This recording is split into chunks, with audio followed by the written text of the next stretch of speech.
folly in Israel in lying with Jacob's daughter, which thing ought not to be done. And Hamor communed with them, saying, The soul of my son Shechem longeth for your daughter. I pray you, give her him to wife, and make ye marriages with us, and give your daughters unto us, and take our daughters unto you. And ye shall dwell with us, and the land shall be before you. Dwell and trade ye therein, and get you possessions therein. And Shechem said unto her father and unto her brethren, Let me find grace in your eyes, and what ye shall say unto me I will give. Ask me never so much dowry and gift, and I will give according as ye shall say unto me. But give me the damsel to wife. And the sons of Jacob answered Shechem and Hamor his father deceitfully, and said, because he had defiled Dinah their sister, and they said unto them, We cannot do this thing, to give our sister to one that is uncircumcised.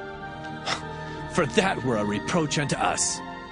But in this will we consent unto you, if ye will be as we be, that every male of you be circumcised. Then will we give our daughters unto you, and we will take your daughters to us, and we will dwell with you, and we will become one people. But if ye will not hearken unto us to be circumcised, then we will take our daughter, and we will be gone. And their words pleased Hamor and Shechem, Hamor's son. And the young man deferred not to do the thing, because he had delight in Jacob's daughter, and he was more honorable than all the house of his father. And Hamor and Shechem his son came unto the gate of their city, and communed with the men of their city, saying, These men are peaceable with us. Therefore let them dwell in the land, and trade therein. For the land, behold, it is large enough for them. Let us take their daughters to us for wives, and let us give them our daughters. Only herein will the men consent unto us for to dwell with us, to be one people, if every male among us be circumcised as they are circumcised. Shall not their cattle and their substance and every beast of theirs be ours? Only let us consent unto them, and they will dwell with us. And unto Hamor and unto Shechem his son hearkened all that went out of the gate of his city, and every male was circumcised, all that went out of the gate of his city. And it came to pass on the third day, when they were sore, that two of the sons of Jacob, Simeon and Levi, Dinah's brethren, took each man his sword, and came upon the city boldly, and slew all the males. And they slew Hamor and Shechem his son with the edge of the sword, and took Dinah out of Shechem's house, and went out. The sons of Jacob came upon the slain, and spoiled the city, because they had defiled their sister. They took their sheep and their oxen, and their asses, and that which was in the city, and that which was in the field. And all their wealth, and all their little ones, and their wives took they captive, and spoiled even all that was in the house. And Jacob said to Simeon and Levi, Ye have troubled me to make me to stink among the inhabitants of the land, among the Canaanites and the Perizzites. And I being few in number, they shall gather themselves together against me, and slay me. And I shall be destroyed, I and my house. And they said, Should he deal with our sister as with a harlot?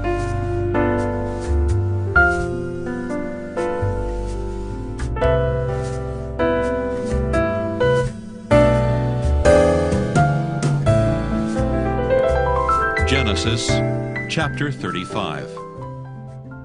And God said unto Jacob, Arise, go up to Bethel, and dwell there, and make there an altar unto God that appeared unto thee when thou fleddest from the face of Esau thy brother. Then Jacob said unto his household, and to all that were with him, Put away the strange gods that are among you, and be clean, and change your garments. And let us arise and go up to Bethel, and I will make there an altar unto God, who answered me in the day of my distress, and was with me in the way which I went. And they gave unto Jacob all the strange gods which were in their hand, and all their earrings which were in their ears. And Jacob hid them under the oak which was by Shechem. And they journeyed, and the terror of God was upon the cities that were round about them, and they did not pursue after the son of Jacob. So Jacob came to Luz, which is in the land of Canaan, that is Bethel, he and all the people that were with him. And he built there an altar, and called the place El Bethel, because there God appeared unto him when he fled from the face of his brother. But Deborah, Rebekah's nurse, died, and she was buried beneath Bethel under an oak, and the name of it was called Allon Bacuth. And God appeared unto Jacob again when he came out of Padan Aram, and blessed him. And God said unto him, Thy name is Jacob. Thy name shall not be called any more Jacob, but Israel shall be thy name. And he called his name Israel. And God said unto him, I am God Almighty. Be fruitful and multiply. A nation and a company of nations shall be of thee, and kings shall come out of thy loins.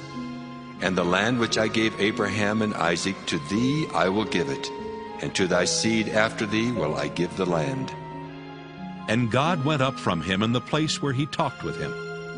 And Jacob set up a pillar in the place where he talked with him, even a pillar of stone. And he poured a drink offering thereon, and he poured oil thereon. And Jacob called the name of the place where God spake with him, Bethel. And they journeyed from Bethel, and there was but a little way to come to Ephrath. And Rachel travailed, and she had hard labor. And it came to pass, when she was in hard labor, that the midwife said unto her, Fear not, thou shalt have this son also. And it came to pass, as her soul was in departing, for she died, that she called his name Benoni, but his father called him Benjamin. And Rachel died, and was buried in the way to Ephrath, which is Bethlehem. And Jacob set a pillar upon her grave. That is the pillar of Rachel's grave unto this day. And Israel journeyed, and spread his tent beyond the tower of Eder. And it came to pass, when Israel dwelt in that land, that Reuben went and lay with Bilhah his father's concubine. And Israel heard it. Now the sons of Jacob were 12. The sons of Leah, Reuben, Jacob's firstborn, and Simeon and Levi, and Judah and Issachar and Zebulun. The sons of Rachel, Joseph and Benjamin. And the sons of Bilhah, Rachel's handmaid, Dan and Naphtali. And the sons of Zilpah, Leah's handmaid, Gad and Asher. These are the sons of Jacob, which were born to him in Padan Aram. And Jacob came unto Isaac his father unto Mamre, unto the city of Arba, which is Hebron, where Abraham and Isaac sojourned. And the days of Isaac were 180 years. And Isaac gave up the ghost and died, and was gathered unto his people, being old and full of days. And his sons Esau and Jacob buried him.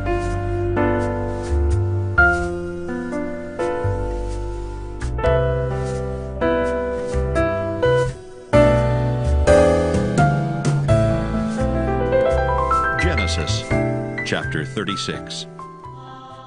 Now these are the generations of Esau, who is Edom. Esau took his wives of the daughters of Canaan, Adah, the daughter of Elon the Hittite, and Aholibamah, the daughter of Anah, the daughter of Zibeon the Hivite, and Bashemath, Ishmael's daughter, sister of Nebajoth. And Adah bare to Esau Eliphaz, and Bashemath bare Reuel, and Aholibamah bare Jeush, and Jaalam, and Korah. These are the sons of Esau, which were born unto him in the land of Canaan. And Esau took his wives and his sons and his daughters and all the persons of his house, and his cattle and all his beasts and all his substance, which he had got in the land of Canaan, and went into the country from the face of his brother Jacob. For their riches were more than that they might dwell together, and the land wherein they were strangers could not bear them because of their cattle. Thus dwelt Esau in Mount Seir. Esau is Edom. And these are the generations of Esau, the father of the Edomites in Mount Seir. These are the names of Esau's sons: Eliphaz the son of Adah, the wife of Esau; Reuel the son of Bashemath, the wife of Esau. And the sons of Eliphaz were Teman, Omar, Zepho, and Gatam, and Kenaz. And Timnah was concubine to Eliphaz, Esau's son, and she bare to Eliphaz Amalek. These were the sons of Adah, Esau's wife. And these are the sons of Reuel: Nahath and Zerah, Shammah and Mizah. These were the sons of Bashemath, Esau's wife. And these were the sons of Aholibamah, the daughter of Anah, the daughter of Zibeon, Esau's wife. And she bare to Esau Jeush, and Jaalam, and Korah. These were dukes of the sons of Esau. The sons of Eliphaz, the firstborn son of Esau: Duke Teman, Duke Omar, Duke Zepho, Duke Kenaz, Duke Korah, Duke Gatam, and Duke Amalek. These are the dukes that came of Eliphaz in the land of Edom. These were the sons of Adah. And these are the sons of Reuel, Esau's son: Duke Nahath, Duke Zerah, Duke Shammah, Duke Mizah. These are the dukes that came of Reuel in the land of Edom. These are the sons of Bashemath, Esau's wife. And these are the sons of Aholibamah, Esau's wife: Duke Jeush, Duke Jaalam, Duke Korah. These were the dukes that came of Aholibamah, the daughter of Anah, Esau's wife. These are the sons of Esau, who is Edom, and these are their dukes. These are the sons of Seir the Horite, who inhabited the land: Lotan, and Shobal, and Zibeon, and Anah. And Dishon, and Ezer, and Dishan. These are the dukes of the Horites, the children of Seir in the land of Edom. And the children of Lotan were Horai and Hemam, and Lotan's sister was Timnah. And the children of Shobal were these: Alvan, and Manahath, and Ebal, and Shepho, and Onam. And these are the children of Zibeon, both Ajah and Anah. This was that Anah that found the mules in the wilderness, as he fed the asses of Zibeon his father. And the children of Anah were these: Dishon, and Aholibamah, the daughter of Anah. And these are the children of Dishon: Hemdan, and Eshban, and Ithran, and Kiran. The children of Ezer are these: Bilhan, and Zaavan, and Achan. The children of Dishan are these: Uz, and Aaron. These are the dukes that came of the Horites: Duke Lotan, Duke Shobal, Duke Zibeon, Duke Anah. Duke Dishon, Duke Ezer, Duke Dishan. These are the dukes that came of Horai among their dukes in the land of Seir. And these are the kings that reigned in the land of Edom before there reigned any king over the children of Israel. And Bela, the son of Beor, reigned in Edom, and the name of his city was Dinhabah. And Bela died, and Jobab, the son of Zerah of Basra, reigned in his stead. And Jobab died, and Husham of the land of Temani reigned in his stead. And Husham died, and Hadad the son of Bedad, who smote Midian in the field of Moab, reigned in his stead. And the name of his city was Avith. And Hadad died, and Samlah of Masrekah reigned in his stead. And Samlah died, and Saul of Rehoboth by the river reigned in his stead. And Saul died, and Baal-Hanan the son of Achbor reigned in his stead. And Baal-Hanan the son of Achbor died, and Hadar reigned in his stead. And the name of his city was Peu, and his wife's name was Mehetabel, the daughter of Matred, the daughter of Mezahab. And these are the names of the dukes that came of Esau according to their families, after their places by their names: Duke Timnah, Duke Alva, Duke Jetheth, Duke Aholibamah, Duke Elah, Duke Pinon, Duke Kenaz, Duke Teman, Duke Mibzar, Duke Magdiel, Duke Iram. These be the dukes of Edom according to their habitations in the land of their possession. He is Esau, the father of the Edomites.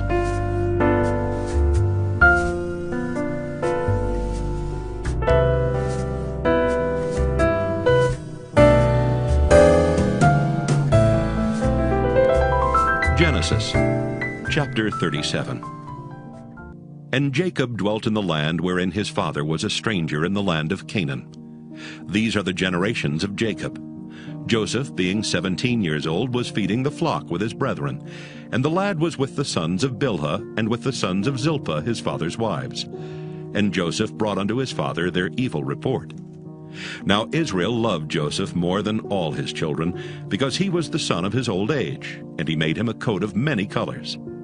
And when his brethren saw that their father loved him more than all his brethren, they hated him, and could not speak peaceably unto him.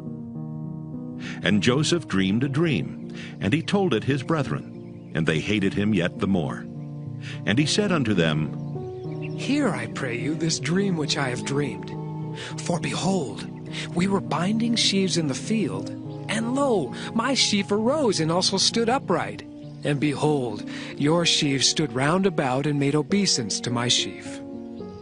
And his brethren said to him, Shalt thou indeed reign over us? Or shalt thou indeed have dominion over us? And they hated him yet the more for his dreams and for his words. And he dreamed yet another dream, and told it his brethren, and said, Behold, I have dreamed a dream more. And behold, the sun and the moon and the 11 stars made obeisance to me. And he told it to his father and to his brethren. And his father rebuked him, and said unto him, What is this dream that thou hast dreamed? Shall I and thy mother and thy brethren indeed come to bow down ourselves to thee to the earth? And his brethren envied him, but his father observed the saying. And his brethren went to feed their father's flock in Shechem. And Israel said unto Joseph, Do not thy brethren feed the flock in Shechem? Come, and I will send thee unto them. And he said to him, Here am I. And he said to him, Go, I pray thee, see whether it be well with thy brethren and well with the flocks, and bring me word again. So he sent him out of the vale of Hebron, and he came to Shechem. And a certain man found him, and behold, he was wandering in the field. And the man asked him, saying, What seekest thou? And he said, I seek my brethren. Tell me, I pray thee, where they feed their flocks. And the man said, They are departed hence, for I heard them say, Let us go to Dothan. And Joseph went after his brethren, and found them in Dothan. And when they saw him afar off, even before he came near unto them, they conspired against him to slay him. And they said one to another, Behold, this dreamer cometh. Come now, therefore, and let us slay him, and cast him into some pit. And we will say, Some evil beast hath devoured him. And we shall see what will become of his dreams. And Reuben heard it, and he delivered him out of their hands, and said, Let us not kill him. And Reuben said unto them, Shed no blood, but cast him into this pit that is in the wilderness, and lay no hand upon him. that he might rid him out of their hands, to deliver him to his father again. And it came to pass, when Joseph was come unto his brethren, that they stripped Joseph out of his coat of many colors that was on him. And they took him and cast him into a pit, and the pit was empty, there was no water in it. And they sat down to eat bread, and they lifted up their eyes and looked, and behold, a company of Ishmaelites came from Gilead with their camels, bearing spicery and balm and myrrh, going to carry it down to Egypt. And Judah said unto his brethren, What profit is it if we slay our brother and conceal his blood? Come, and let us sell him to the Ishmaelites, and let not our hand be upon him, for he is our brother and our flesh. And his brethren were content. Then there passed by Midianites merchantmen, and they drew and lifted up Joseph out of the pit, and sold Joseph to the Ishmaelites for 20 pieces of silver, and they brought Joseph into Egypt. And Reuben returned unto the pit, and behold, Joseph was not in the pit, and he rent his clothes. And he returned unto his brethren, and said, The child is not, and I, whither shall I go? And they took Joseph's coat, and killed a kid of the goats, and dipped the coat in the blood. And they sent the coat of many colors, and they brought it to their father, and said, This have we found. Know now whether it be thy son's coat or no. And he knew it, and said, It is my son's coat. An evil beast hath devoured him. Joseph is without doubt rent in pieces. And Jacob rent his clothes, and put sackcloth upon his loins, and mourned for his son many days. And all his sons and all his daughters rose up to comfort him. But he refused to be comforted, and he said, For I will go down into the grave unto my son mourning. Thus his father wept for him. And the Midianites sold him into Egypt unto Potiphar, an officer of Pharaoh's, and captain of the guard.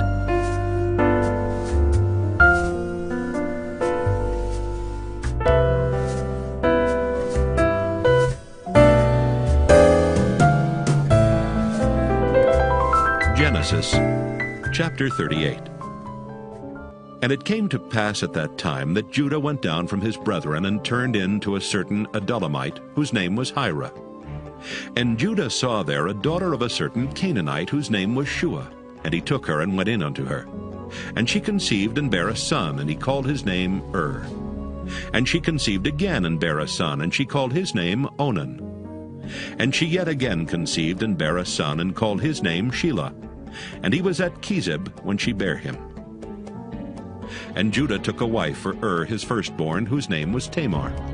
And Judah's firstborn, was wicked in the sight of the Lord, and the Lord slew him. And Judah said unto Onan, Go in unto thy brother's wife, and marry her, and raise up seed to thy brother. And Onan knew that the seed should not be his. And it came to pass, when he went in unto his brother's wife, that he spilled it on the ground, lest that he should give seed to his brother. And the thing which he did displeased the Lord, wherefore he slew him also. Then said Judah to Tamar his daughter-in-law, Remain a widow at thy father's house, till Shelah my son be grown. For he said, Lest peradventure he die also, as his brethren did. And Tamar went and dwelt in her father's house. And in process of time, the daughter of Shua, Judah's wife, died. And Judah was comforted, and went up unto his sheep-shearers to Timnath, he and his friend Hira the Adullamite. And it was told Tamar, saying, Behold, thy father-in-law goeth up to Timnath to shear his sheep. And she put her widow's garments off from her, and covered her with a veil, and wrapped herself, and sat in an open place, which is by the way to Timnath. For she saw that Shelah was grown, and she was not given unto him to wife. When Judah saw her, he thought her to be an harlot, because she had covered her face. And he turned unto her by the way, and said, Go to, I pray thee, let me come in unto thee. For he knew not that she was his daughter-in-law. And she said, What wilt thou give me, that thou mayest come in unto me? And he said, I will send thee a kid from the flock. And she said, Wilt thou give me a pledge till thou send it? And he said, What pledge shall I give thee? And she said, Thy signet, and thy bracelets, and thy staff that is in thine hand. And he gave it her, and came in unto her, and she conceived by him. And she arose and went away, and laid by her veil from her, and put on the garments of her widowhood. And Judah sent the kid by the hand of his friend the Adullamite to receive his pledge from the woman's hand. But he found her not. Then he asked the men of that place, saying, Where is the harlot that was openly by the wayside? And they said, There was no harlot in this place. And he returned to Judah and said, I cannot find her. And also the men of the place said that there was no harlot in this place. And Judah said, Let her take it to her, lest we be shamed. Behold, I sent this kid, and thou hast not found her. And it came to pass about 3 months after that it was told Judah, saying, Tamar, thy daughter-in-law, hath played the harlot, and also, behold, she is with child by whoredom. And Judah said, Bring her forth, and let her be burnt. When she was brought forth, she sent to her father-in-law, saying, By the man whose these are am I with child. And she said, Discern, I pray thee, whose are these, the signet, and bracelets, and staff? And Judah acknowledged them, and said, She hath been more righteous than I, because that I gave her not to Shelah my son. And he knew her again no more. And it came to pass in the time of her travail that, behold, twins were in her womb. And it came to pass when she travailed, that the one put out his hand, and the midwife took and bound upon his hand a scarlet thread, saying, This came out first. And it came to pass, as he drew back his hand, that behold, his brother came out, and she said, How hast thou broken forth? This breach be upon thee. Therefore his name was called Pharez. And afterward came out his brother, that had the scarlet thread upon his hand, and his name was called Zerah.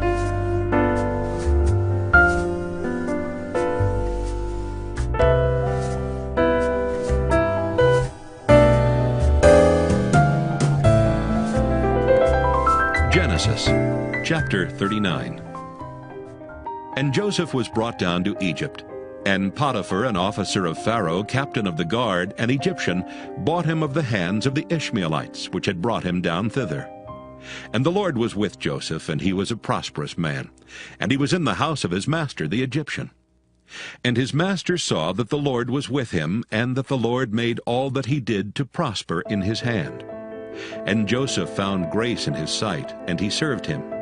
And he made him overseer over his house, and all that he had he put into his hand.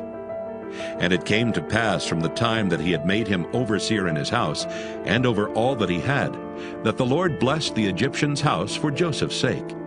And the blessing of the Lord was upon all that he had in the house and in the field. And he left all that he had in Joseph's hand, and he knew not aught he had save the bread which he did eat. And Joseph was a goodly person and well-favored. And it came to pass after these things, that his master's wife cast her eyes upon Joseph, and she said, Lie with me. But he refused, and said unto his master's wife, Behold, my master wotteth not what is with me in the house, and he hath committed all that he hath to my hand. There is none greater in this house than I. Neither hath he kept back anything from me but thee, because thou art his wife. How then can I do this great wickedness and sin against God? And it came to pass, as she spake to Joseph day by day, that he hearkened not unto her to lie by her or to be with her. And it came to pass about this time that Joseph went into the house to do his business, and there was none of the men of the house there within. And she caught him by his garment, saying, Lie with me. And he left his garment in her hand, and fled, and got him out. And it came to pass, when she saw that he had left his garment in her hand, and was fled forth, that she called unto the men of her house, and spake unto them, saying, See, he hath brought in an Hebrew unto us to mock us. He came in unto me to lie with me, and I cried with a loud voice. And it came to pass, when he heard that I lifted up my voice and cried, that he left his garment with me, and fled, and got him out. And she laid up his garment by her until his lord came home. And she spake unto him according to these words, saying, The Hebrew servant which thou hast brought unto us came in unto me to mock me. And it came to pass, as I lifted up my voice and cried, that he left his garment with me and fled out. And it came to pass, when his master heard the words of his wife, which she spake unto him, saying, After this manner did thy servant to me, that his wrath was kindled. And Joseph's master took him and put him into the prison, a place where the king's prisoners were bound, and he was there in the prison. But the Lord was with Joseph, and showed him mercy, and gave him favor in the sight of the keeper of the prison. And the keeper of the prison committed to Joseph's hand all the prisoners that were in the prison, and whatsoever they did there, he was the doer of it. The keeper of the prison looked not to anything that was under his hand, because the Lord was with him, and that which he did, the Lord made it to prosper.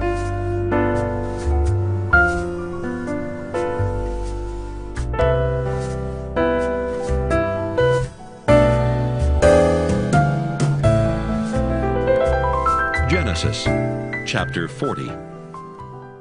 And it came to pass after these things that the butler of the king of Egypt and his baker had offended their lord the king of Egypt. And Pharaoh was wroth against two of his officers, against the chief of the butlers and against the chief of the bakers. And he put them in ward in the house of the captain of the guard into the prison, the place where Joseph was bound. And the captain of the guard charged Joseph with them, and he served them, and they continued a season in ward. And they dreamed a dream, both of them, each man his dream in one night, each man according to the interpretation of his dream, the butler and the baker of the king of Egypt, which were bound in the prison. And Joseph came in unto them in the morning, and looked upon them, and behold, they were sad.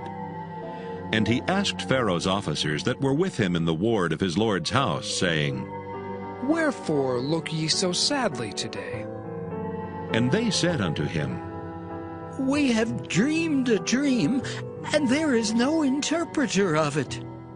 And Joseph said unto them, Do not interpretations belong to God? Tell me them, I pray you.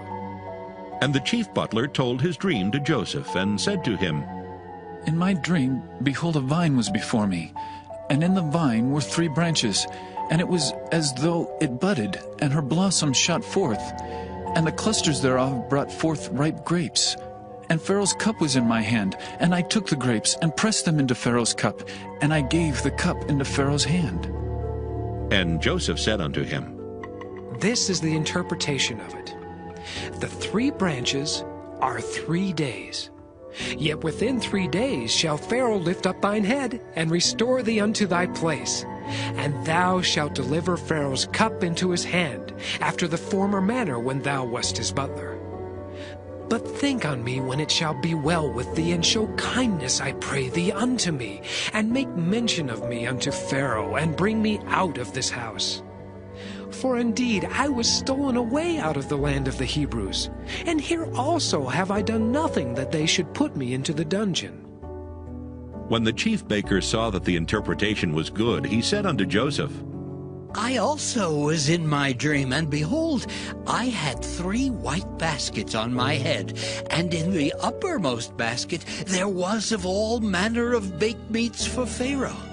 And the birds did eat them out of the basket upon my head. And Joseph answered and said, This is the interpretation thereof. The 3 baskets are 3 days.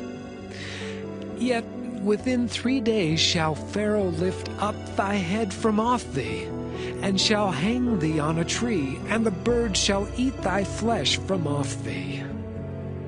And it came to pass the 3rd day, which was Pharaoh's birthday, that he made a feast unto all his servants, and he lifted up the head of the chief butler and of the chief baker among his servants.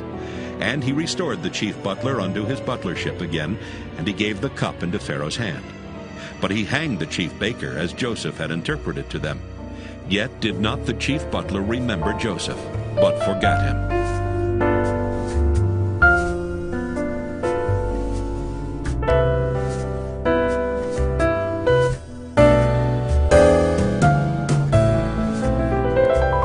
Genesis chapter 41. And it came to pass at the end of 2 full years that Pharaoh dreamed, and behold, he stood by the river. And behold, there came up out of the river 7 well-favored kine and fat-fleshed, and they fed in a meadow. And behold, 7 other kine came up after them out of the river, ill-favored and lean-fleshed, and stood by the other kine upon the brink of the river. And the ill-favored and lean-fleshed kine did eat up the 7 well-favored and fat kine. So Pharaoh awoke. And he slept and dreamed the 2nd time, and behold, 7 ears of corn came up upon one stalk, rank and good. And behold, 7 thin ears, and blasted with the east wind, sprung up after them. And the 7 thin ears devoured the 7 rank and full ears. And Pharaoh awoke, and behold, it was a dream. And it came to pass in the morning that his spirit was troubled. And he sent and called for all the magicians of Egypt, and all the wise men thereof. And Pharaoh told them his dream, but there was none that could interpret them unto Pharaoh. Then spake the chief butler unto Pharaoh, saying, I do remember my faults this day. Pharaoh was wroth with his servants, and put me in ward in the captain of the guard's house, both me and the chief baker. And we dreamed a dream in one night, I and he. We dreamed each man according to the interpretation of his dream. And there was there with us a young man, an Hebrew, servant to the captain of the guard. And we told him, and he interpreted to us our dreams. To each man according to his dream he did interpret. And it came to pass as he interpreted to us. So it was. Me he restored unto mine office, and him he hanged. Then Pharaoh sent and called Joseph, and they brought him hastily out of the dungeon. And he shaved himself, and changed his raiment, and came in unto Pharaoh. And Pharaoh said unto Joseph, I have dreamed a dream, and there is none that can interpret it. And I have heard say of thee that thou canst understand a dream to interpret it. And Joseph answered Pharaoh, saying, It is not in me. God shall give Pharaoh an answer of peace. And Pharaoh said unto Joseph, In my dream, behold, I stood upon the bank of the river. And behold, there came up out of the river 7 kine, fat-fleshed and well-favored, and they fed in a meadow. And behold, 7 other kine came up after them, poor and very ill-favored and lean-fleshed, such as I never saw in all the land of Egypt for badness. And the lean and the ill-favored kine did eat up the first 7 fat kine. And when they had eaten them up, it could not be known that they had eaten them. But they were still ill-favored, as at the beginning. So I awoke. And I saw in my dream, and behold, 7 ears came up in one stalk, full and good.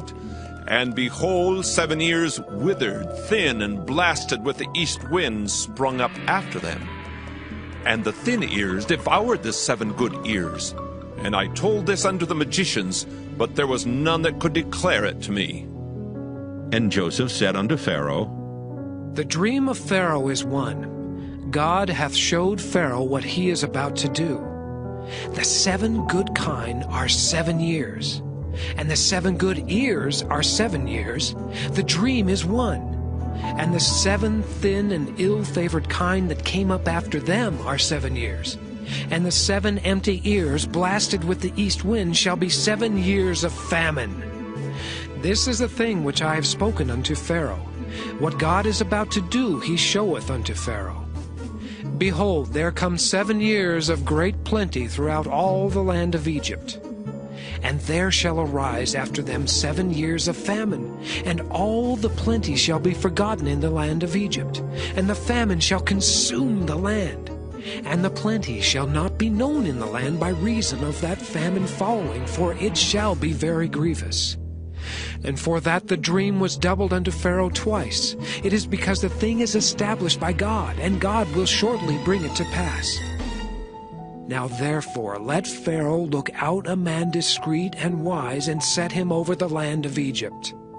Let Pharaoh do this, and let him appoint officers over the land, and take up the 5th part of the land of Egypt in the 7 plenteous years. And let them gather all the food of those good years that come, and lay up corn under the hand of Pharaoh, and let them keep food in the cities. And that food shall be for store to the land against the 7 years of famine, which shall be in the land of Egypt, that the land perish not through the famine. And the thing was good in the eyes of Pharaoh and in the eyes of all his servants. And Pharaoh said unto his servants, Can we find such a one as this is, a man in whom the Spirit of God is? And Pharaoh said unto Joseph, Forasmuch as God hath showed thee all this, there is none so discreet and wise as thou art. Thou shalt be over my house, and according unto thy word shall all my people be ruled. Only in the throne will I be greater than thou. And Pharaoh said unto Joseph, See, I have set thee over all the land of Egypt.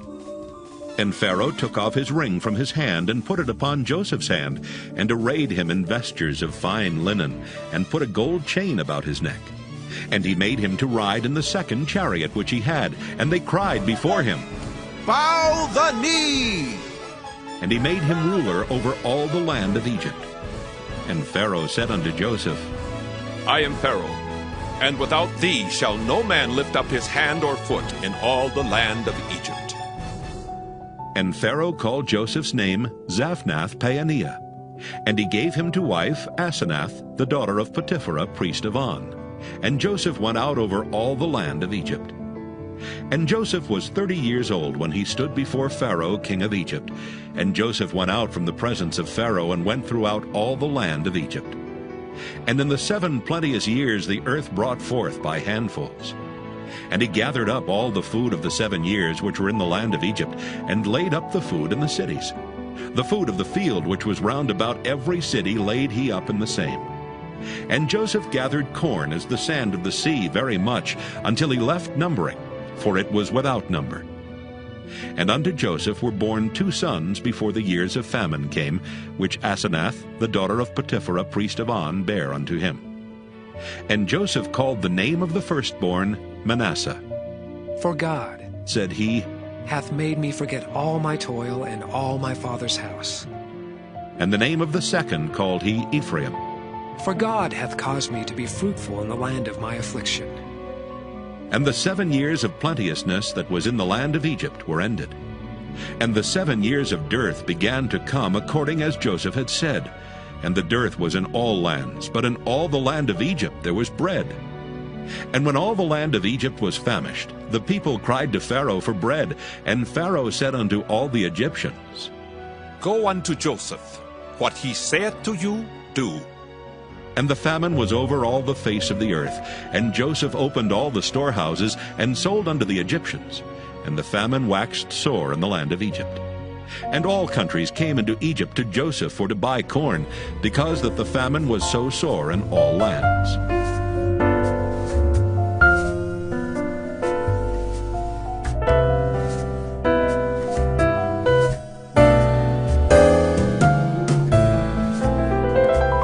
Genesis chapter 42.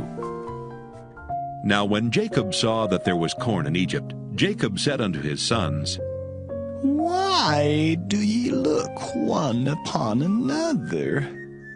And he said, Behold, I have heard that there is corn in Egypt.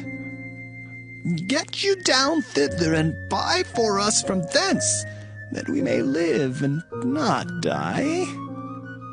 And Joseph's 10 brethren went down to buy corn in Egypt. But Benjamin, Joseph's brother, Jacob sent not with his brethren, for he said, Lest peradventure mischief befall him.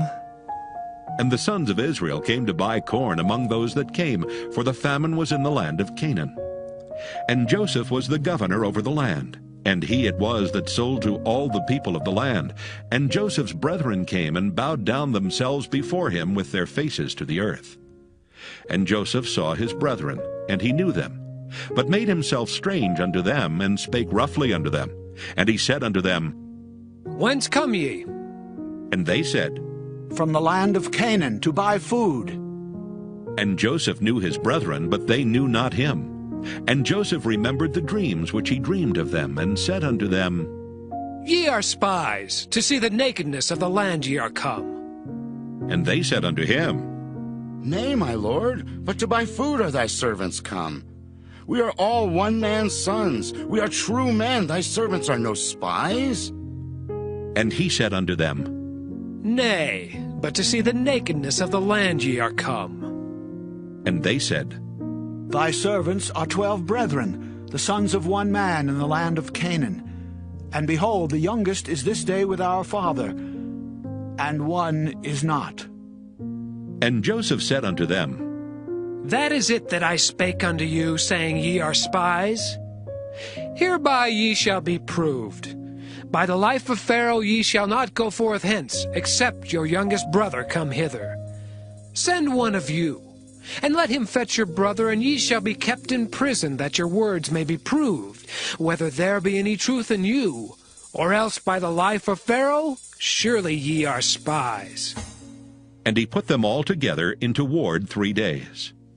And Joseph said unto them the 3rd day, This do, and live, for I fear God.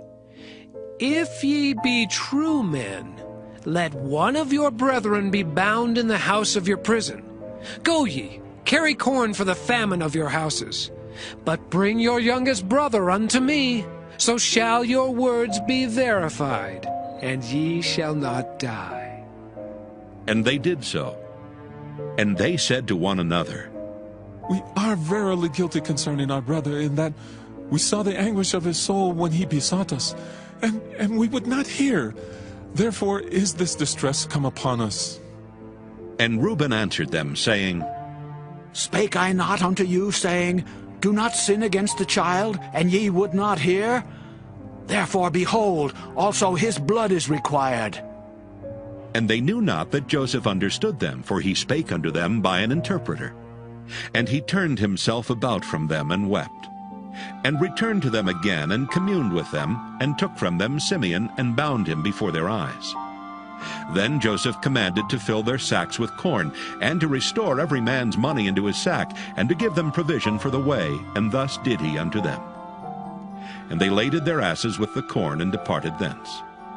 And as one of them opened his sack to give his ass provender in the inn, he espied his money, for behold, it was in his sack's mouth.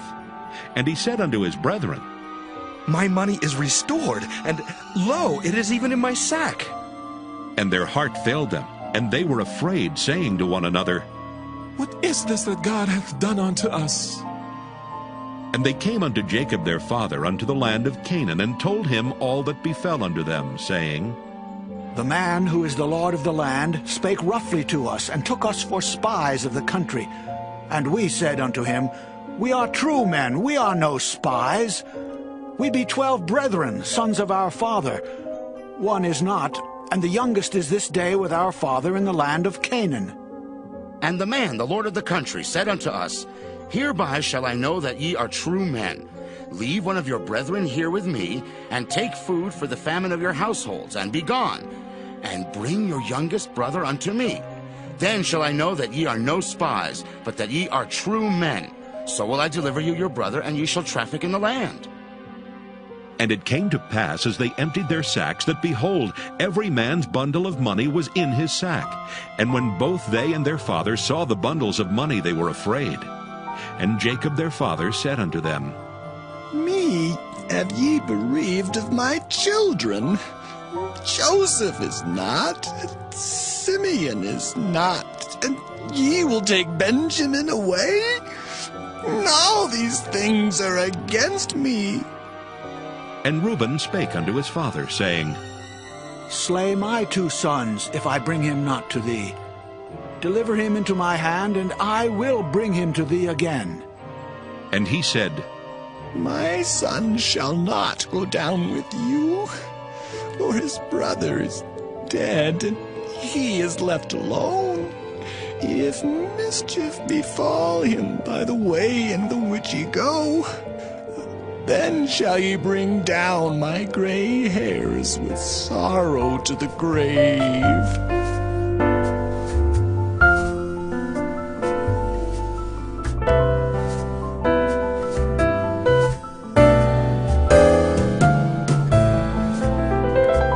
Genesis chapter 43.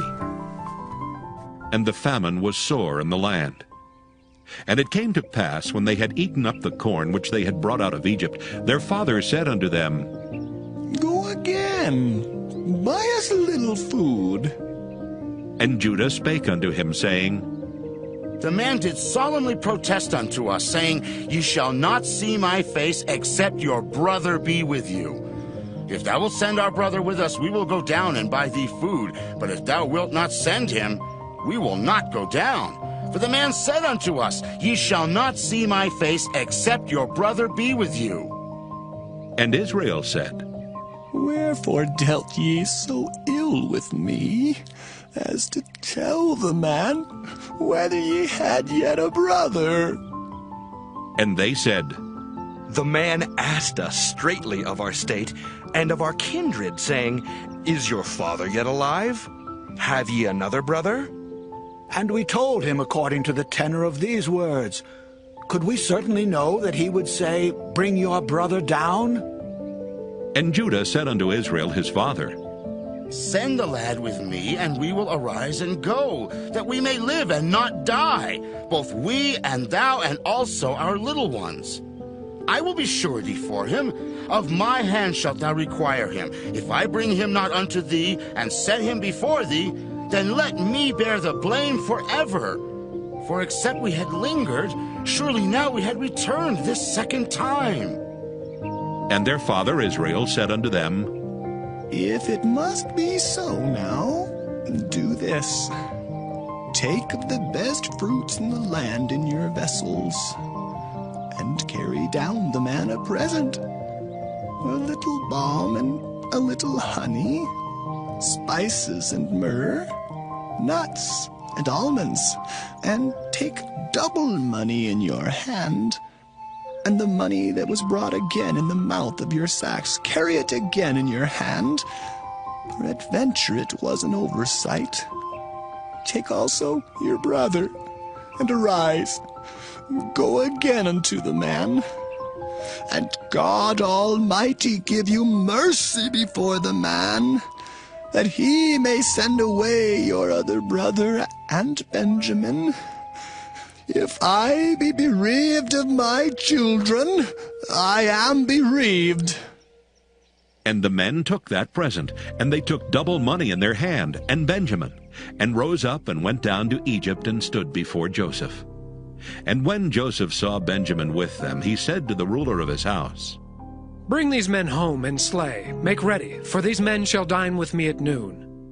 And the man did as Joseph bade, and the man brought the men into Joseph's house. And the men were afraid, because they were brought unto Joseph's house, and they said, Because of the money that was returned in our sacks at the first time are we brought in, that he may seek occasion against us, and fall upon us, and take us for bondmen and our asses.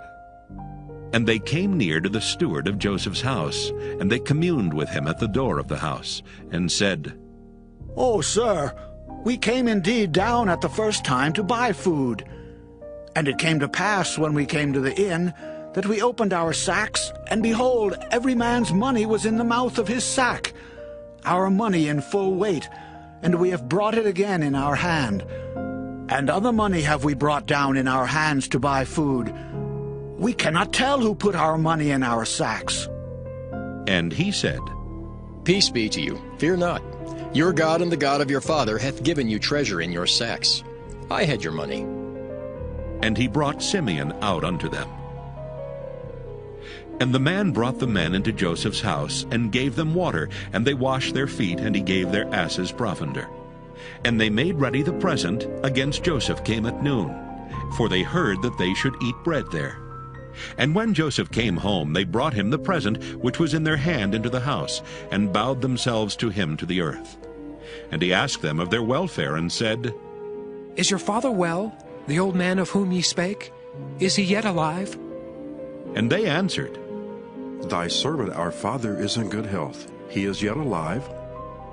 And they bowed down their heads and made obeisance. And he lifted up his eyes, and saw his brother Benjamin, his mother's son, and said, Is this your younger brother of whom ye spake unto me? And he said, God be gracious unto thee, my son. And Joseph made haste, for his bowels did yearn upon his brother, and he sought where to weep, and he entered into his chamber and wept there. And he washed his face and went out and refrained himself, and said, Set on bread. And they set on for him by himself, and for them by themselves, and for the Egyptians which did eat with him by themselves, because the Egyptians might not eat bread with the Hebrews, for that is an abomination unto the Egyptians. And they sat before him, the firstborn according to his birthright, and the youngest according to his youth. And the men marveled one at another. And he took and sent messes unto them from before him. But Benjamin's mess was 5 times so much as any of theirs. And they drank and were merry with him.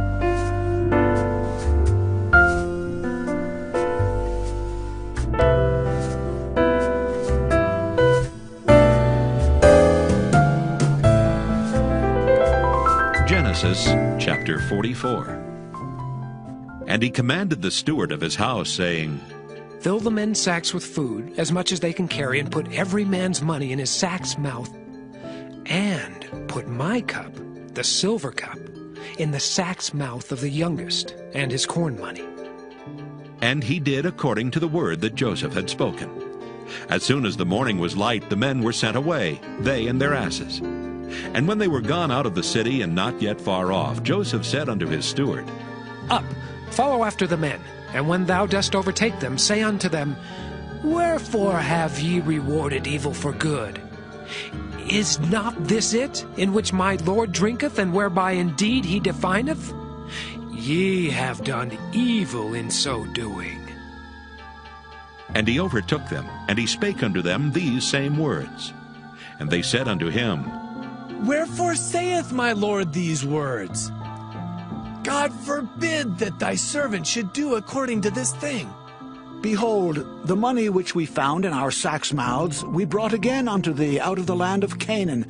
How then should we steal out of thy Lord's house silver or gold?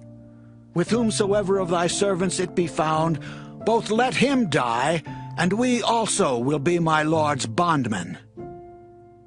And he said, Now also let it be according unto your words.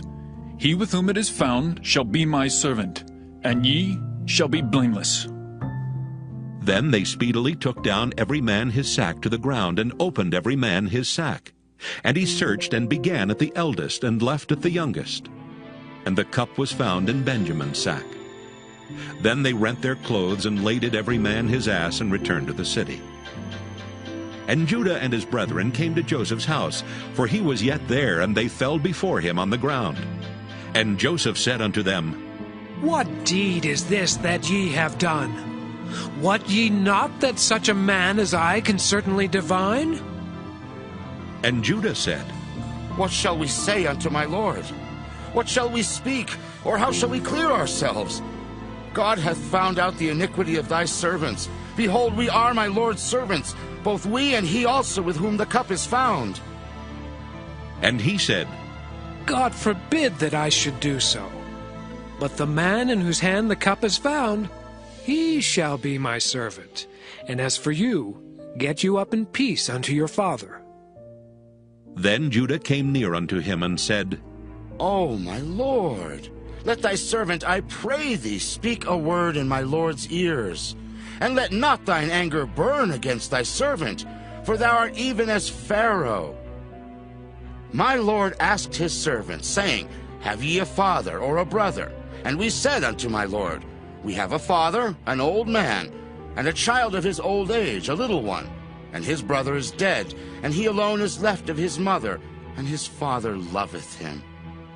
And thou saidst unto thy servants, Bring him down unto me, that I may set mine eyes upon him. And we said unto my lord, The lad cannot leave his father, for if he should leave his father would die. And thou saidst unto thy servants, Except your youngest brother come down with you, ye shall see my face no more.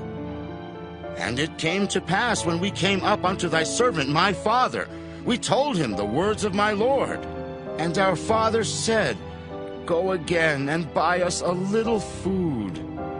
And we said, We cannot go down.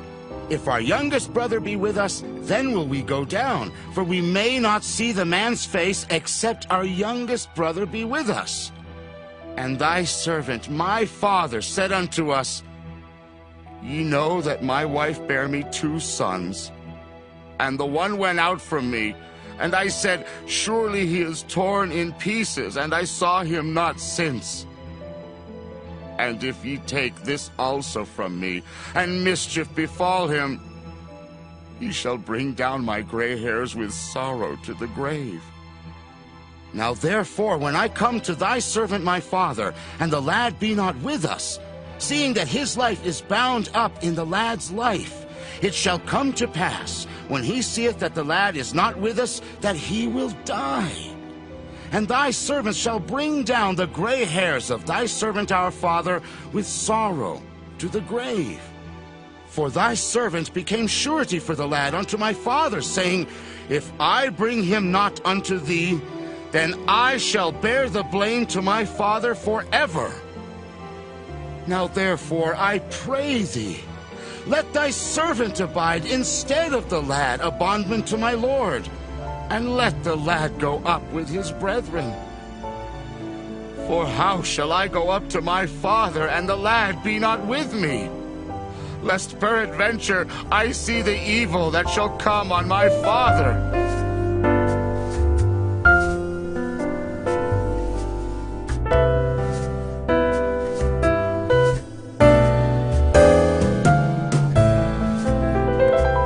Genesis chapter 45. Then Joseph could not refrain himself before all them that stood by him, and he cried, Cause every man to go out from me. And there stood no man with him, while Joseph made himself known unto his brethren. And he wept aloud, and the Egyptians in the house of Pharaoh heard. And Joseph said unto his brethren, I am Joseph. Doth my father yet live? And his brethren could not answer him, for they were troubled at his presence. And Joseph said unto his brethren, Come near to me, I pray you. And they came near, and he said, I am Joseph, your brother, whom ye sold into Egypt. Now therefore be not grieved nor angry with yourselves that ye sold me hither. For God did send me before you to preserve life. For these 2 years hath the famine been in the land, and yet there are 5 years, in the which there shall neither be earing nor harvest. And God sent me before you to preserve you a posterity in the earth, and to save your lives by a great deliverance. So now it was not you that sent me hither, but God. And he hath made me a father to Pharaoh, and lord of all his house, and a ruler throughout all the land of Egypt. Haste ye, and go up to my father, and say unto him, Thus saith thy son Joseph, God hath made me lord of all Egypt. Come down unto me, tarry not. And thou shalt dwell in the land of Goshen, and thou shalt be near unto me, thou and thy children, and thy children's children, and thy flocks, and thy herds, and all that thou hast. And there will I nourish thee, for yet there are 5 years of famine, lest thou and thy household and all that thou hast come to poverty. And behold, your eyes see, and the eyes of my brother Benjamin, that it is my mouth that speaketh unto you. And ye shall tell my father of all my glory in Egypt, and of all that ye have seen, and ye shall haste and bring down my father hither. And he fell upon his brother Benjamin's neck and wept, and Benjamin wept upon his neck. Moreover, he kissed all his brethren and wept upon them, and after that his brethren talked with him. And the fame thereof was heard in Pharaoh's house, saying, Joseph's brethren are come. And it pleased Pharaoh well and his servants. And Pharaoh said unto Joseph, Say unto thy brethren, This do ye, Lade your beasts and go, get you unto the land of Canaan, and take your father and your households, and come unto me, and I will give you the good of the land of Egypt, and ye shall eat the fat of the land.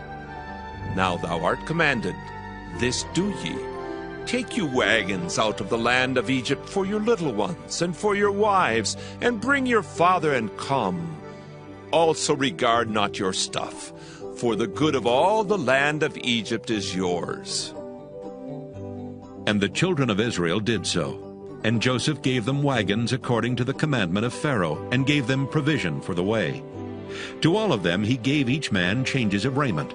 But to Benjamin he gave 300 pieces of silver, and 5 changes of raiment. And to his father he sent after this manner: 10 asses laden with the good things of Egypt, and 10 she-asses laden with corn and bread and meat for his father by the way. So he sent his brethren away, and they departed. And he said unto them, See that ye fall not out by the way.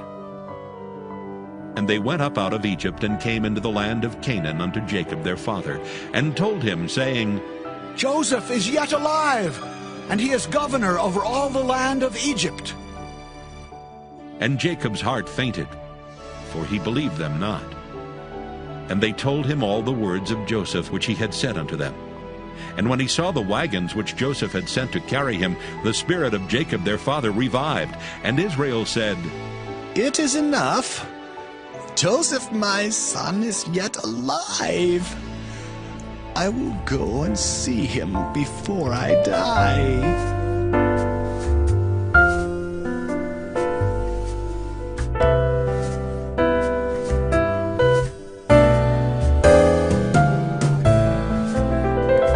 Genesis chapter 46. And Israel took his journey with all that he had, and came to Beersheba, and offered sacrifices unto the God of his father Isaac. And God spake unto Israel in the visions of the night, and said, Jacob, Jacob. And he said, Here am I.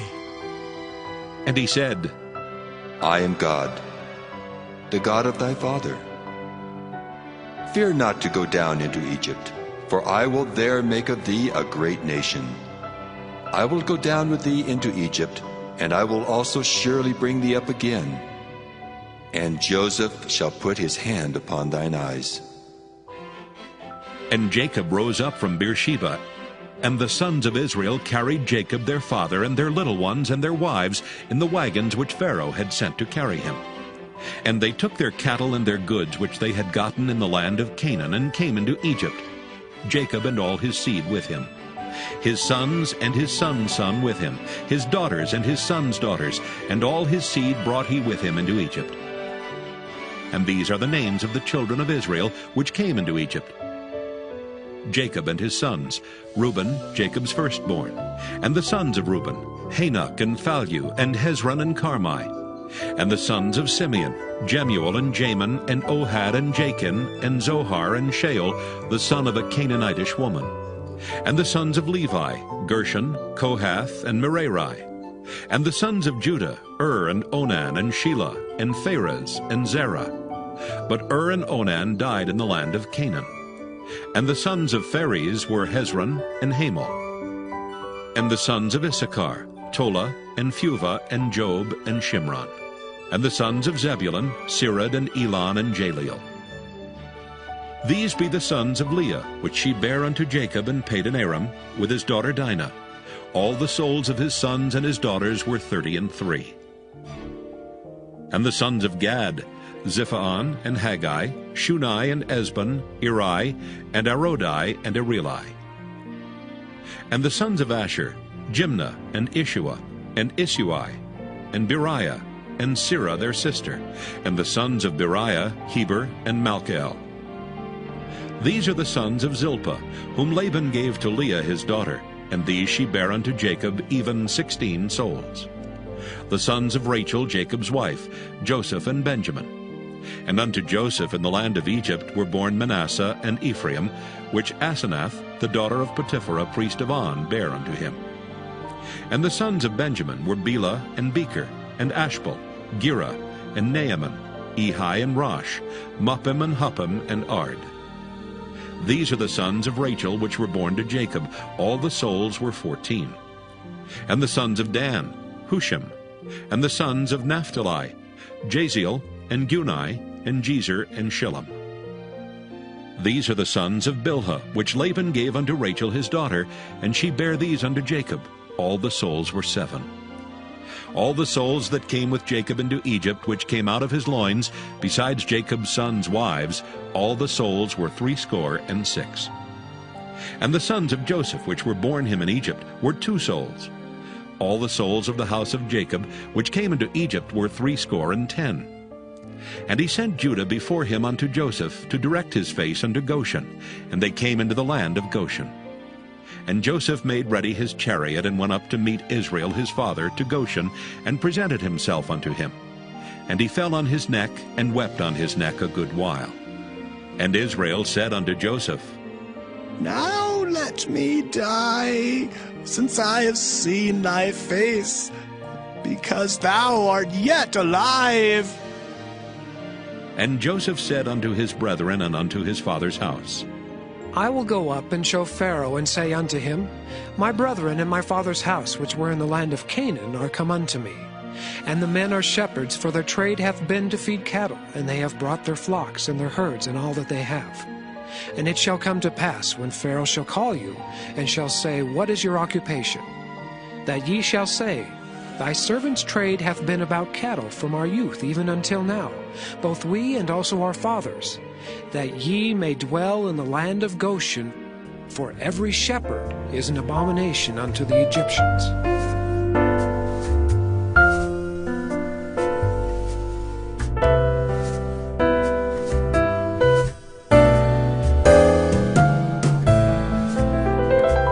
Genesis chapter 47.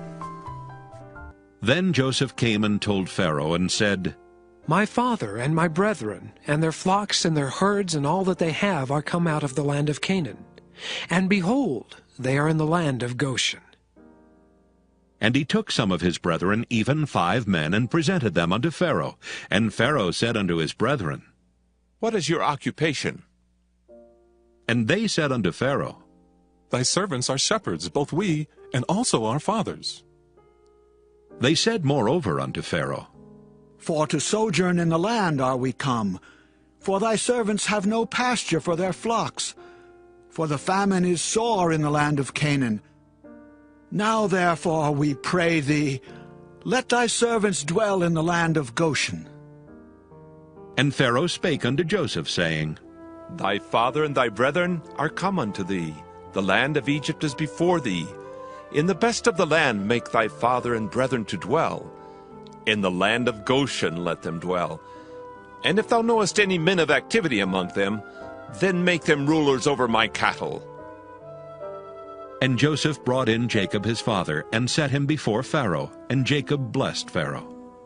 And Pharaoh said unto Jacob, How old art thou? And Jacob said unto Pharaoh, The days of the years of my pilgrimage are 130 years. Few and evil have the days of the years of my life been, and have not attained unto the days of the years of the life of my fathers in the days of their pilgrimage. And Jacob blessed Pharaoh, and went out from before Pharaoh. And Joseph placed his father and his brethren, and gave them a possession in the land of Egypt, in the best of the land, in the land of Ramesses, as Pharaoh had commanded. And Joseph nourished his father and his brethren, and all his father's household, with bread, according to their families. And there was no bread in all the land, for the famine was very sore, so that the land of Egypt and all the land of Canaan fainted by reason of the famine. And Joseph gathered up all the money that was found in the land of Egypt and in the land of Canaan for the corn which they bought. And Joseph brought the money into Pharaoh's house. And when money failed in the land of Egypt and in the land of Canaan, all the Egyptians came unto Joseph and said, Give us bread, for why should we die in thy presence? For the money faileth. And Joseph said, Give your cattle, and I will give you for your cattle if money fail. And they brought their cattle unto Joseph, and Joseph gave them bread in exchange for horses, and for the flocks, and for the cattle of the herds, and for the asses. And he fed them with bread for all their cattle for that year. When that year was ended, they came unto him the second year, and said unto him, We will not hide it from my lord, how that our money is spent. My lord also hath our herds of cattle. There is not aught left in the sight of my lord, but our bodies and our lands. Wherefore shall we die before thine eyes, both we and our land? Buy us and our land for bread, and we and our land will be servants unto Pharaoh. And give us seed, that we may live and not die, that the land be not desolate. And Joseph bought all the land of Egypt for Pharaoh. For the Egyptians sold every man his field, because the famine prevailed over them. So the land became Pharaoh's. And as for the people, he removed them to cities from one end of the borders of Egypt even to the other end thereof. Only the land of the priests bought he not, for the priests had a portion assigned them of Pharaoh, and did eat their portion which Pharaoh gave them. Wherefore they sold not their lands. Then Joseph said unto the people, Behold, I have bought you this day and your land for Pharaoh. Lo, here is seed for you, and ye shall sow the land.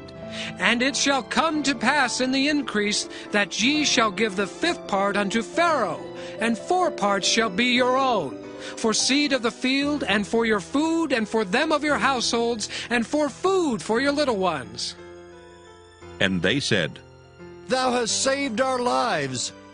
Let us find grace in the sight of my lord, and we will be Pharaoh's servants.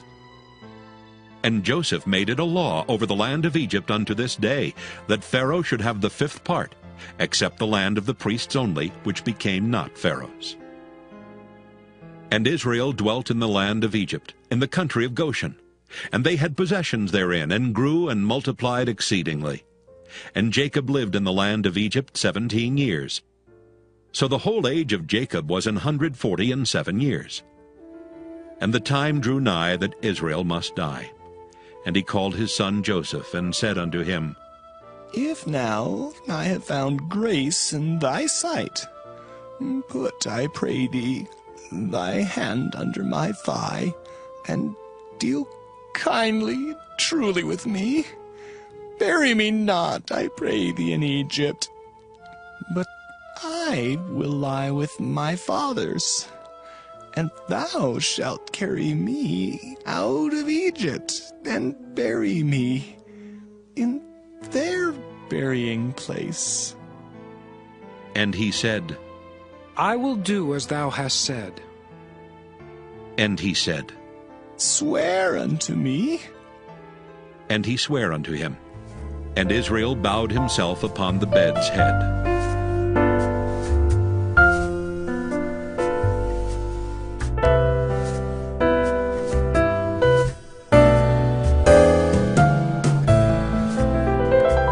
Genesis chapter 48. And it came to pass after these things that one told Joseph, Behold, thy father is sick. And he took with him his 2 sons, Manasseh and Ephraim. And one told Jacob and said, Behold, thy son Joseph cometh unto thee. And Israel strengthened himself and sat upon the bed. And Jacob said unto Joseph, God Almighty appeared unto me at Luz in the land of Canaan, and blessed me.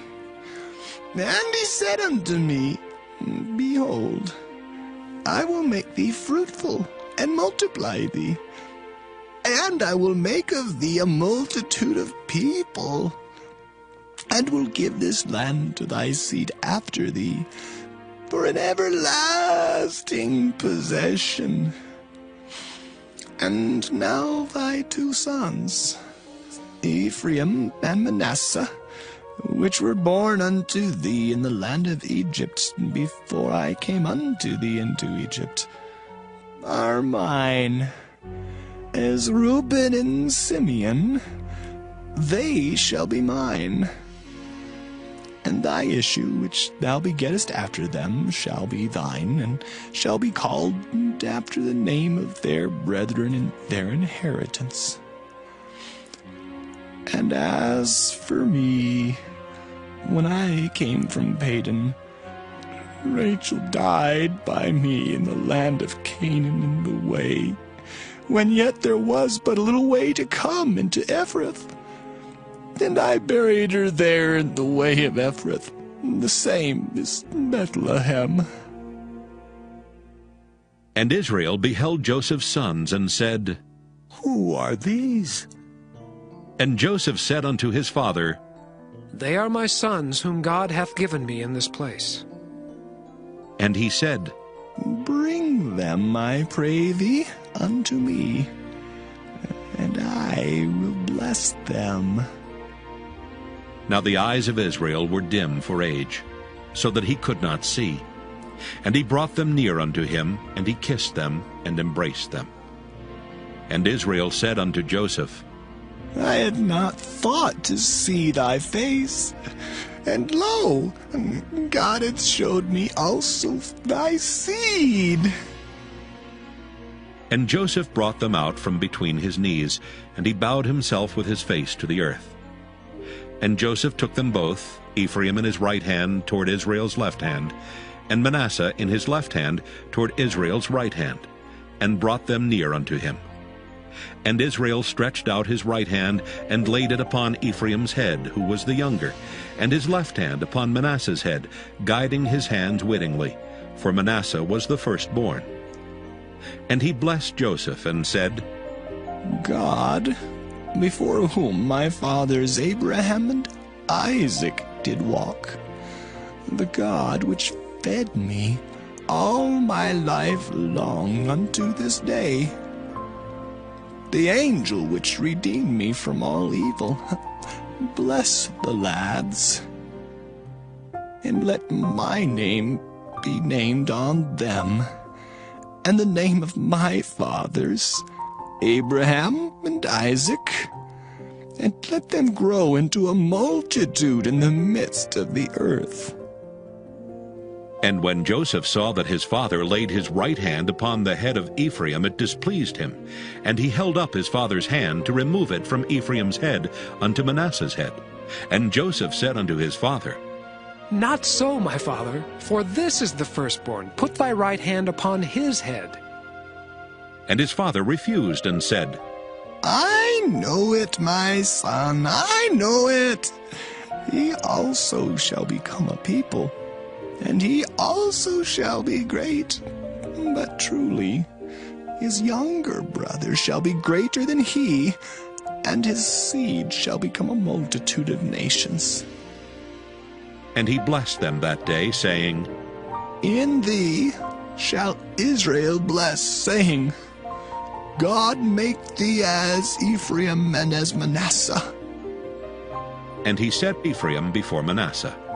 And Israel said unto Joseph, Behold, I die, but God shall be with you, and bring you again unto the land of your fathers. Moreover, I have given to thee one portion above thy brethren, which I took out of the hand of the Amorite with my sword and with my bow.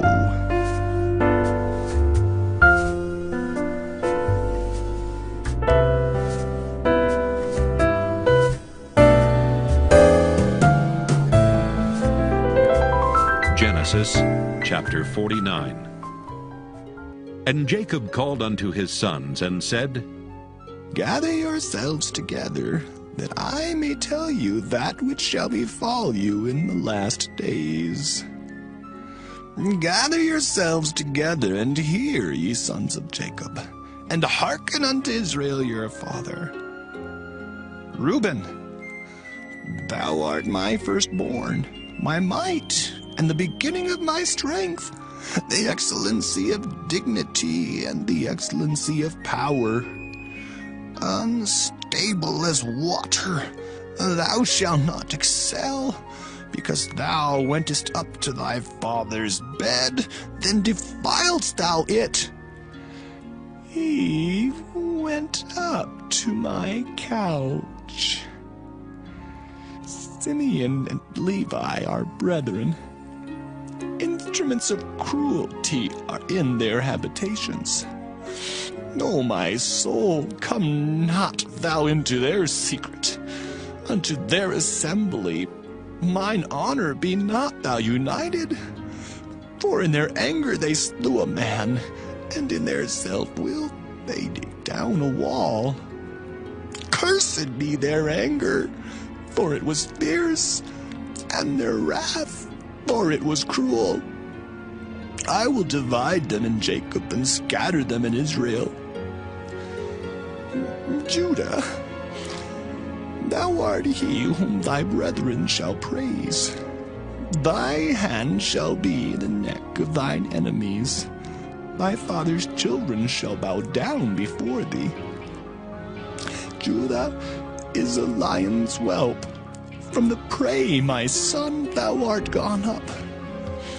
He stooped down, he couched as a lion, and as an old lion. Who shall rouse him up? The scepter shall not depart from Judah, nor a lawgiver from between his feet, until Shiloh come, and unto him shall the gathering of the people be. Binding his foal unto the vine, and his ass's colt unto the choice vine. He washed his garments in wine, and his clothes in the blood of grapes. His eyes shall be red with wine, and his teeth white with milk. Zebulun shall dwell at the haven of the sea, and he shall be for an haven of ships, and his border shall be unto Zidon. Issachar is a strong ass, couching down between two burdens. And he saw that rest was good, and the land that it was pleasant, and bowed his shoulder to bear, and became a servant unto tribute. Dan shall judge his people as one of the tribes of Israel. Dan shall be a serpent by the way, an adder in the path, that biteth the horse's heels, so that his rider shall fall backward. I have waited for thy salvation, O Lord. Gad, a troop shall overcome him, but he shall overcome at the last. Out of Asher his bread shall be fat, and he shall yield royal dainties. Naphtali is a hind let loose, he giveth goodly words. Joseph is a fruitful bough, even a fruitful bough by a well, whose branches run over the wall. The archers have sorely grieved him, and shot at him, and hated him. But his bow abode in strength, and the arms of his hands were made strong by the hands of the mighty God of Jacob. From thence is the shepherd, the stone of Israel. Even by the God of thy father, who shall help thee, and by the Almighty, who shall bless thee with blessings of heaven above, blessings of the deep that lieth under, blessings of the breasts and of the womb. The blessings of thy father have prevailed above the blessings of my progenitors unto the utmost bound of the everlasting hills. They shall be on the head of Joseph, and on the crown of the head of him that was separate from his brethren. Benjamin shall raven as a wolf. In the morning he shall devour the prey, and at night he shall divide the spoil. All these are the 12 tribes of Israel. And this is it that their father spake unto them, and blessed them. Every one according to his blessing he blessed them. And he charged them, and said unto them, I am to be gathered unto my people. Bury me with my fathers in the cave that is in the field of Ephron the Hittite, in the cave that is in the field of Machpelah, which is before Mamre, in the land of Canaan, which Abraham bought with the field of Ephron the Hittite for a possession of a burying place. There they buried Abraham and Sarah his wife. There they buried Isaac and Rebekah his wife, and there I buried Leah. The purchase of the field and of the cave that is therein was from the children of Heth. And when Jacob had made an end of commanding his sons, he gathered up his feet into the bed, and yielded up the ghost, and was gathered unto his people.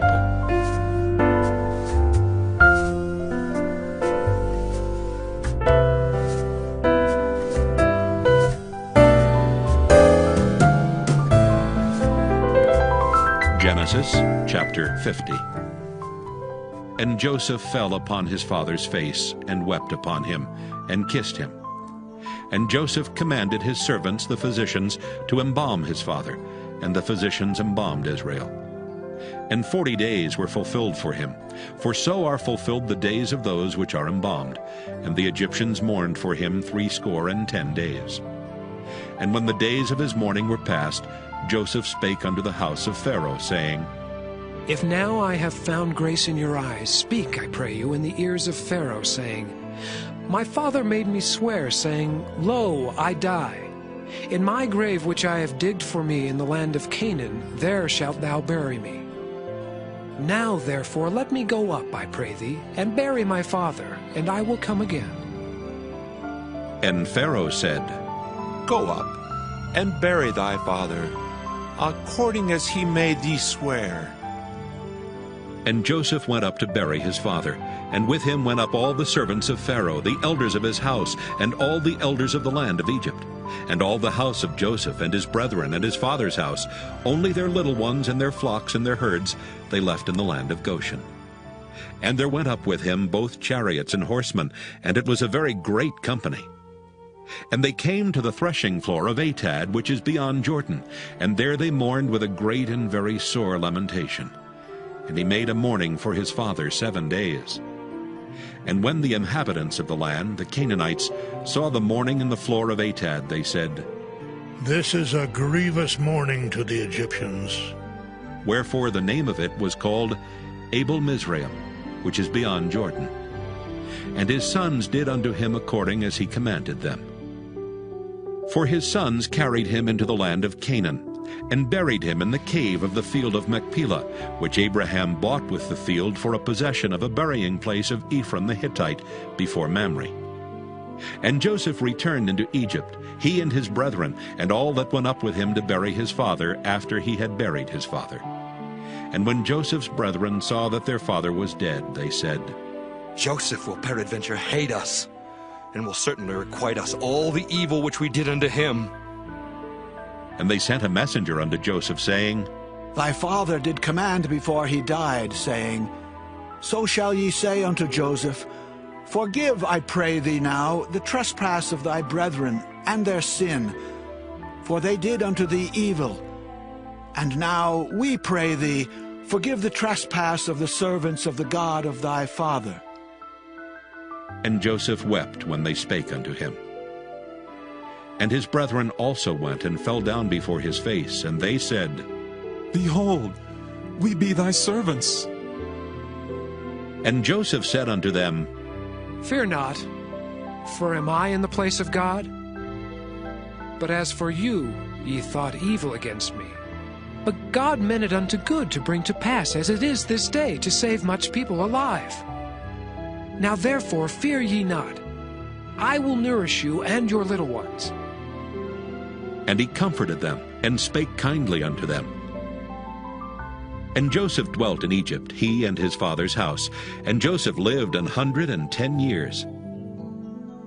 And Joseph saw Ephraim's children of the third generation. The children also of Machir, the son of Manasseh, were brought up upon Joseph's knees. And Joseph said unto his brethren, I die, and God will surely visit you, and bring you out of this land unto the land which he sware to Abraham, to Isaac, and to Jacob. And Joseph took an oath of the children of Israel, saying, God will surely visit you, and ye shall carry up my bones from hence. So Joseph died, being 110 years old. And they embalmed him, and he was put in a coffin in Egypt.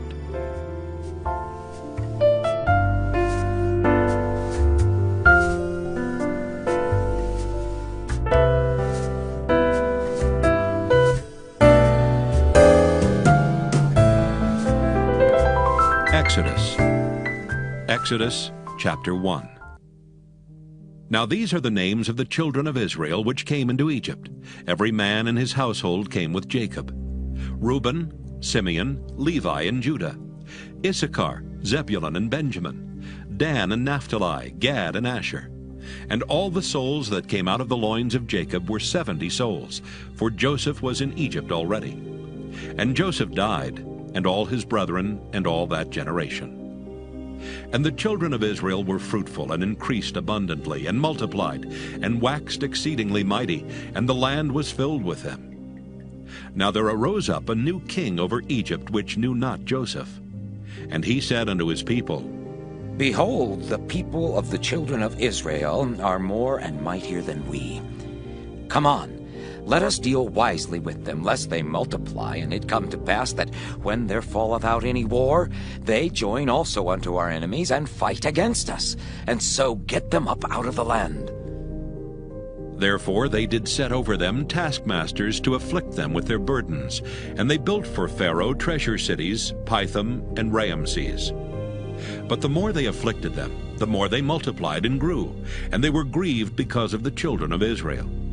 And the Egyptians made the children of Israel to serve with rigor. And they made their lives bitter with hard bondage, in mortar and in brick, and in all manner of service in the field. All their service wherein they made them serve was with rigor.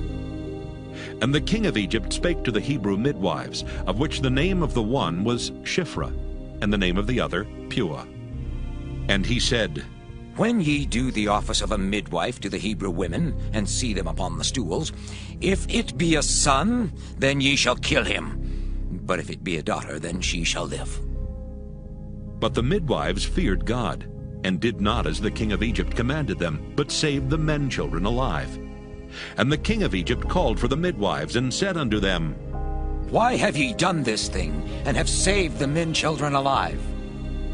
And the midwives said unto Pharaoh, Because the Hebrew women are not as the Egyptian women, for they are lively, and are delivered ere the midwives come in unto them. Therefore God dealt well with the midwives, and the people multiplied and waxed very mighty. And it came to pass, because the midwives feared God, that he made them houses.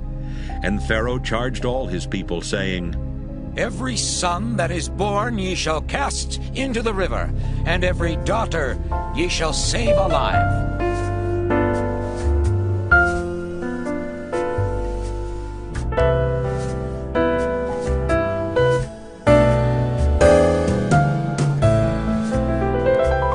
Exodus chapter 2.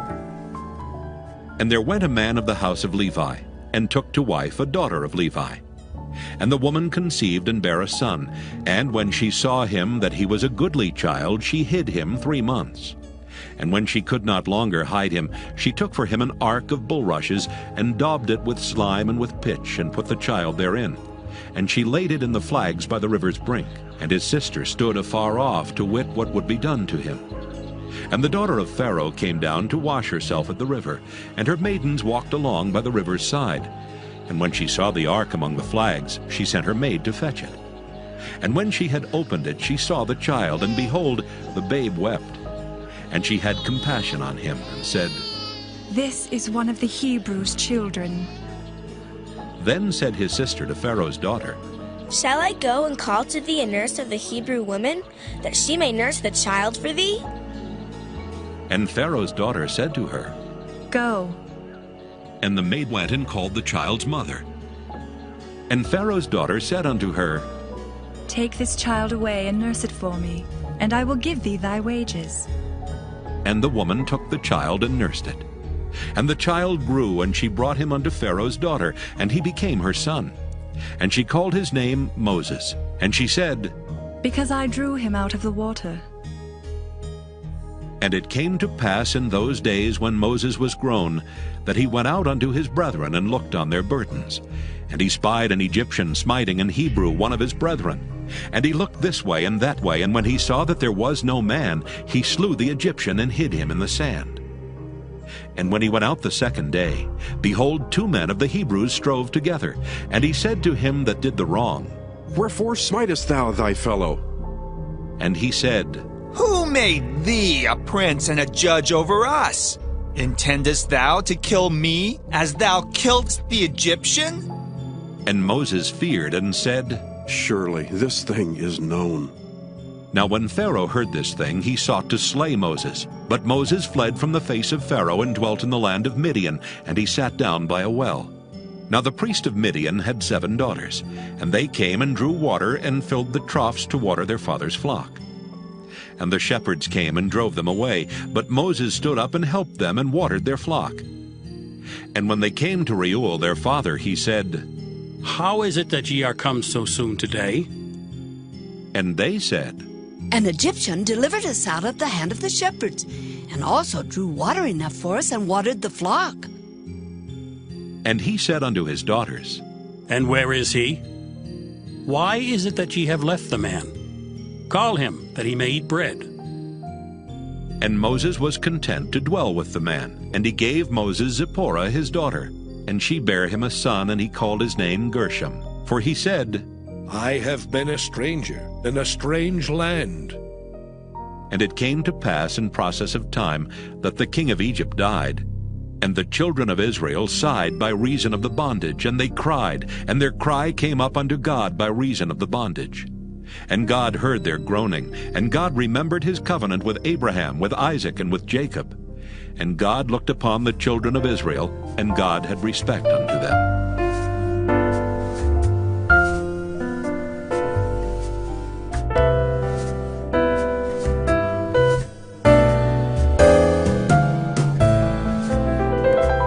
Exodus chapter 3. Now Moses kept the flock of Jethro his father-in-law, the priest of Midian, and he led the flock to the backside of the desert, and came to the mountain of God, even to Horeb. And the angel of the Lord appeared unto him in a flame of fire out of the midst of a bush. And he looked, and behold, the bush burned with fire, and the bush was not consumed. And Moses said, I will now turn aside and see this great sight, why the bush is not burnt.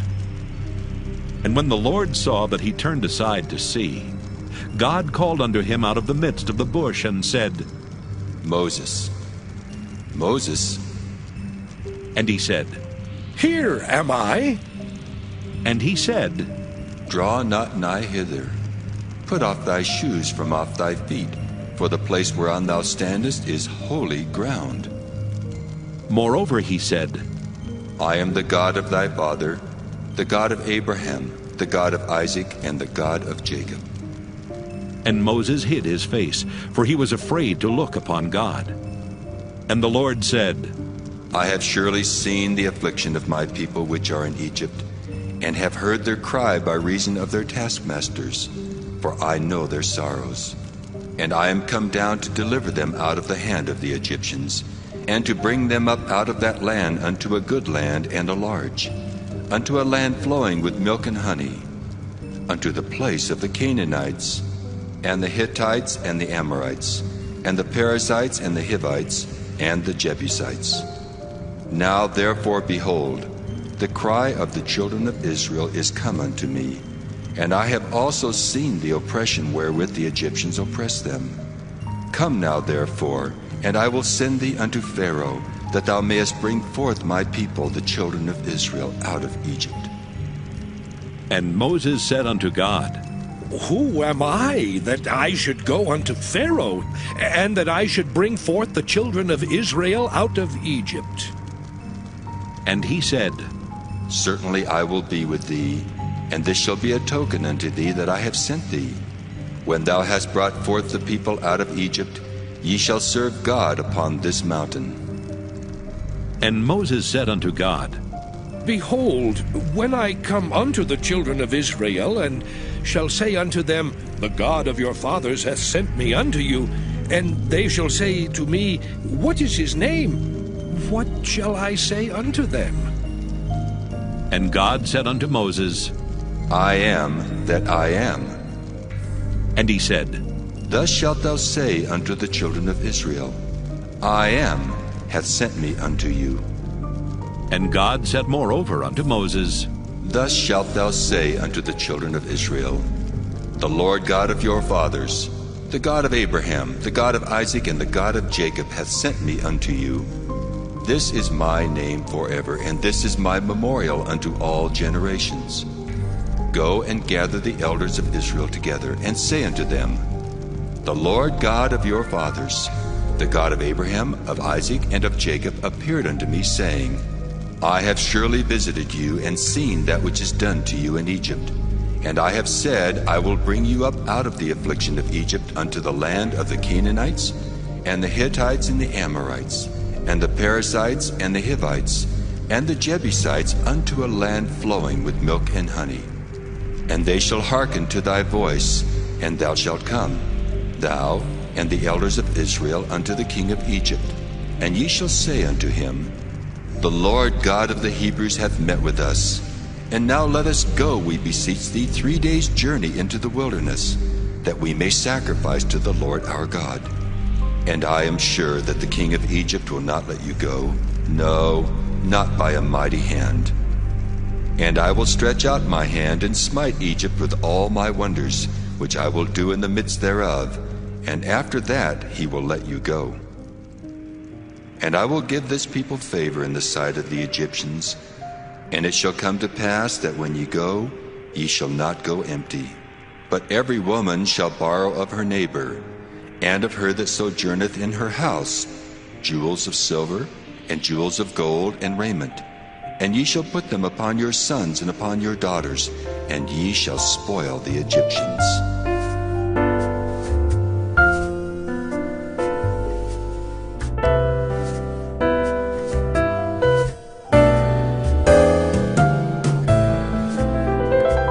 Exodus chapter 4.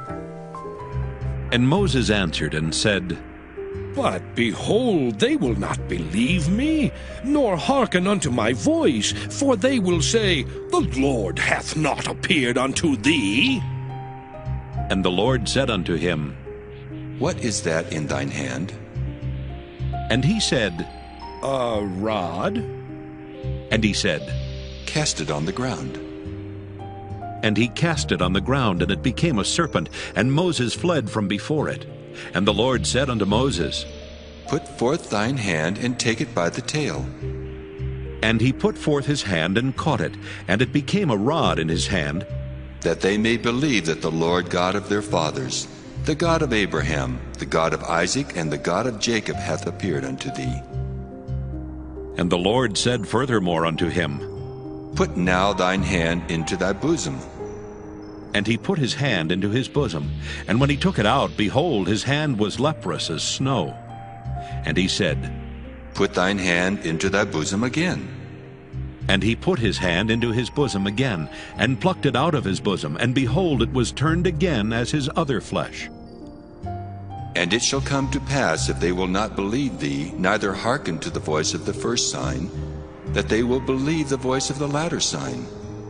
And it shall come to pass, if they will not believe also these two signs, neither hearken unto thy voice, that thou shalt take of the water of the river, and pour it upon the dry land. And the water which thou takest out of the river shall become blood upon the dry land.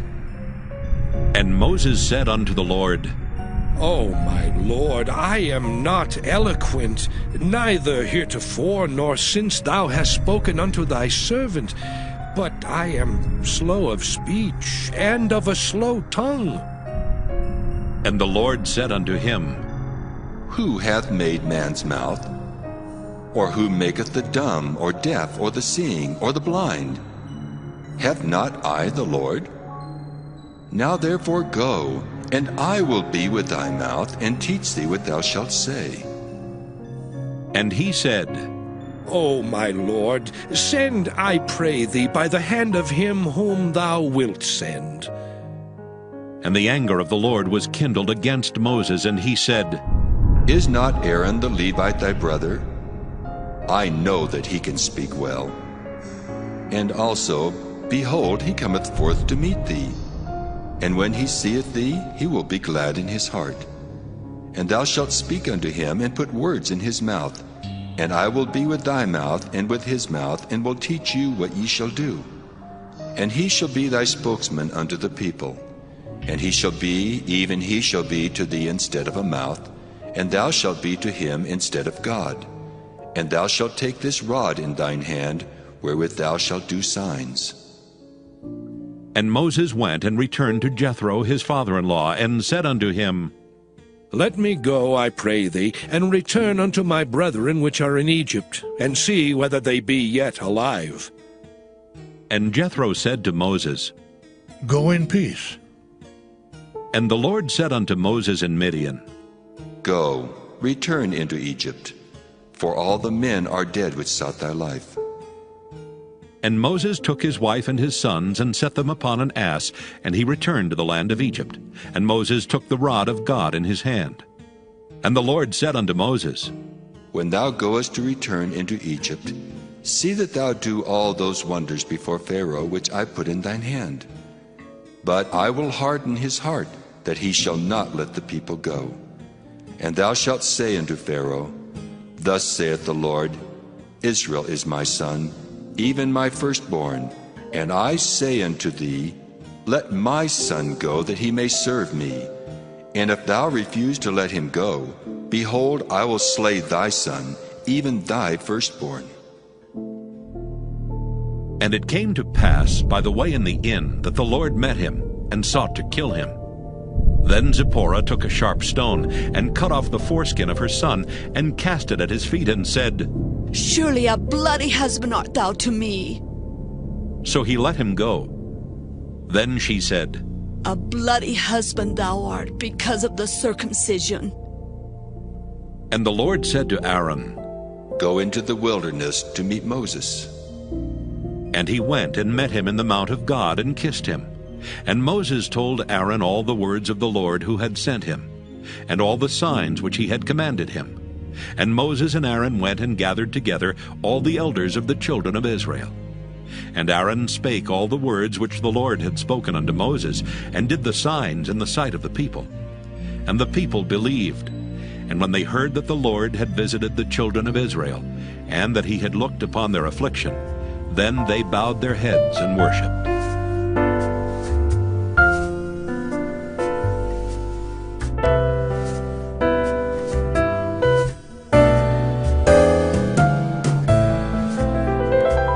Exodus chapter 5. And afterward Moses and Aaron went in and told Pharaoh, Thus saith the Lord God of Israel, Let my people go, that they may hold a feast unto me in the wilderness. And Pharaoh said, Who is the Lord, that I should obey his voice to let Israel go? I know not the Lord, neither will I let Israel go. And they said, The God of the Hebrews hath met with us. Let us go, we pray thee, 3 days' journey into the desert, and sacrifice unto the Lord our God, lest he fall upon us with pestilence or with the sword. And the king of Egypt said unto them, Wherefore do ye, Moses and Aaron, let the people from their works? Get you unto your burdens. And Pharaoh said, Behold, the people of the land now are many, and ye make them rest from their burdens? And Pharaoh commanded the same day the taskmasters of the people and their officers, saying, Ye shall no more give the people straw to make brick, as heretofore. Let them go and gather straw for themselves, and the tale of the bricks which they did make heretofore ye shall lay upon them. Ye shall not diminish aught thereof. For they be idle. Therefore they cry, saying, Let us go and sacrifice to our God.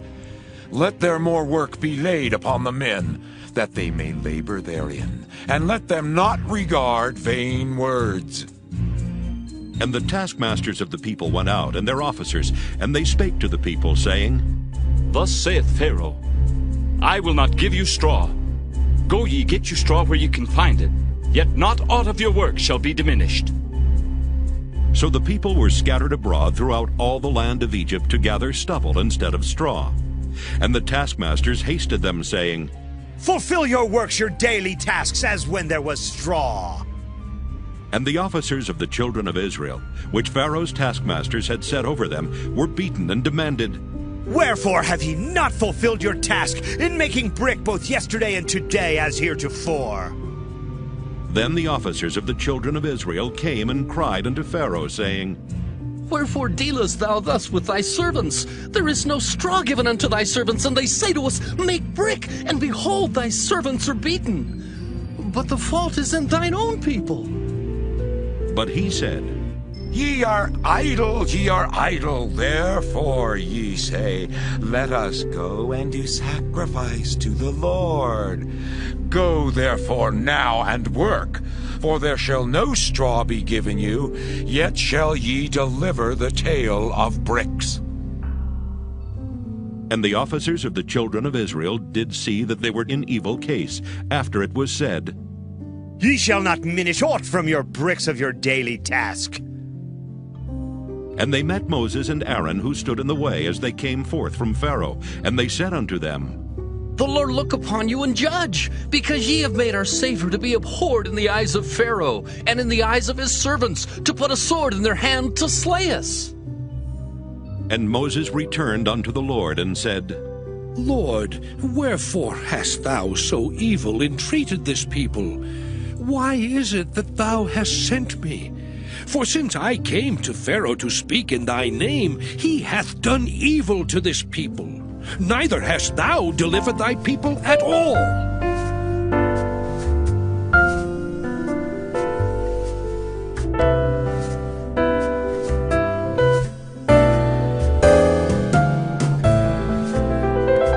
Exodus chapter 6. Then the Lord said unto Moses, Now shalt thou see what I will do to Pharaoh.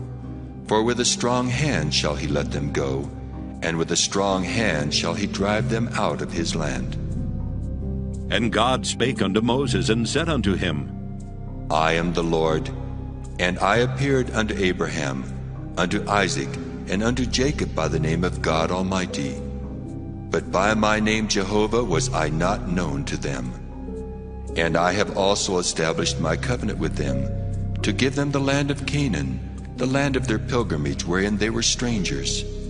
And I have also heard the groaning of the children of Israel, whom the Egyptians keep in bondage, and I have remembered my covenant.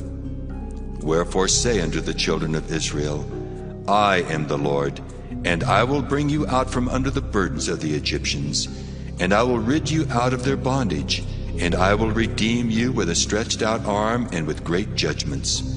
And I will take you to me for a people, and I will be to you a God.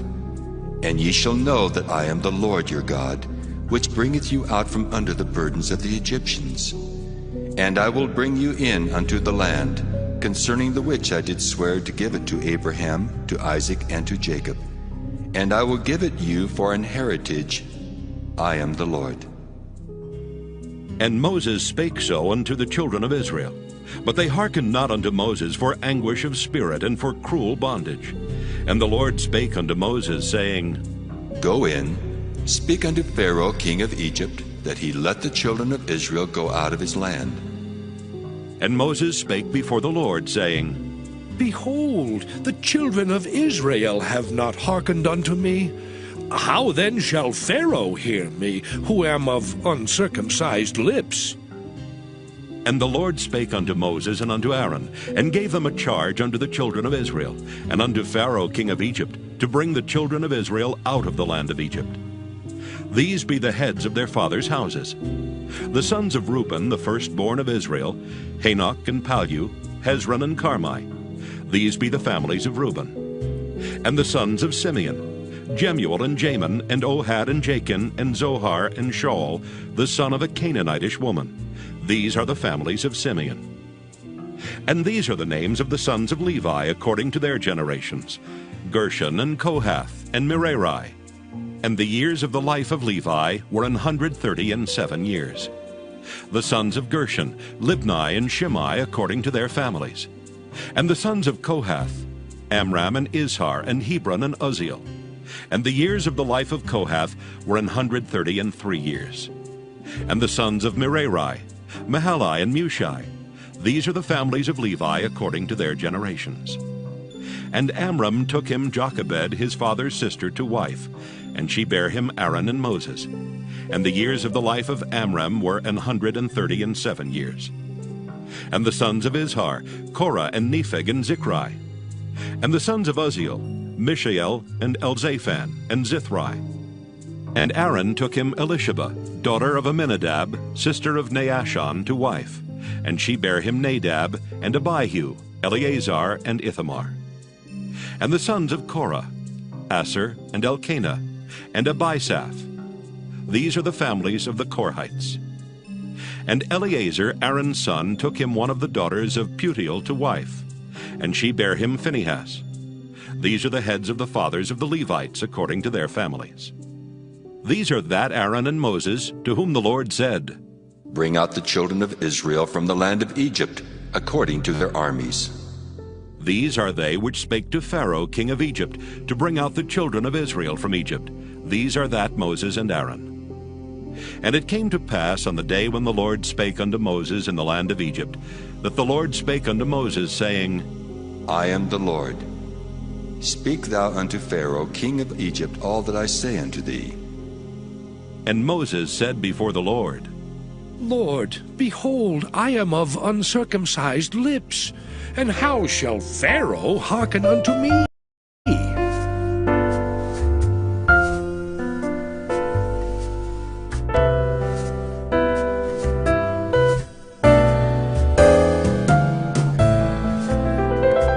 Exodus chapter 7. And the Lord said unto Moses, See, I have made thee a god to Pharaoh, and Aaron thy brother shall be thy prophet. Thou shalt speak all that I command thee, and Aaron thy brother shall speak unto Pharaoh, that he send the children of Israel out of his land. And I will harden Pharaoh's heart, and multiply my signs and my wonders in the land of Egypt. But Pharaoh shall not hearken unto you, that I may lay my hand upon Egypt, and bring forth mine armies, and my people the children of Israel, out of the land of Egypt by great judgments.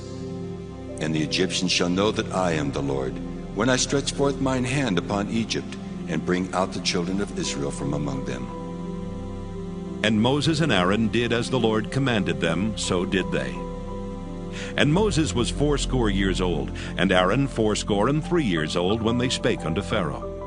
And the Lord spake unto Moses and unto Aaron, saying, When Pharaoh shall speak unto you, saying, Show a miracle for you, then thou shalt say unto Aaron, Take thy rod and cast it before Pharaoh, and it shall become a serpent.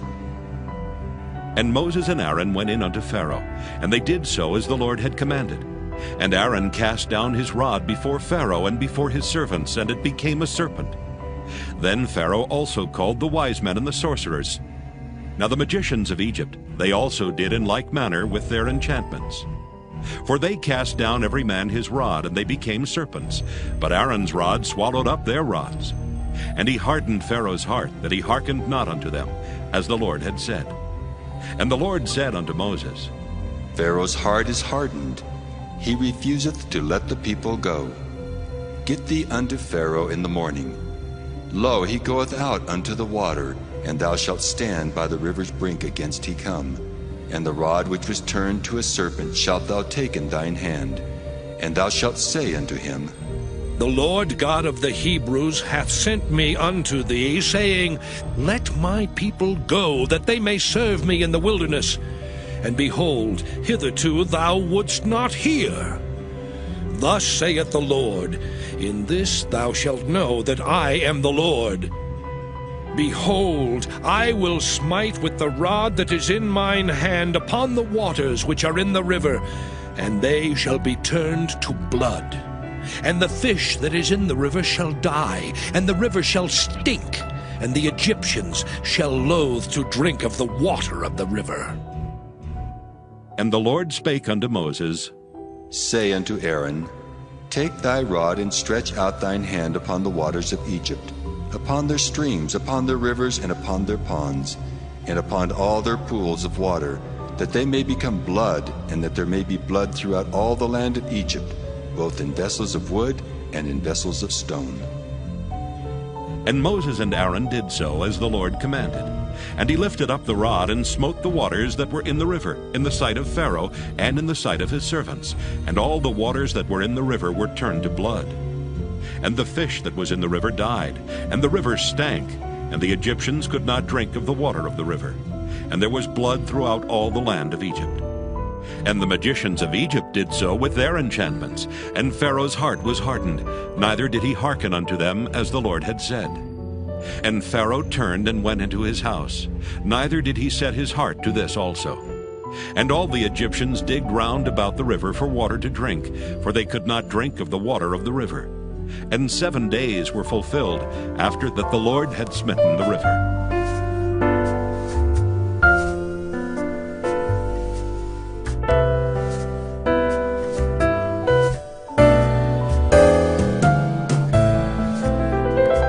Exodus chapter 8.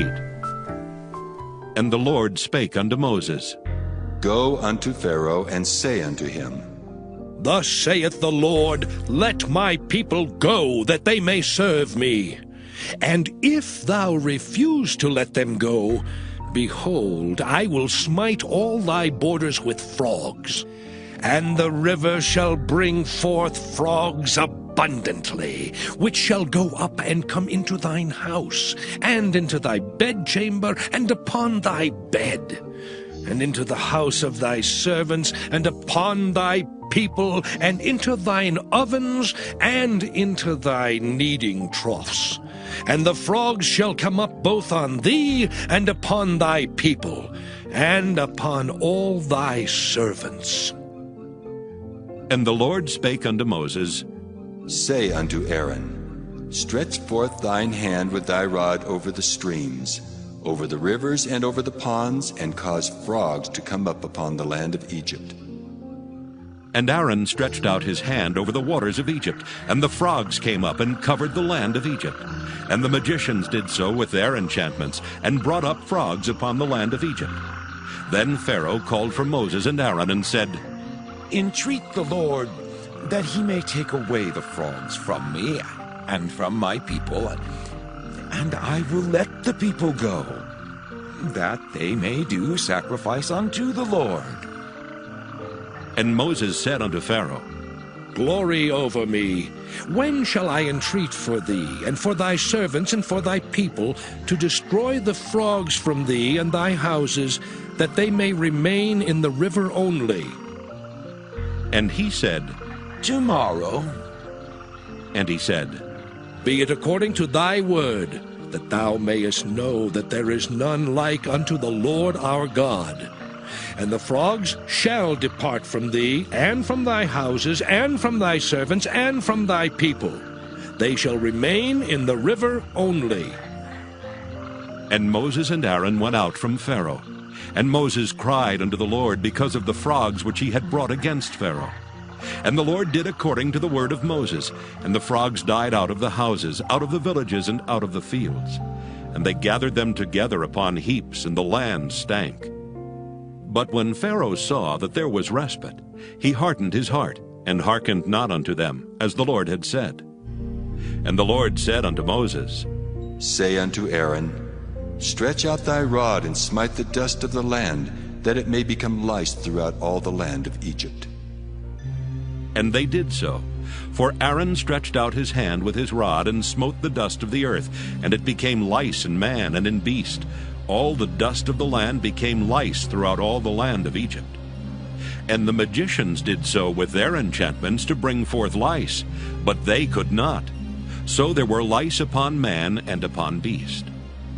Then the magician said unto Pharaoh, This is the finger of God. And Pharaoh's heart was hardened, and he hearkened not unto them, as the Lord had said.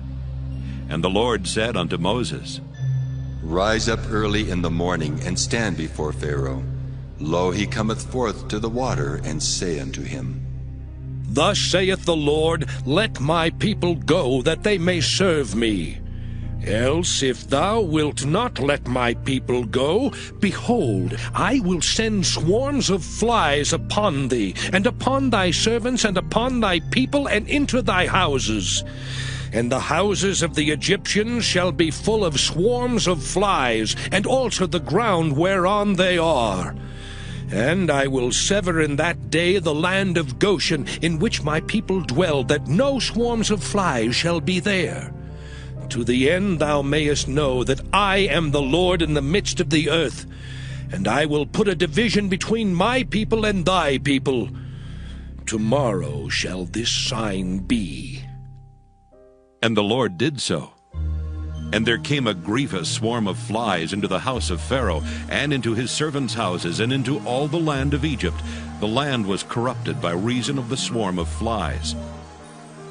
And Pharaoh called for Moses and for Aaron, and said, Go ye, sacrifice to your God in the land. And Moses said, It is not meet so to do, for we shall sacrifice the abomination of the Egyptians to the Lord our God. Lo, shall we sacrifice the abomination of the Egyptians before their eyes, and will they not stone us? We will go 3 days' journey into the wilderness, and sacrifice to the Lord our God, as he shall command us. And Pharaoh said, I will let you go, that ye may sacrifice to the Lord your God in the wilderness. Only ye shall not go very far away. Entreat for me.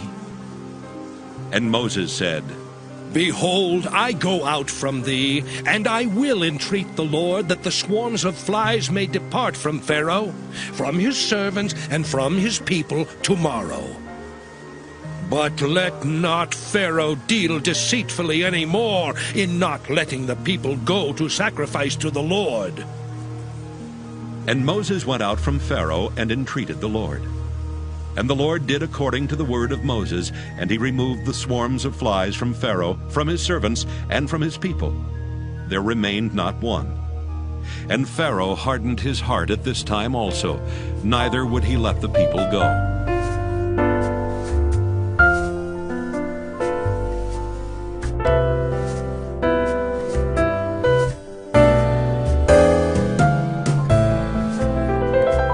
Exodus chapter 9. Then the Lord said unto Moses, Go in unto Pharaoh, and tell him, Thus saith the Lord God of the Hebrews, Let my people go, that they may serve me. For if thou refuse to let them go, and wilt hold them still, behold, the hand of the Lord is upon thy cattle which is in the field, upon the horses, upon the asses, upon the camels, upon the oxen, and upon the sheep.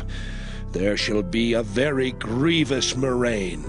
And the Lord shall sever between the cattle of Israel and the cattle of Egypt, and there shall nothing die of all that is the children's of Israel. And the Lord appointed a set time, saying, Tomorrow the Lord shall do this thing in the land. And the Lord did that thing on the morrow, and all the cattle of Egypt died. But of the cattle of the children of Israel died not one. And Pharaoh sent, and behold, there was not one of the cattle of the Israelites dead. And the heart of Pharaoh was hardened, and he did not let the people go. And the Lord said unto Moses and unto Aaron, Take to you handfuls of ashes of the furnace, and let Moses sprinkle it toward the heaven in the sight of Pharaoh. And it shall become small dust in all the land of Egypt, and shall be a boil breaking forth with blains upon man and upon beast, throughout all the land of Egypt. And they took ashes of the furnace and stood before Pharaoh. And Moses sprinkled it up toward heaven, and it became a boil breaking forth with blains upon man and upon beast. And the magicians could not stand before Moses because of the boils, for the boil was upon the magicians and upon all the Egyptians. And the Lord hardened the heart of Pharaoh, and he hearkened not unto them, as the Lord had spoken unto Moses. And the Lord said unto Moses, Rise up early in the morning, and stand before Pharaoh, and say unto him, Thus saith the Lord God of the Hebrews, Let my people go, that they may serve me. For I will at this time send all my plagues upon thine heart, and upon thy servants, and upon thy people, that thou mayest know that there is none like me in all the earth. For now I will stretch out my hand, that I may smite thee and thy people with pestilence, and thou shalt be cut off from the earth. And in very deed for this cause have I raised thee up, for to show in thee my power, and that my name may be declared throughout all the earth. As yet exaltest thou thyself against my people, that thou wilt not let them go? Behold, tomorrow, about this time, I will cause it to rain a very grievous hail, such as hath not been in Egypt since the foundation thereof, even until now. Send therefore now, and gather thy cattle, and all that thou hast in the field. For upon every man and beast which shall be found in the field, and shall not be brought home, the hail shall come down upon them, and they shall die. He that feared the word of the Lord among the servants of Pharaoh made his servants and his cattle flee into the houses. And he that regarded not the word of the Lord left his servants and his cattle in the field. And the Lord said unto Moses, Stretch forth thine hand toward heaven, that there may be hail in all the land of Egypt, upon man and upon beast, and upon every herb of the field throughout the land of Egypt. And Moses stretched forth his rod toward heaven, and the Lord sent thunder and hail, and the fire ran along upon the ground. And the Lord rained hail upon the land of Egypt. So there was hail and fire mingled with the hail, very grievous, such as there was none like it in all the land of Egypt since it became a nation. And the hail smote throughout all the land of Egypt all that was in the field, both man and beast. And the hail smote every herb of the field, and brake every tree of the field. Only in the land of Goshen, where the children of Israel were, was there no hail. And Pharaoh sent and called for Moses and Aaron, and said unto them, I have sinned this time. The Lord is righteous, and I and my people are wicked. Entreat the Lord, for it is enough that there be no more mighty thunderings and hail, and I will let you go, and ye shall stay no longer. And Moses said unto him, As soon as I am gone out of the city, I will spread abroad my hands unto the Lord. And the thunder shall cease, neither shall there be any more hail, that thou mayest know how that the earth is the Lord's. But as for thee and thy servants, I know that ye will not yet fear the Lord God. And the flax and the barley was smitten, for the barley was in the ear, and the flax was bold. But the wheat and the rye were not smitten, for they were not grown up. And Moses went out of the city from Pharaoh, and spread abroad his hands unto the Lord. And the thunders and hail ceased, and the rain was not poured upon the earth. And when Pharaoh saw that the rain and the hail and the thunders were ceased, he sinned yet more, and hardened his heart, he and his servants. And the heart of Pharaoh was hardened, neither would he let the children of Israel go, as the Lord had spoken by Moses.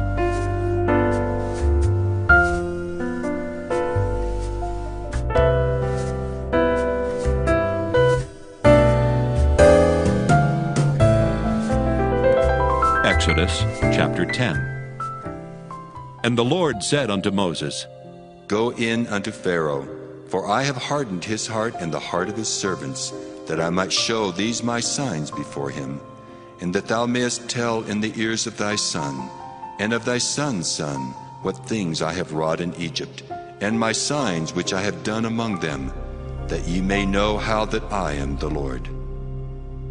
And Moses and Aaron came in unto Pharaoh, and said unto him, Thus saith the Lord God of the Hebrews, How long wilt thou refuse to humble thyself before me?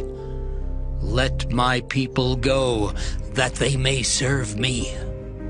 Else, if thou refuse to let my people go, behold, tomorrow will I bring the locusts into thy coast, and they shall cover the face of the earth, that one cannot be able to see the earth. And they shall eat the residue of that which is escaped, which remaineth unto you from the hail, and shall eat every tree which groweth for you out of the field. And they shall fill thy houses, and the houses of all thy servants, and the houses of all the Egyptians, which neither thy fathers nor thy fathers' fathers have seen, since the day that they were upon the earth unto this day. And he turned himself and went out from Pharaoh. And Pharaoh's servants said unto him, How long shall this man be a snare to us?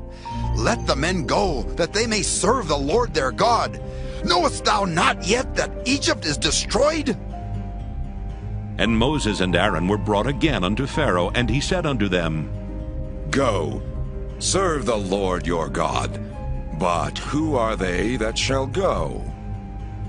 And Moses said, We will go with our young and with our old, with our sons and with our daughters, with our flocks and with our herds will we go, for we must hold a feast unto the Lord. And he said unto them, Let the Lord be so with you, as I will let you go. And your little ones, look to it, for evil is before you. Not so. Go now, ye that are men, and serve the Lord, for that ye did desire. And they were driven out from Pharaoh's presence. And the Lord said unto Moses, Stretch out thine hand over the land of Egypt, for the locusts, that they may come up upon the land of Egypt, and eat every herb of the land, even all that the hail hath left. And Moses stretched forth his rod over the land of Egypt, and the Lord brought an east wind upon the land all that day and all that night. And when it was morning, the east wind brought the locusts. And the locusts went up over all the land of Egypt, and rested in all the coasts of Egypt. Very grievous were they. Before them there were no such locusts as they, neither after them shall be such. For they covered the face of the whole earth, so that the land was darkened. And they did eat every herb of the land, and all the fruit of the trees which the hail had left. and there remained not any green thing in the trees or in the herbs of the field through all the land of Egypt. Then Pharaoh called for Moses and Aaron in haste, and he said, I have sinned against the Lord your God and against you. Now therefore forgive, I pray thee, my sin only this once, and entreat the Lord your God that he may take away from me this death only. And he went out from Pharaoh and entreated the Lord. And the Lord turned a mighty strong west wind, which took away the locusts and cast them into the Red Sea. There remained not one locust in all the coasts of Egypt. But the Lord hardened Pharaoh's heart, so that he would not let the children of Israel go.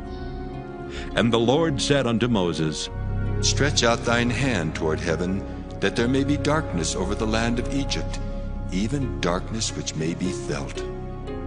And Moses stretched forth his hand toward heaven, and there was a thick darkness in all the land of Egypt 3 days. They saw not one another, neither rose any from his place for 3 days. But all the children of Israel had light in their dwellings.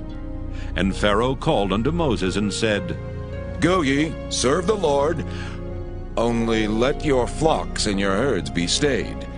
Let your little ones also go with you. And Moses said, Thou must give us also sacrifices and burnt offerings, that we may sacrifice unto the Lord our God. Our cattle also shall go with us. There shall not an hoof be left behind. For thereof must we take to serve the Lord our God.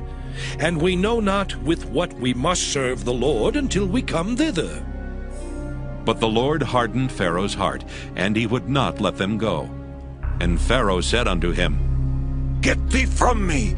Take heed to thyself, see my face no more, for in that day thou seest my face, thou shalt die. And Moses said, Thou hast spoken well. I will see thy face again no more.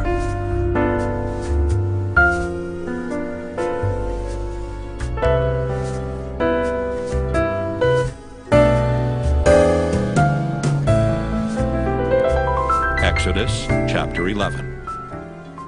And the Lord said unto Moses, Yet will I bring one plague more upon Pharaoh and upon Egypt. Afterwards he will let you go hence. When he shall let you go, he shall surely thrust you out hence altogether. Speak now in the ears of the people, and let every man borrow of his neighbor, and every woman of her neighbor, jewels of silver and jewels of gold. And the Lord gave the people favor in the sight of the Egyptians. Moreover, the man Moses was very great in the land of Egypt, in the sight of Pharaoh's servants, and in the sight of the people. And Moses said, Thus saith the Lord, About midnight will I go out into the midst of Egypt, and all the firstborn in the land of Egypt shall die, from the firstborn of Pharaoh that sitteth upon his throne, even unto the firstborn of the maidservant that is behind the mill, and all the firstborn of beasts. And there shall be a great cry throughout all the land of Egypt, such as there was none like it, nor shall be like it any more. But against any of the children of Israel shall not a dog move his tongue, against man or beast, that ye may know how that the Lord doth put a difference between the Egyptians and Israel. And all these thy servants shall come down unto me, and bow down themselves unto me, saying, Get thee out, and all the people that follow thee. And after that I will go out. And he went out from Pharaoh in a great anger. And the Lord said unto Moses, Pharaoh shall not hearken unto you, that my wonders may be multiplied in the land of Egypt. And Moses and Aaron did all these wonders before Pharaoh. And the Lord hardened Pharaoh's heart, so that he would not let the children of Israel go out of his land.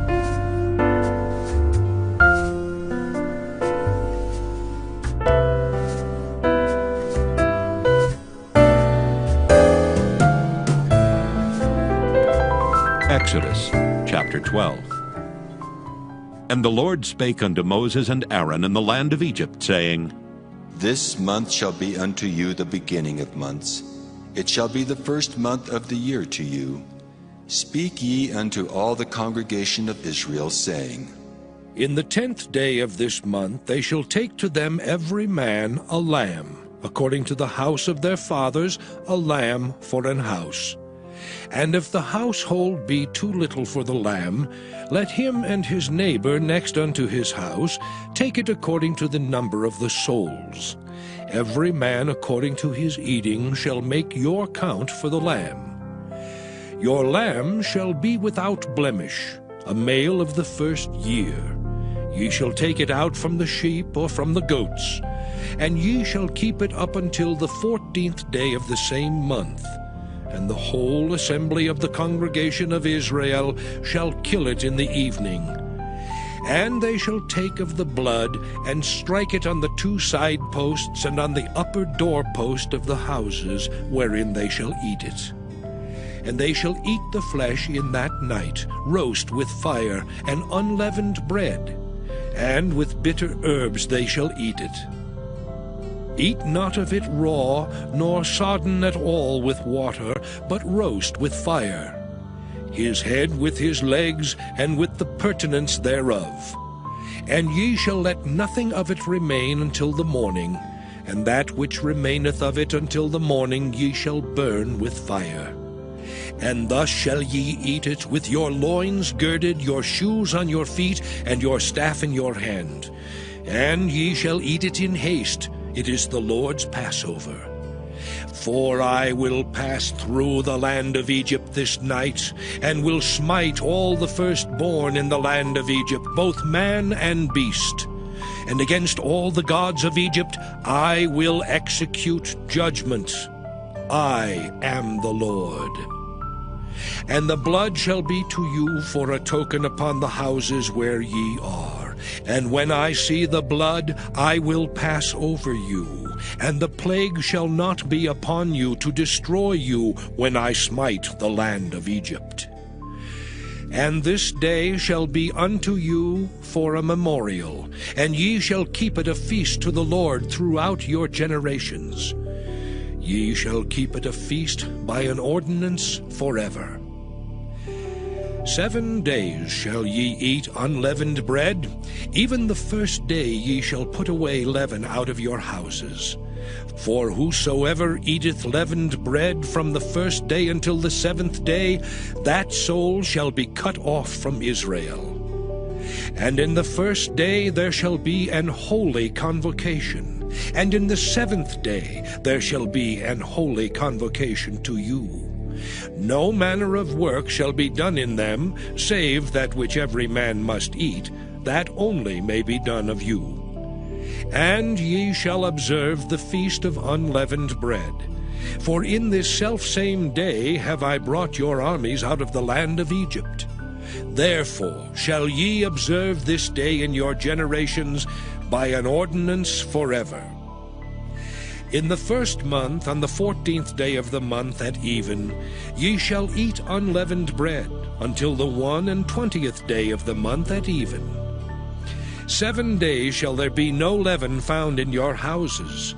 For whosoever eateth that which is leavened, even that soul shall be cut off from the congregation of Israel, whether he be a stranger or born in the land. Ye shall eat nothing leavened. In all your habitations shall ye eat unleavened bread. Then Moses called for all the elders of Israel, and said unto them, Draw out and take you a lamb according to your families, and kill the Passover. And ye shall take a bunch of hyssop, and dip it in the blood that is in the basin, and strike the lintel and the 2 side posts with the blood that is in the basin. And none of you shall go out at the door of his house until the morning. For the Lord will pass through to smite the Egyptians, and when he seeth the blood upon the lintel and on the 2 side posts, the Lord will pass over the door, and will not suffer the destroyer to come in unto your houses to smite you. And ye shall observe this thing for an ordinance to thee and to thy sons forever. And it shall come to pass, when ye be come to the land which the Lord will give you, according as he hath promised, that ye shall keep this service.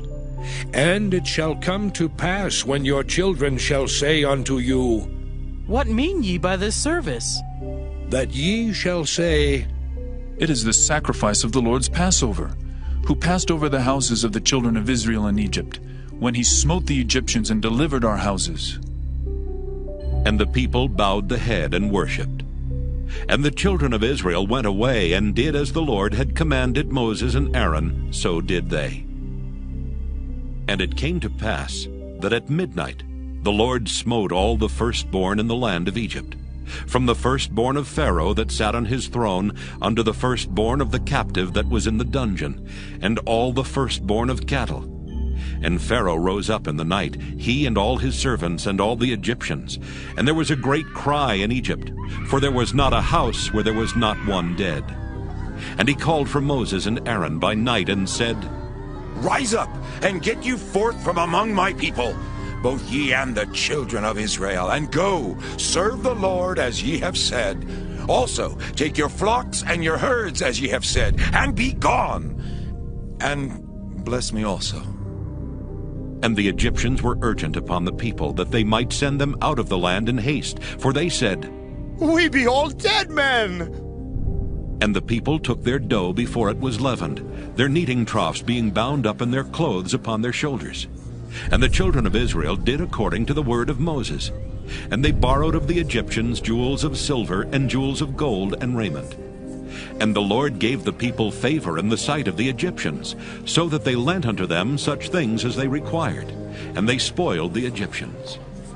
And the children of Israel journeyed from Ramesses to Succoth, about 600,000 on foot that were men beside children. And a mixed multitude went up also with them, and flocks and herds, even very much cattle.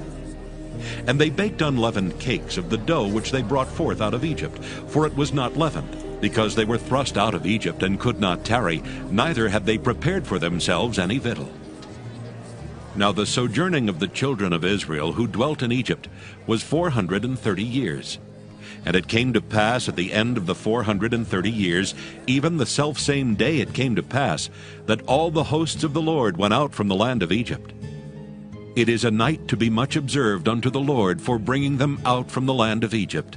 This is that night of the Lord to be observed of all the children of Israel in their generations. And the Lord said unto Moses and Aaron, This is the ordinance of the Passover. There shall no stranger eat thereof, but every man's servant that is bought for money, when thou hast circumcised him, then shall he eat thereof. A foreigner and an hired servant shall not eat thereof. In one house shall it be eaten.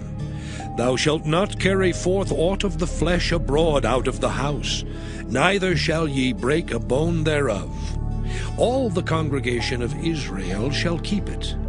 And when a stranger shall sojourn with thee, and will keep the Passover to the Lord, let all his males be circumcised, and then let him come near and keep it. And he shall be as one that is born in the land. For no uncircumcised person shall eat thereof. One law shall be to him that is homeborn, and unto the stranger that sojourneth among you. Thus did all the children of Israel. As the Lord commanded Moses and Aaron, so did they. And it came to pass the selfsame day that the Lord did bring the children of Israel out of the land of Egypt by their armies.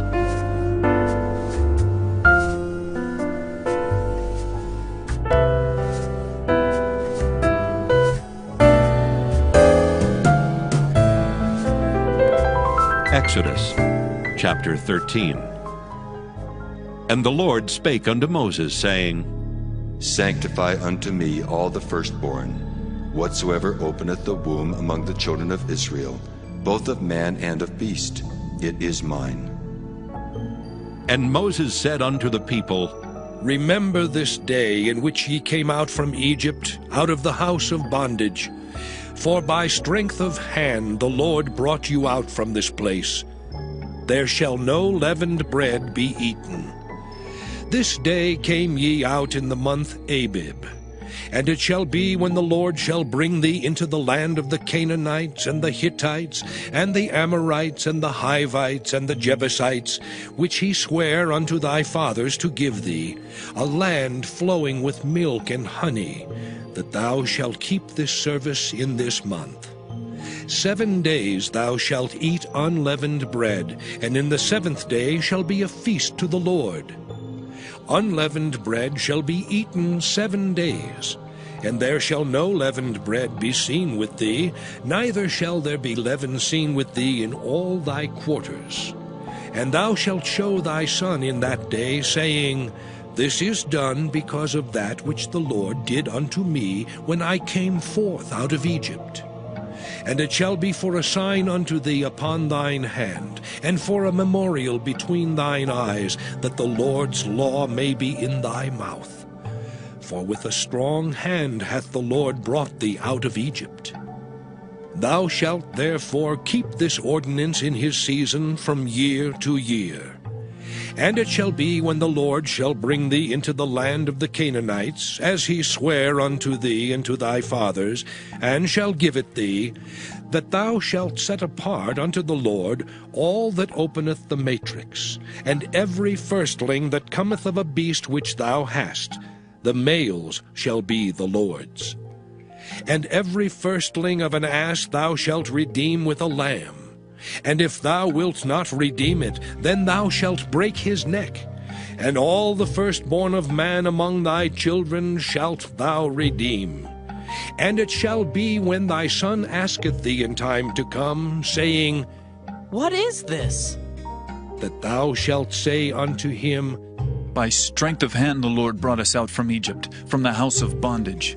And it came to pass, when Pharaoh would hardly let us go, that the Lord slew all the firstborn in the land of Egypt, both the firstborn of man and the firstborn of beast.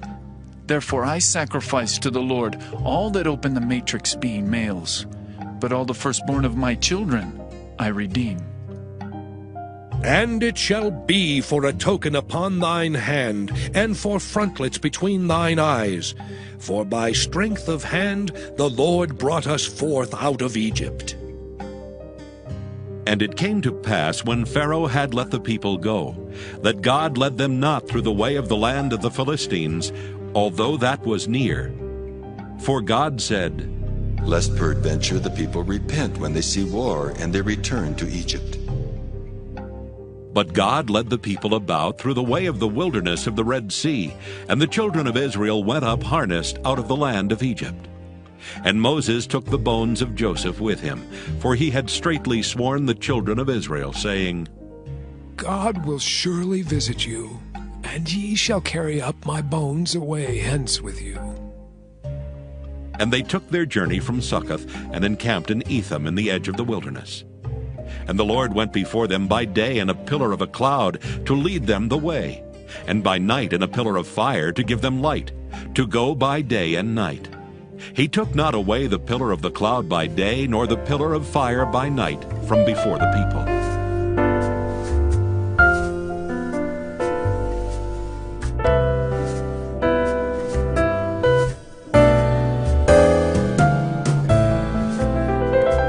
Exodus chapter 14. And the Lord spake unto Moses, saying, Speak unto the children of Israel, that they turn and encamp before Pi-hahiroth, between Migdol and the sea, over against Baal-zephon. Before it shall ye encamp by the sea. For Pharaoh will say of the children of Israel, They are entangled in the land, the wilderness hath shut them in.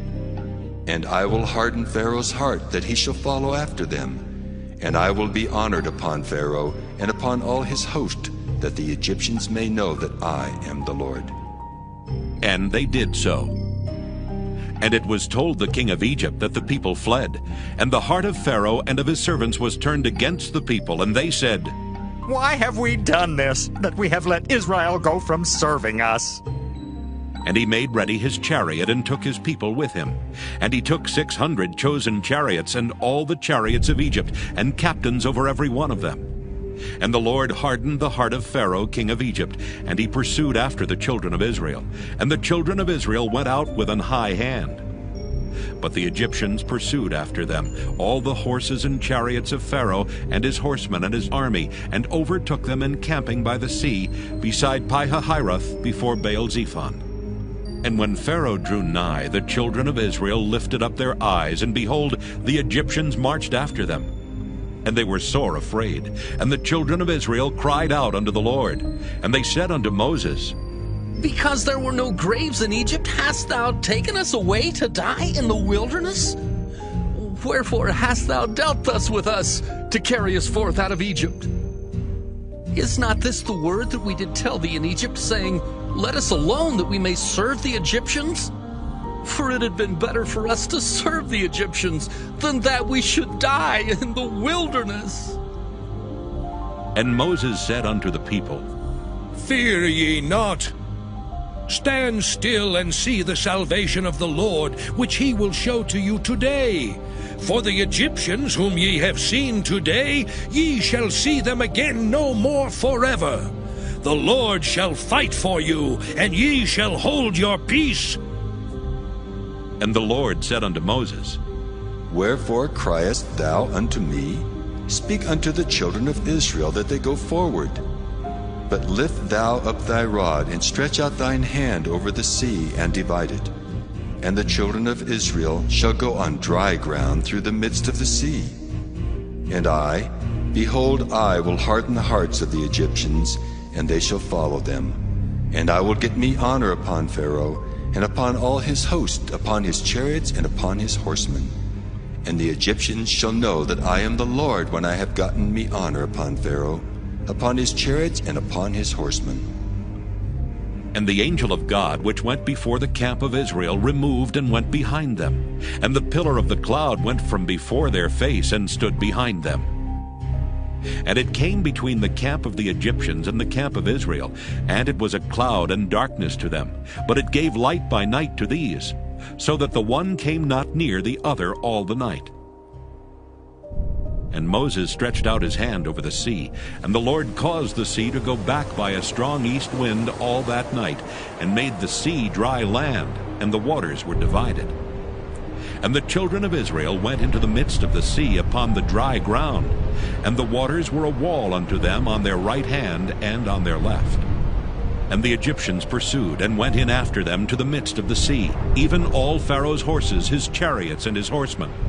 And it came to pass that in the morning watch the Lord looked unto the host of the Egyptians through the pillar of fire and of the cloud, and troubled the host of the Egyptians, and took off their chariot wheels, that they drave them heavily. So that the Egyptians said, Let us flee from the face of Israel. For the Lord fighteth for them against the Egyptians. And the Lord said unto Moses, Stretch out thine hand over the sea, that the waters may come again upon the Egyptians, upon their chariots, and upon their horsemen. And Moses stretched forth his hand over the sea, and the sea returned to his strength when the morning appeared. And the Egyptians fled against it, and the Lord overthrew the Egyptians in the midst of the sea. And the waters returned and covered the chariots and the horsemen, and all the host of Pharaoh that came into the sea after them. There remained not so much as one of them. But the children of Israel walked upon dry land in the midst of the sea, and the waters were a wall unto them on their right hand and on their left.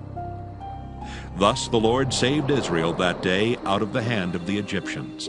And Israel saw the Egyptians dead upon the seashore. And Israel saw that great work which the Lord did upon the Egyptians. And the people feared the Lord, and believed the Lord and his servant Moses.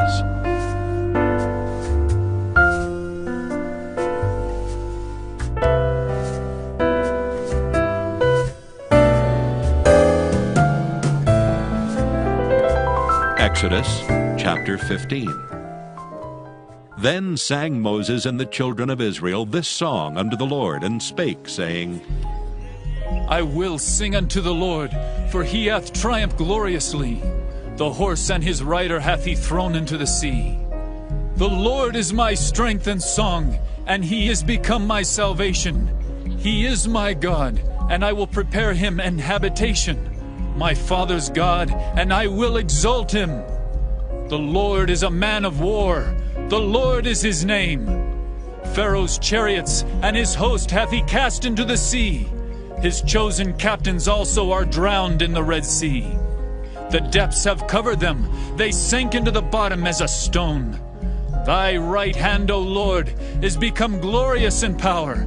Thy right hand, O Lord, hath dashed in pieces the enemy.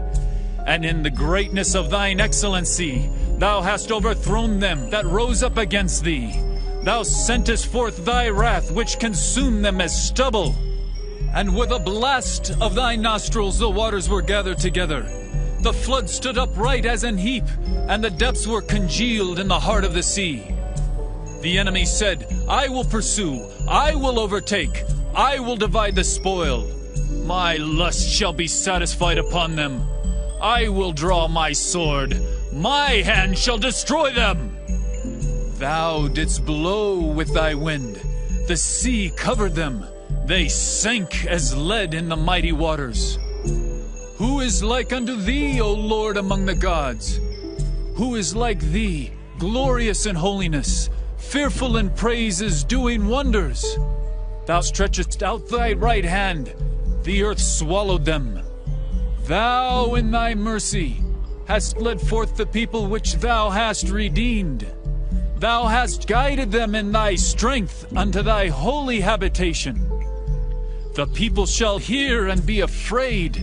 Sorrow shall take hold on the inhabitants of Palestina. Then the dukes of Edom shall be amazed. The mighty men of Moab, trembling, shall take hold upon them. All the inhabitants of Canaan shall melt away. Fear and dread shall fall upon them. By the greatness of thine arm, they shall be as still as a stone. Till thy people pass over, O Lord, till the people pass over which thou hast purchased. Thou shalt bring them in and plant them in the mountain of thine inheritance, in the place, O Lord, which thou hast made for thee to dwell in the sanctuary, O Lord, which thy hands have established. The Lord shall reign forever and ever. For the horse of Pharaoh went in with his chariots and with his horsemen into the sea, and the Lord brought again the waters of the sea upon them.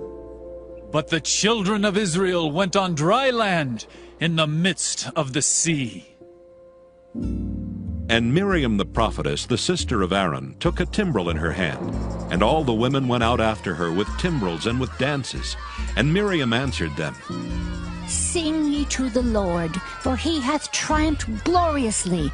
The horse and his rider hath he thrown into the sea. So Moses brought Israel from the Red Sea, and they went out into the wilderness of Shur. And they went 3 days in the wilderness and found no water.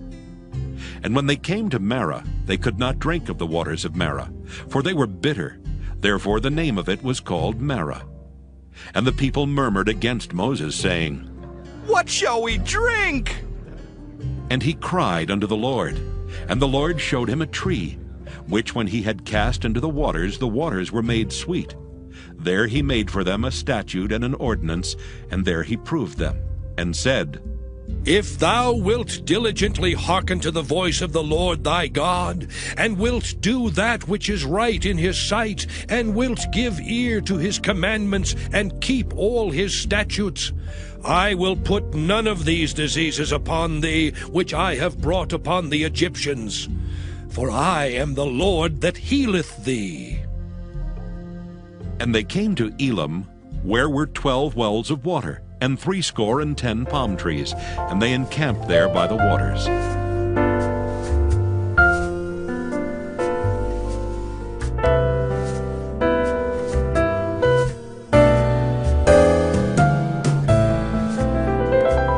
Exodus chapter 16. And they took their journey from Elim, and all the congregation of the children of Israel came unto the wilderness of Sin, which is between Elim and Sinai, on the 15th day of the 2nd month after their departing out of the land of Egypt.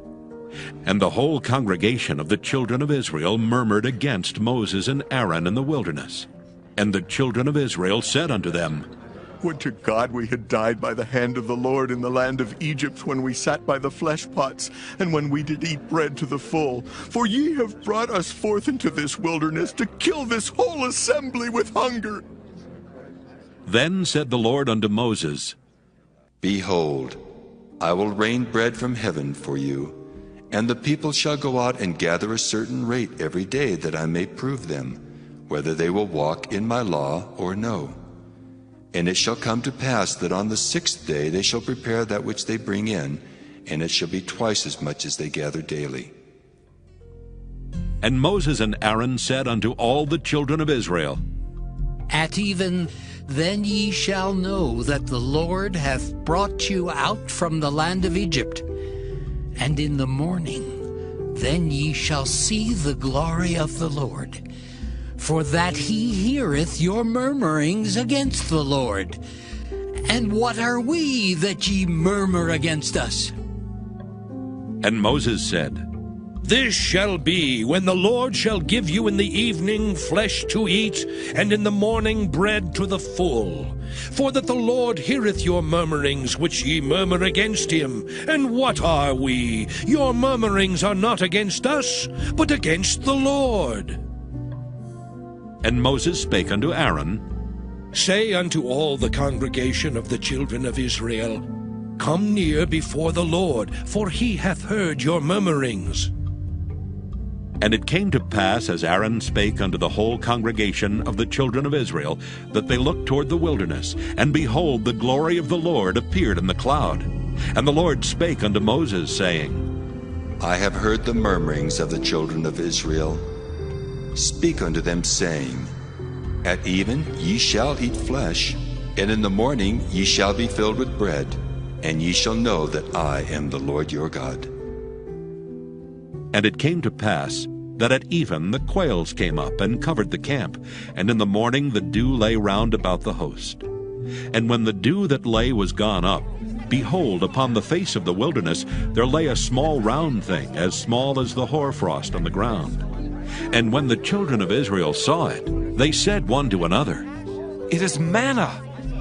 For they wist not what it was. And Moses said unto them, This is the bread which the Lord hath given you to eat. This is the thing which the Lord hath commanded. Gather of it every man according to his eating, an omer for every man according to the number of your persons. Take ye every man for them which are in his tents. And the children of Israel did so, and gathered, some more, some less. And when they did meet it with an omer, he that gathered much had nothing over, and he that gathered little had no lack. They gathered every man according to his eating. And Moses said, Let no man leave of it till the morning. Notwithstanding they hearkened not unto Moses, but some of them left of it until the morning, and it bred worms and stank, and Moses was wroth with them. And they gathered it every morning, every man according to his eating, and when the sun waxed hot, it melted. And it came to pass that on the 6th day they gathered twice as much bread, 2 omers for one man. And all the rulers of the congregation came and told Moses. And he said unto them, This is that which the Lord hath said. Tomorrow is the rest of the holy Sabbath unto the Lord. Bake that which ye will bake today, and seethe that ye will seethe. And that which remaineth over lay up for you to be kept until the morning. And they laid it up till the morning as Moses bade, and it did not stink, neither was there any worm therein. And Moses said, Eat that today, for today is a Sabbath unto the Lord. Today ye shall not find it in the field. 6 days ye shall gather it, but on the 7th day, which is the Sabbath, in it there shall be none. And it came to pass that there went out some of the people on the 7th day for to gather, and they found none. And the Lord said unto Moses, How long refuse ye to keep my commandments and my laws? See, for that the Lord hath given you the Sabbath. Therefore he giveth you on the 6th day the bread of 2 days. Abide ye every man in his place. Let no man go out of his place on the 7th day. So the people rested on the 7th day. And the house of Israel called the name thereof manna. And it was like coriander seed white, and the taste of it was like wafers made with honey. And Moses said, This is the thing which the Lord commandeth. Fill an omer of it to be kept for your generations, that they may see the bread wherewith I have fed you in the wilderness, when I brought you forth from the land of Egypt. And Moses said unto Aaron, Take a pot, and put an omer full of manna therein, and lay it up before the Lord, to be kept for your generations. As the Lord commanded Moses, so Aaron laid it up before the testimony to be kept. And the children of Israel did eat manna 40 years, until they came to a land inhabited. They did eat manna until they came unto the borders of the land of Canaan. Now an omer is the 10th part of an ephah.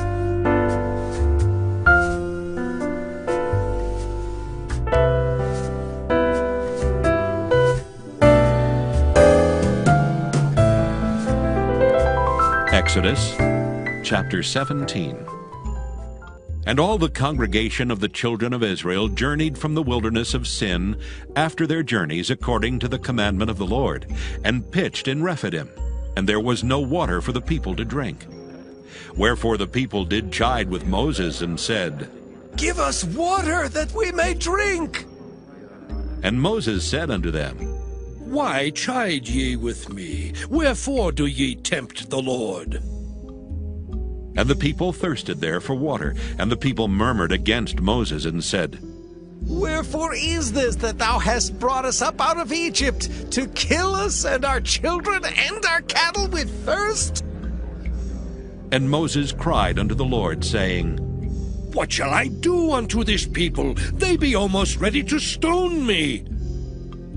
And the Lord said unto Moses, Go on before the people, and take with thee of the elders of Israel, and thy rod wherewith thou smotest the river, take in thine hand, and go.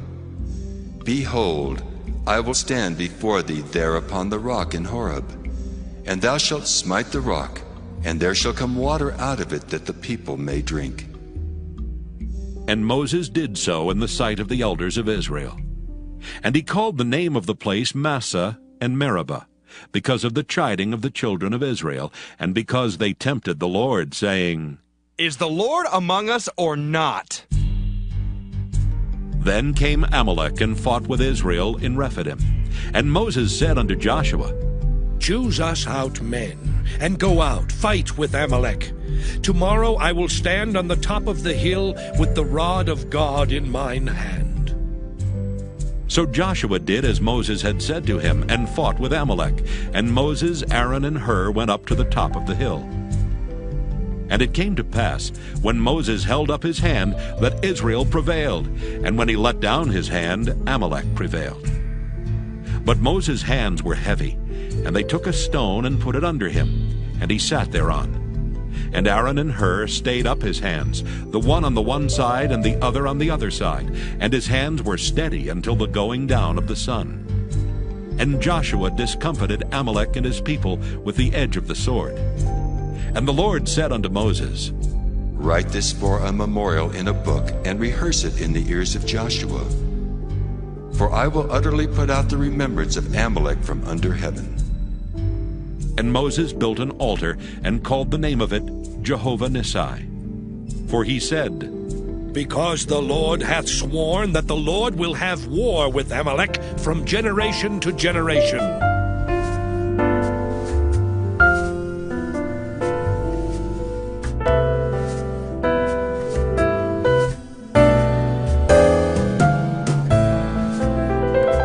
Exodus chapter 18. When Jethro, the priest of Midian, Moses' father-in-law, heard of all that God had done for Moses and for Israel his people, and that the Lord had brought Israel out of Egypt, then Jethro, Moses' father-in-law, took Zipporah, Moses' wife, after he had sent her back, and her 2 sons, of which the name of the one was Gershom. For he said, I have been an alien in a strange land. And the name of the other was Eleazar. For the God of my father, said he, was mine help, and delivered me from the sword of Pharaoh. And Jethro, Moses' father-in-law, came with his sons and his wife unto Moses into the wilderness, where he encamped at the mount of God.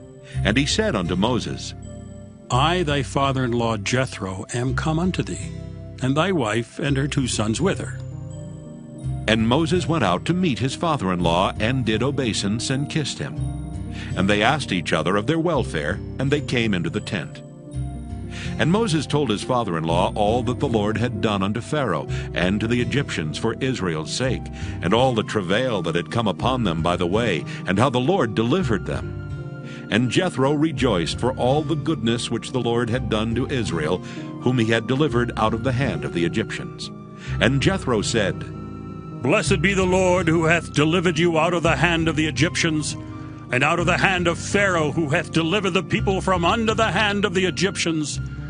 Now I know that the Lord is greater than all gods, for in the thing wherein they dealt proudly he was above them. And Jethro, Moses' father-in-law, took a burnt offering and sacrifices for God. And Aaron came, and all the elders of Israel, to eat bread with Moses' father-in-law before God. And it came to pass on the morrow that Moses sat to judge the people, and the people stood by Moses from the morning unto the evening. And when Moses' father-in-law saw all that he did to the people, he said, What is this thing that thou doest to the people? Why sittest thou thyself alone, and all the people stand by thee from morning until even? And Moses said unto his father-in-law, Because the people come unto me to inquire of God.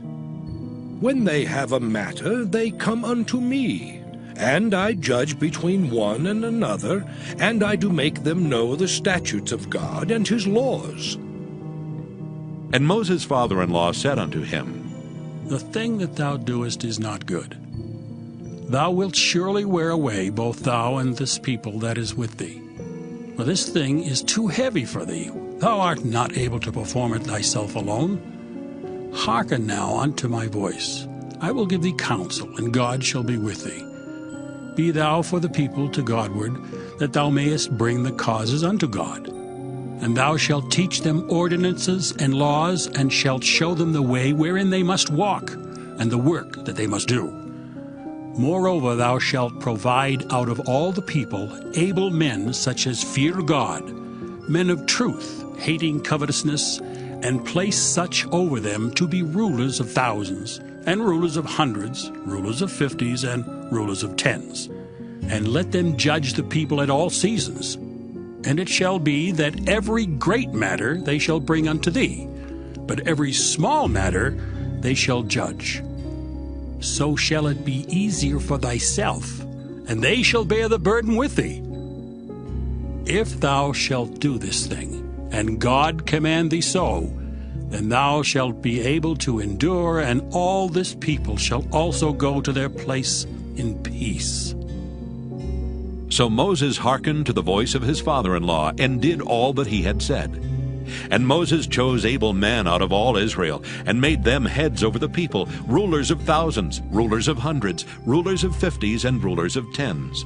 And they judged the people at all seasons.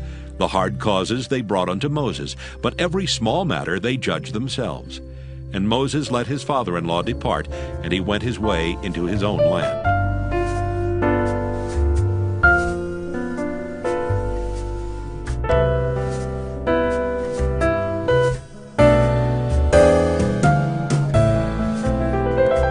Exodus chapter 19.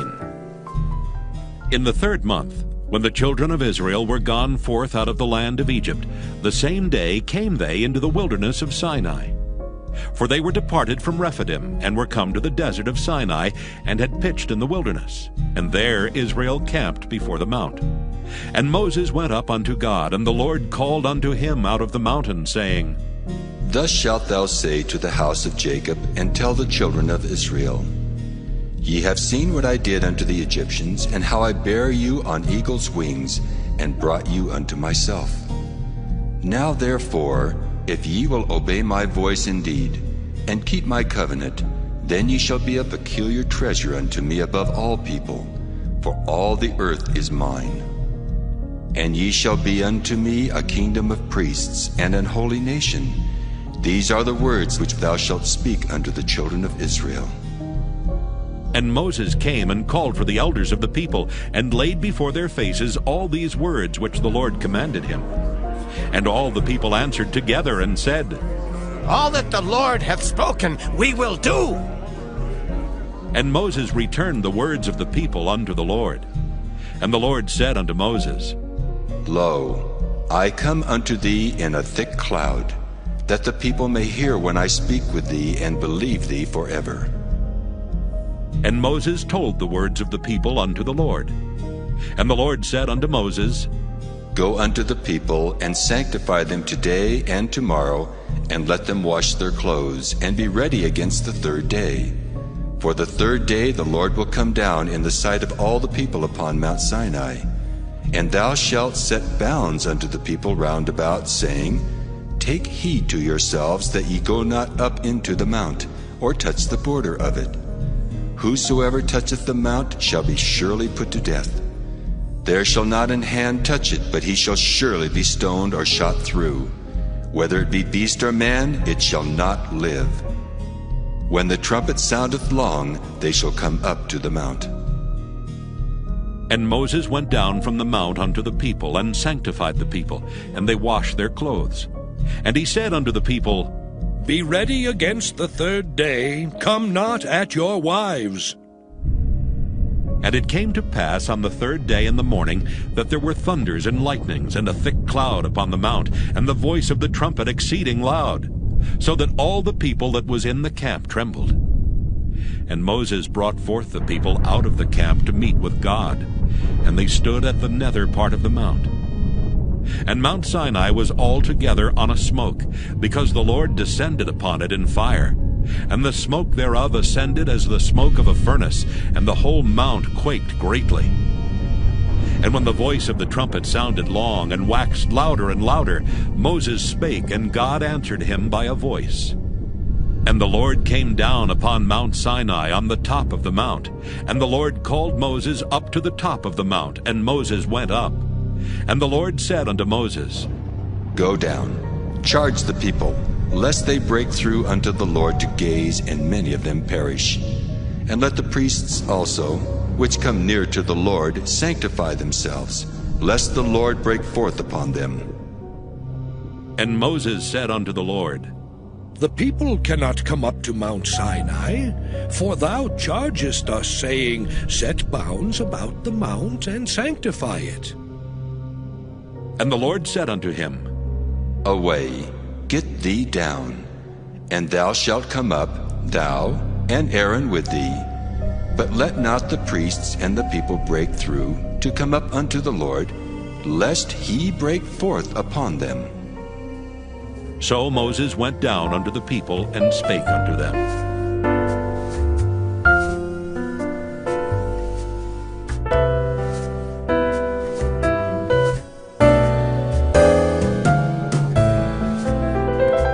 Exodus chapter 20. And God spake all these words, saying, I am the Lord thy God, which have brought thee out of the land of Egypt, out of the house of bondage. Thou shalt have no other gods before me. Thou shalt not make unto thee any graven image, or any likeness of anything that is in heaven above, or that is in the earth beneath, or that is in the water under the earth. Thou shalt not bow down thyself to them, nor serve them. For I, the Lord thy God, am a jealous God, visiting the iniquity of the fathers upon the children unto the third and fourth generation of them that hate me, and showing mercy unto thousands of them that love me and keep my commandments. Thou shalt not take the name of the Lord thy God in vain, for the Lord will not hold him guiltless that taketh his name in vain. Remember the Sabbath day to keep it holy. 6 days shalt thou labor and do all thy work. But the seventh day is the Sabbath of the Lord thy God. In it thou shalt not do any work, thou, nor thy son, nor thy daughter, thy manservant, nor thy maidservant, nor thy cattle, nor thy stranger that is within thy gates. For in 6 days the Lord made heaven and earth, the sea, and all that in them is, and rested the seventh day. Wherefore the Lord blessed the Sabbath day, and hallowed it. Honor thy father and thy mother, that thy days may be long upon the land which the Lord thy God giveth thee. Thou shalt not kill.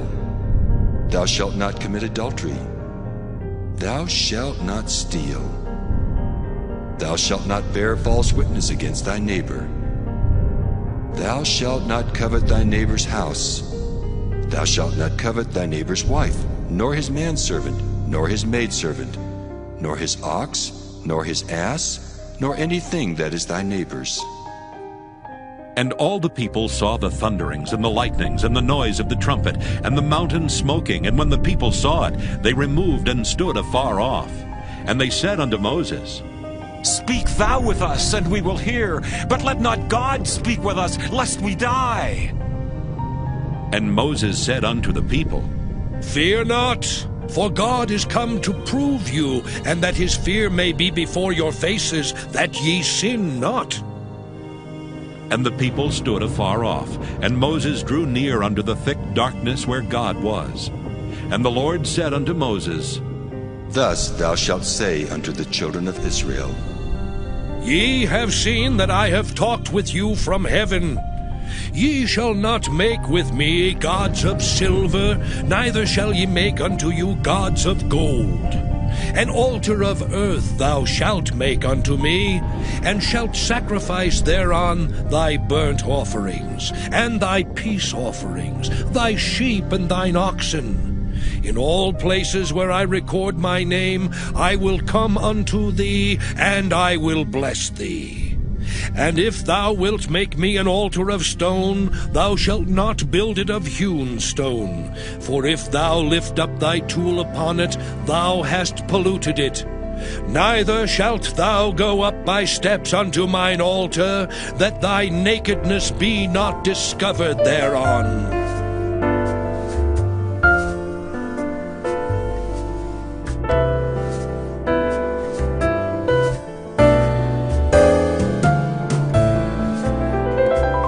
Exodus chapter 21.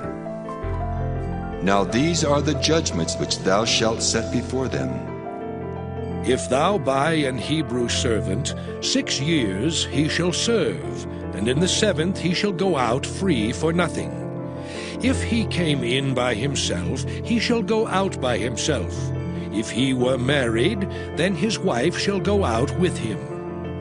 If his master have given him a wife, and she have borne him sons or daughters, the wife and her children shall be her master's, and he shall go out by himself. And if the servant shall plainly say, I love my master, my wife and my children, I will not go out free, then his master shall bring him unto the judges.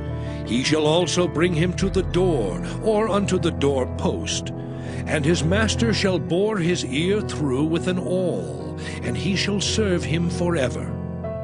And if a man sell his daughter to be a maidservant, she shall not go out as the men servants do. If she please not her master, who hath betrothed her to himself, then shall he let her be redeemed. To sell her unto a strange nation he shall have no power, seeing he hath dealt deceitfully with her. And if he have betrothed her unto his son, he shall deal with her after the manner of daughters. If he take him another wife, her food, her raiment, and her duty of marriage shall he not diminish. And if he do not these 3 unto her, then shall she go out free without money.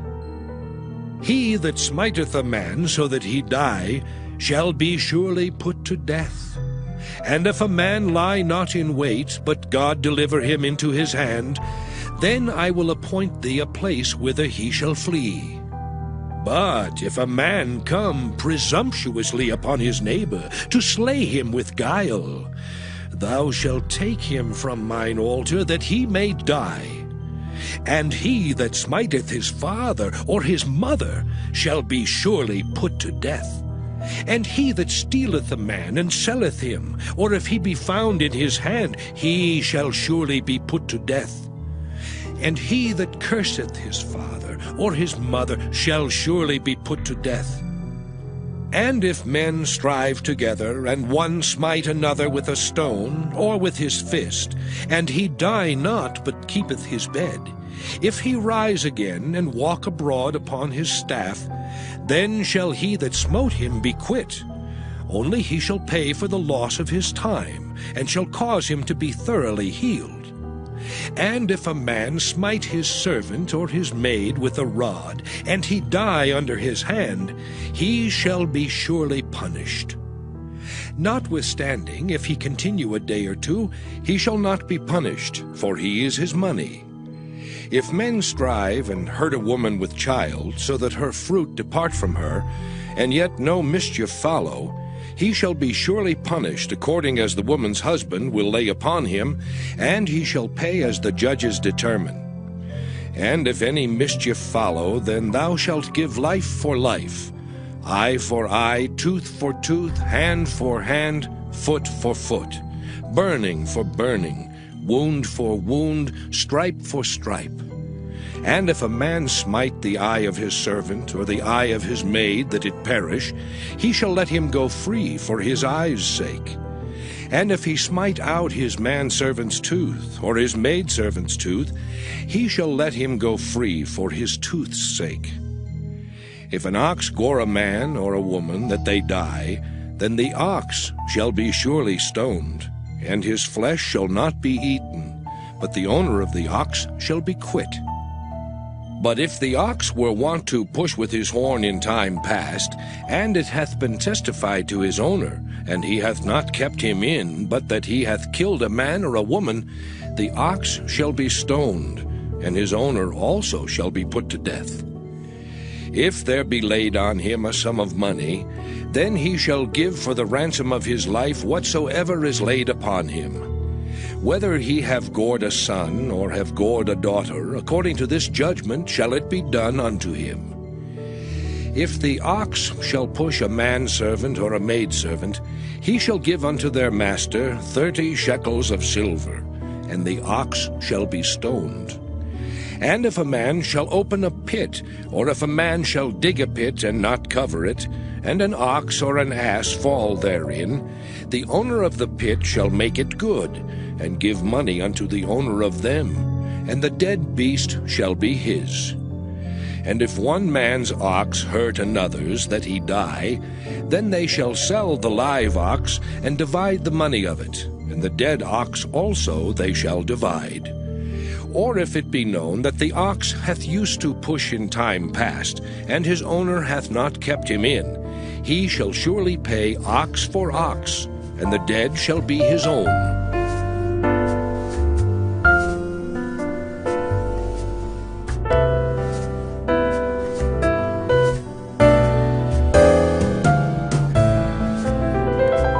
Exodus chapter 22. If a man shall steal an ox or a sheep, and kill it or sell it, he shall restore 5 oxen for an ox, and 4 sheep for a sheep. If a thief be found breaking up, and be smitten that he die, there shall no blood be shed for him. If the sun be risen upon him, there shall be blood shed for him, for he should make full restitution. If he have nothing, then he shall be sold for his theft. If the theft be certainly found in his hand alive, whether it be ox or ass or sheep, he shall restore double. If a man shall cause a field or vineyard to be eaten, and shall put in his beast, and shall feed in another man's field, of the best of his own field and of the best of his own vineyard shall he make restitution.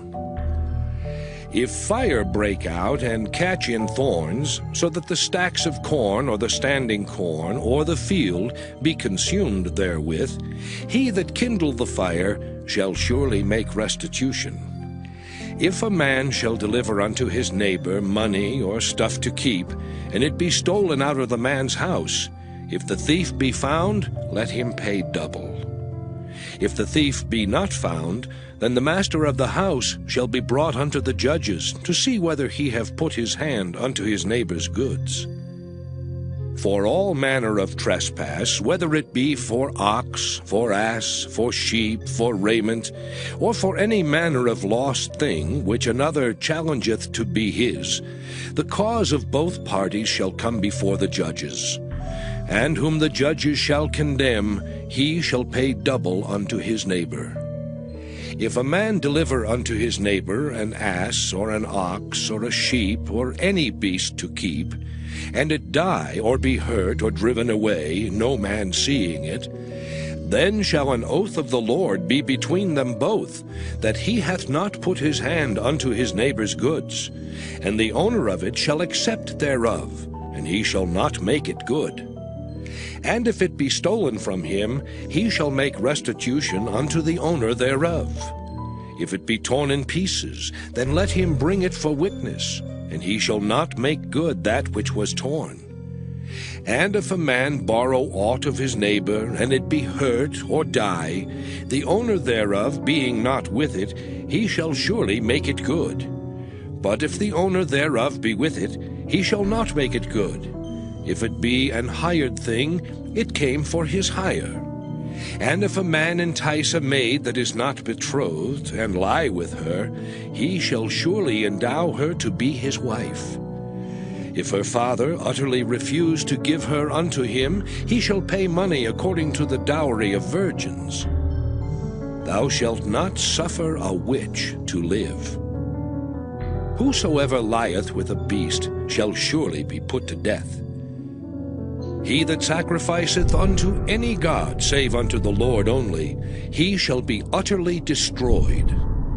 Thou shalt neither vex a stranger nor oppress him, for ye were strangers in the land of Egypt. Ye shall not afflict any widow or fatherless child. If thou afflict them in any wise, and they cry at all unto me, I will surely hear their cry. And my wrath shall wax hot, and I will kill you with the sword, and your wives shall be widows, and your children fatherless. If thou lend money to any of my people that is poor by thee, thou shalt not be to him as an usurer, neither shalt thou lay upon him usury. If thou at all take thy neighbor's raiment to pledge, thou shalt deliver it unto him by that the sun goeth down. For that is his covering only, it is his raiment for his skin. Wherein shall he sleep? And it shall come to pass, when he crieth unto me, that I will hear, for I am gracious. Thou shalt not revile the gods, nor curse the ruler of thy people. Thou shalt not delay to offer the first of thy ripe fruits and of thy liquors. The firstborn of thy sons shalt thou give unto me. Likewise shalt thou do with thine oxen and with thy sheep. 7 days it shall be with his dam. On the 8th day thou shalt give it me. And ye shall be holy men unto me. Neither shall ye eat any flesh that is torn of beasts in the field. Ye shall cast it to the dogs.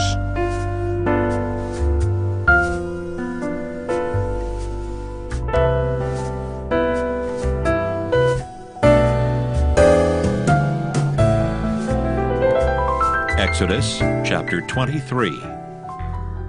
Thou shalt not raise a false report. Put not thine hand with the wicked to be an unrighteous witness. Thou shalt not follow a multitude to do evil, neither shalt thou speak in a cause to decline after many to wrest judgment. Neither shalt thou countenance a poor man in his cause. If thou meet thine enemy's ox or his ass going astray, thou shalt surely bring it back to him again. If thou see the ass of him that hateth thee lying under his burden, and wouldest forbear to help him, thou shalt surely help with him. Thou shalt not wrest the judgment of thy poor in his cause. Keep thee far from a false matter, and the innocent and righteous slay thou not, for I will not justify the wicked. And thou shalt take no gift, for the gift blindeth the wise, and perverteth the words of the righteous. Also thou shalt not oppress a stranger, for ye know the heart of a stranger, seeing ye were strangers in the land of Egypt. And 6 years thou shalt sow thy land, and shalt gather in the fruits thereof. But the 7th year thou shalt let it rest and lie still, that the poor of thy people may eat. And what they leave the beasts of the field shall eat. In like manner thou shalt deal with thy vineyard and with thy oliveyard. 6 days thou shalt do thy work, and on the 7th day thou shalt rest. That thine ox and thine ass may rest, and the son of thy handmaid, and the stranger may be refreshed. And in all things that I have said unto you be circumspect. And make no mention of the name of other gods, neither let it be heard out of thy mouth. 3 times thou shalt keep a feast unto me in the year. Thou shalt keep the feast of unleavened bread. Thou shalt eat unleavened bread 7 days, as I commanded thee in the time appointed of the month Abib. For in it thou camest out from Egypt, and none shall appear before me empty. And the feast of harvest, the first fruits of thy labors, which thou hast sown in the field. And the feast of ingathering, which is in the end of the year, when thou hast gathered in thy labors out of the field. 3 times in the year all thy males shall appear before the Lord God. Thou shalt not offer the blood of my sacrifice with leavened bread, neither shall the fat of my sacrifice remain until the morning. The first of the first fruits of thy land thou shalt bring into the house of the Lord thy God. Thou shalt not see the kid in his mother's milk. Behold, I send an angel before thee to keep thee in the way, and to bring thee into the place which I have prepared. Beware of him, and obey his voice. Provoke him not, for he will not pardon your transgressions, for my name is in him. But if thou shalt indeed obey his voice, and do all that I speak, then I will be an enemy unto thine enemies, and an adversary unto thine adversaries.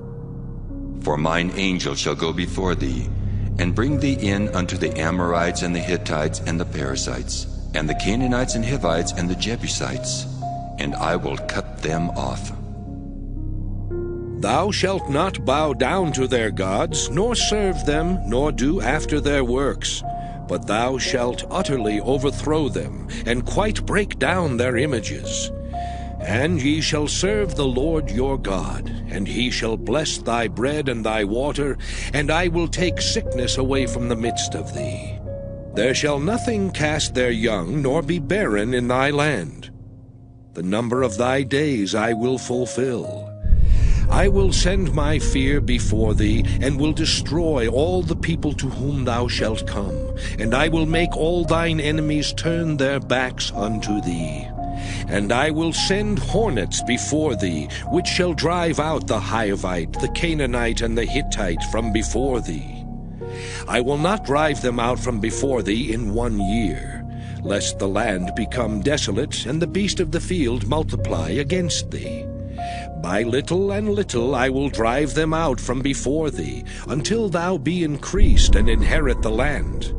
And I will set thy bounds from the Red Sea even unto the sea of the Philistines, and from the desert unto the river. For I will deliver the inhabitants of the land into your hand, and thou shalt drive them out before thee. Thou shalt make no covenant with them, nor with their gods. They shall not dwell in thy land, lest they make thee sin against me. For if thou serve their gods, it will surely be a snare unto thee.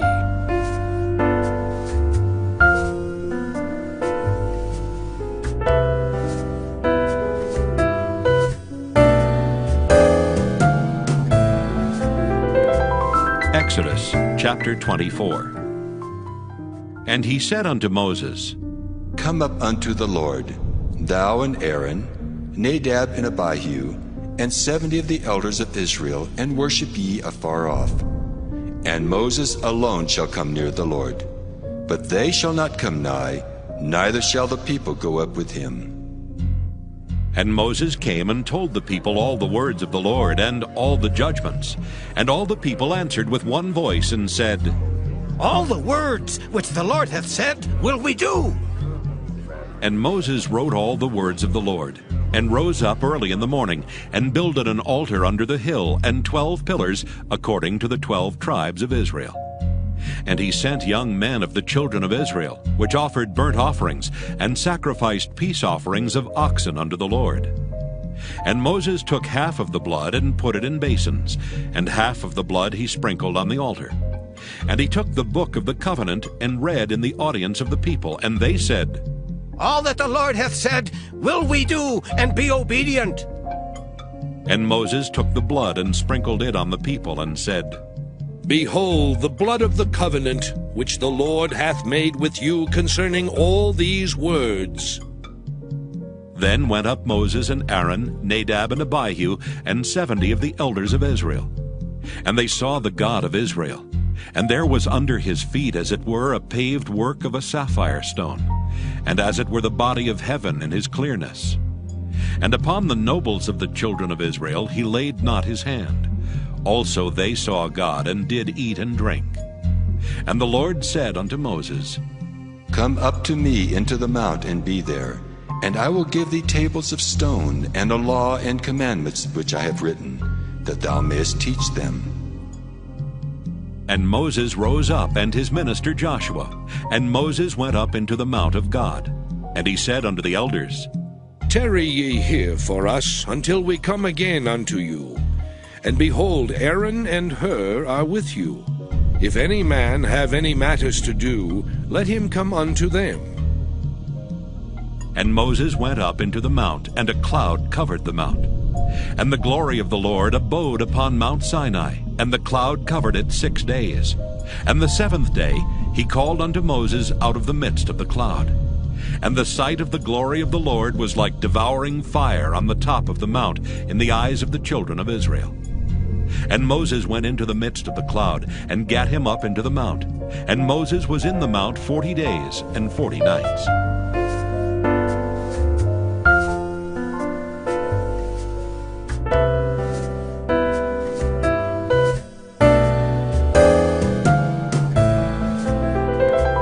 Exodus chapter 25. And the Lord spake unto Moses, saying, Speak unto the children of Israel, that they bring me an offering. Of every man that giveth it willingly with his heart, ye shall take my offering. And this is the offering which ye shall take of them. Gold and silver and brass, and blue and purple and scarlet, and fine linen and goat's hair, and ram's skins dyed red, and badger's skins, and shittim wood, oil for the light, spices for anointing oil and for sweet incense, onyx stones, and stones to be set in the ephod and in the breastplate. And let them make me a sanctuary, that I may dwell among them, according to all that I show thee, after the pattern of the tabernacle, and the pattern of all the instruments thereof, even so shall ye make it. And they shall make an ark of shittim wood. 2 cubits and a half shall be the length thereof, and 1 cubit and a half the breadth thereof, and 1 cubit and a half the height thereof. And thou shalt overlay it with pure gold, within and without shalt thou overlay it, and shalt make upon it a crown of gold round about. And thou shalt cast 4 rings of gold for it, and put them in the 4 corners thereof, and 2 rings shall be in the one side of it, and 2 rings in the other side of it. And thou shalt make staves of shittim wood, and overlay them with gold. And thou shalt put the staves into the rings by the sides of the ark, that the ark may be borne with them. The staves shall be in the rings of the ark, they shall not be taken from it. And thou shalt put into the ark the testimony which I shall give thee. And thou shalt make a mercy seat of pure gold. 2 cubits and a half shall be the length thereof, and 1 cubit and a half the breadth thereof. And thou shalt make 2 cherubims of gold. Of beaten work shalt thou make them, in the 2 ends of the mercy seat. And make 1 cherub on the one end, and the other cherub on the other end. Even of the mercy seat shall ye make the cherubims on the 2 ends thereof. And the cherubims shall stretch forth their wings on high, covering the mercy seat with their wings, and their faces shall look one to another. Toward the mercy seat shall the faces of the cherubims be. And thou shalt put the mercy seat above upon the ark, and in the ark thou shalt put the testimony that I shall give thee. And there I will meet with thee, and I will commune with thee from above the mercy seat, from between the two cherubims which are upon the ark of the testimony, of all things which I will give thee in commandment unto the children of Israel. Thou shalt also make a table of shittim wood. 2 cubits shall be the length thereof, and a cubit the breadth thereof, and a cubit and a half the height thereof. And thou shalt overlay it with pure gold, and make thereto a crown of gold round about. And thou shalt make unto it a border of an handbreadth round about, and thou shalt make a golden crown to the border thereof round about. And thou shalt make for it 4 rings of gold, and put the rings in the 4 corners that are on the 4 feet thereof. Over against the border shall the rings be for places of the staves to bear the table. And thou shalt make the staves of shittim wood, and overlay them with gold, that the table may be borne with them. And thou shalt make the dishes thereof, and spoons thereof, and covers thereof, and bowls thereof, to cover withal. Of pure gold shalt thou make them. And thou shalt set upon the table showbread before me alway. And thou shalt make a candlestick of pure gold. Of beaten work shall the candlestick be made. His shaft and his branches, his bowls, his knops and his flowers shall be of the same. And 6 branches shall come out of the sides of it, 3 branches of the candlestick out of the one side, and 3 branches of the candlestick out of the other side. 3 bowls made like unto almonds, with a knop and a flower in one branch, and 3 bowls made like almonds in the other branch, with a knop and a flower. So in the 6 branches that come out of the candlestick. And in the candlestick shall be 4 bowls made like unto almonds, with their knops and their flowers. And there shall be a knop under 2 branches of the same, and a knop under 2 branches of the same, and a knop under 2 branches of the same, according to the 6 branches that proceed out of the candlestick. Their knops and their branches shall be of the same. All it shall be one beaten work of pure gold. And thou shalt make the 7 lamps thereof, and they shall light the lamps thereof, that they may give light over against it.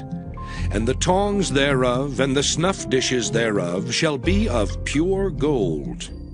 Of a talent of pure gold shall he make it, with all these vessels. And look that thou make them after their pattern, which was showed thee in the mount.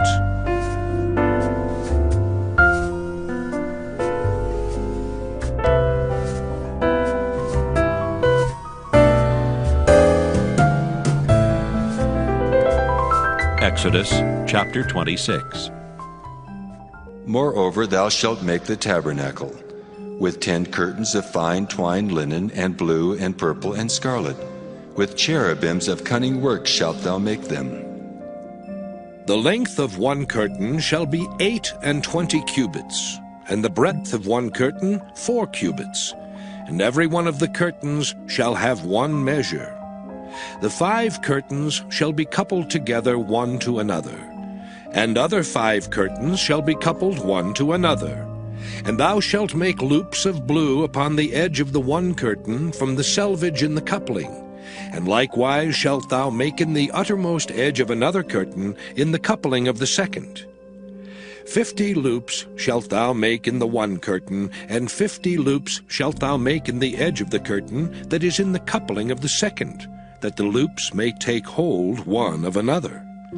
And thou shalt make 50 taches of gold, and couple the curtains together with the taches, and it shall be one tabernacle. And thou shalt make curtains of goat's hair to be a covering upon the tabernacle.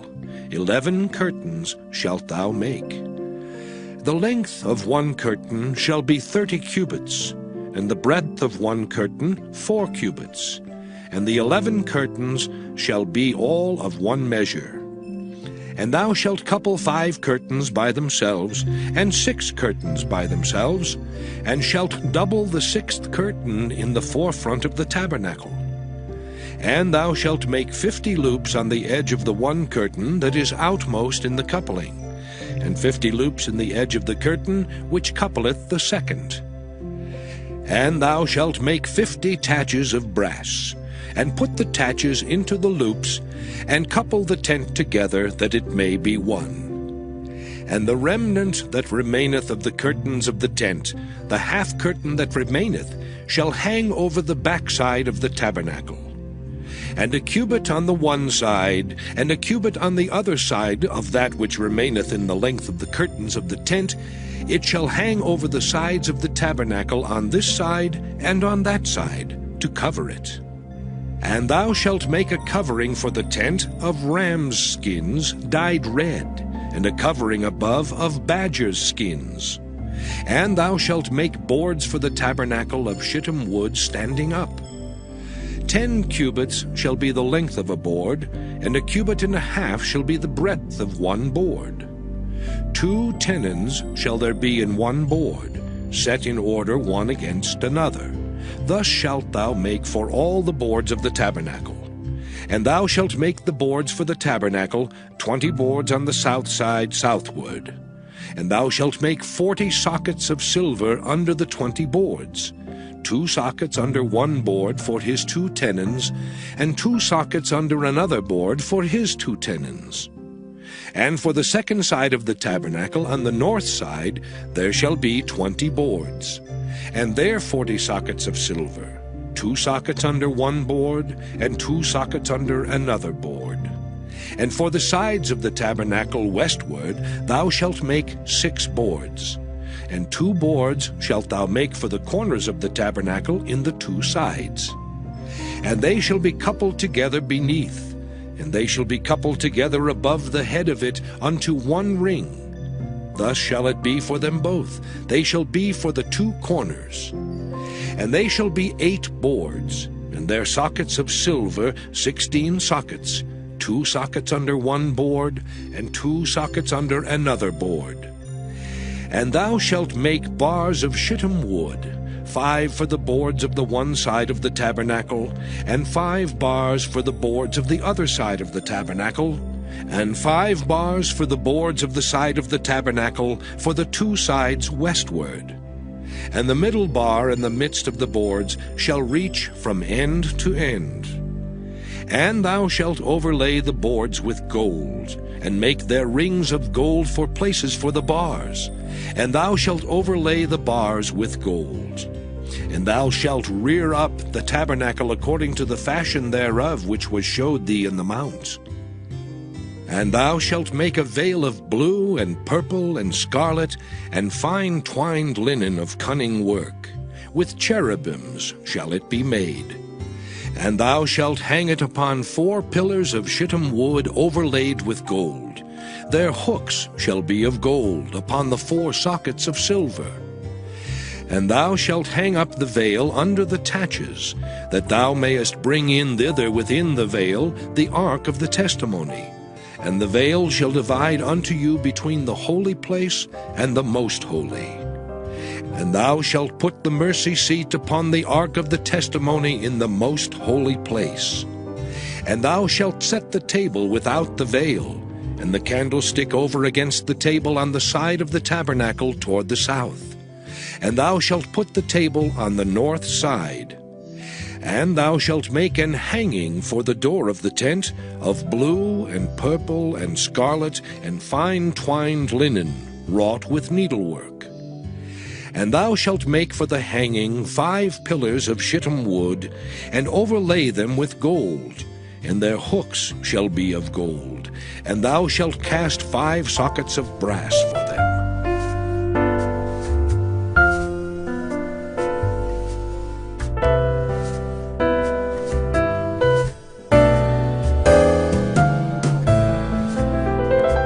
Exodus chapter 27.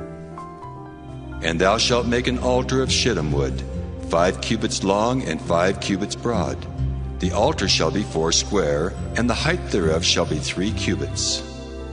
And thou shalt make the horns of it upon the 4 corners thereof. His horns shall be of the same, and thou shalt overlay it with brass. And thou shalt make his pans to receive his ashes, and his shovels, and his basins, and his flesh hooks, and his fire pans. All the vessels thereof thou shalt make of brass. And thou shalt make for it a grate of network of brass. And upon the net shalt thou make 4 brazen rings in the 4 corners thereof. And thou shalt put it under the compass of the altar beneath, that the net may be even to the midst of the altar. And thou shalt make staves for the altar, staves of shittim wood, and overlay them with brass. And the staves shall be put into the rings, and the staves shall be upon the 2 sides of the altar, to bear it. Hollow with boards shalt thou make it, as it was showed thee in the mount, so shall they make it. And thou shalt make the court of the tabernacle. For the south side southward there shall be hangings for the court of fine twined linen of 100 cubits long for one side. And the 20 pillars thereof and their 20 sockets shall be of brass. The hooks of the pillars and their fillets shall be of silver. And likewise for the north side in length there shall be hangings of 100 cubits long, and his 20 pillars and their 20 sockets of brass, the hooks of the pillars and their fillets of silver. And for the breadth of the court on the west side shall be hangings of 50 cubits, their pillars 10, and their sockets 10. And the breadth of the court on the east side eastward shall be 50 cubits. The hangings of one side of the gate shall be 15 cubits, their pillars 3, and their sockets 3. And on the other side shall be hangings 15 cubits, their pillars 3, and their sockets 3. And for the gate of the court shall be an hanging of 20 cubits, of blue and purple and scarlet and fine twined linen, wrought with needlework. And their pillars shall be 4, and their sockets 4. All the pillars round about the court shall be filleted with silver. Their hooks shall be of silver, and their sockets of brass. The length of the court shall be 100 cubits, and the breadth 50 everywhere, and the height 5 cubits of fine twined linen, and their sockets of brass. All the vessels of the tabernacle in all the service thereof, and all the pins thereof, and all the pins of the court shall be of brass. And thou shalt command the children of Israel that they bring thee pure olive oil beaten for the light, to cause the lamp to burn always. In the tabernacle of the congregation without the veil, which is before the testimony, Aaron and his sons shall order it from evening to morning before the Lord. It shall be a statute forever unto their generations on the behalf of the children of Israel.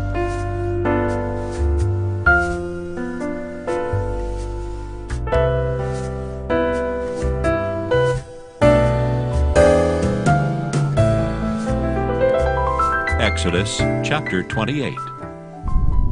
And take thou unto thee Aaron thy brother and his sons with him from among the children of Israel, that he may minister unto me in the priest's office.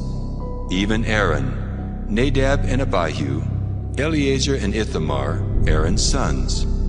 And thou shalt make holy garments for Aaron thy brother for glory and for beauty.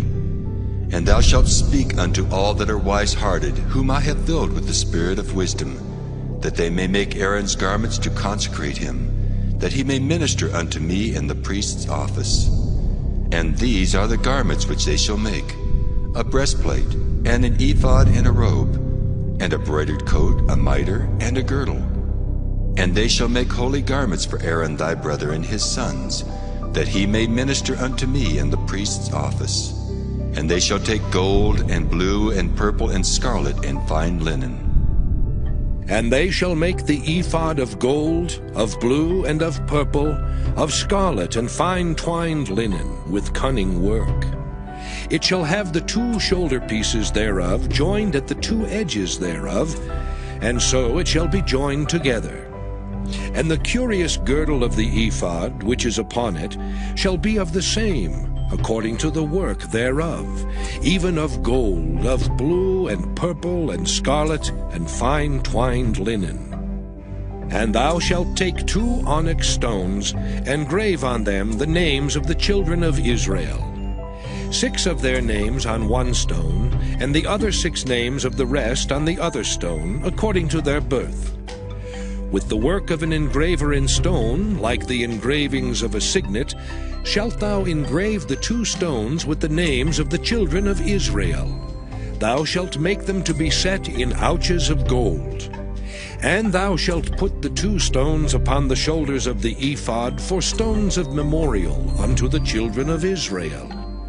And Aaron shall bear their names before the Lord upon his 2 shoulders for a memorial.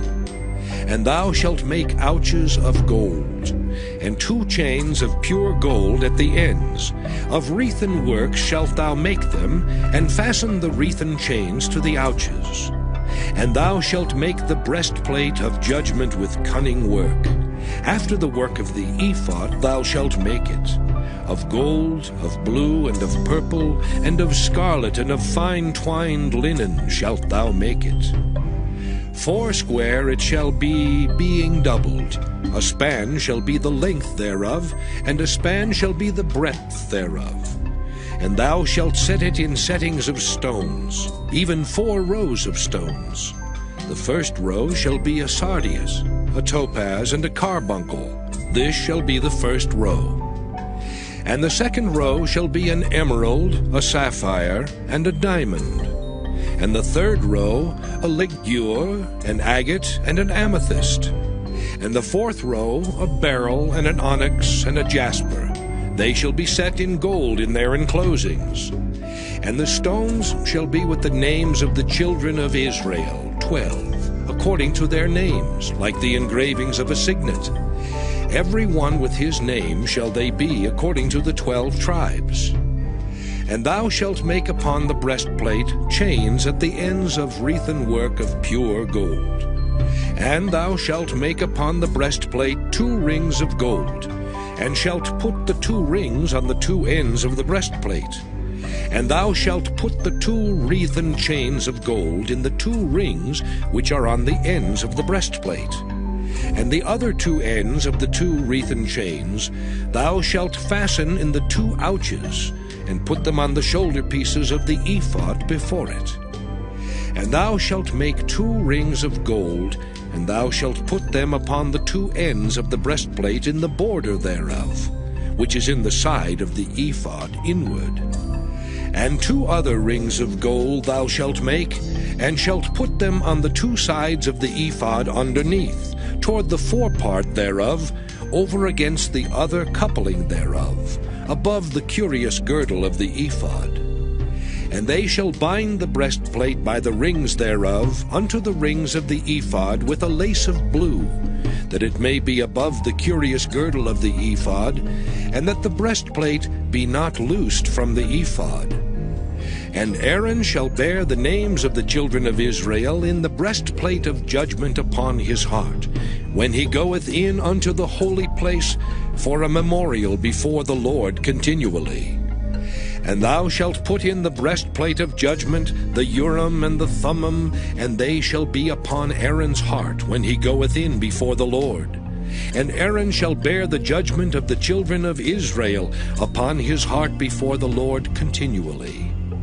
And thou shalt make the robe of the ephod all of blue, and there shall be an hole in the top of it, in the midst thereof.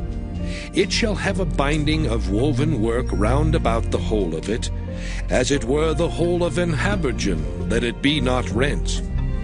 And beneath upon the hem of it thou shalt make pomegranates of blue, and of purple, and of scarlet, round about the hem thereof, and bells of gold between them round about.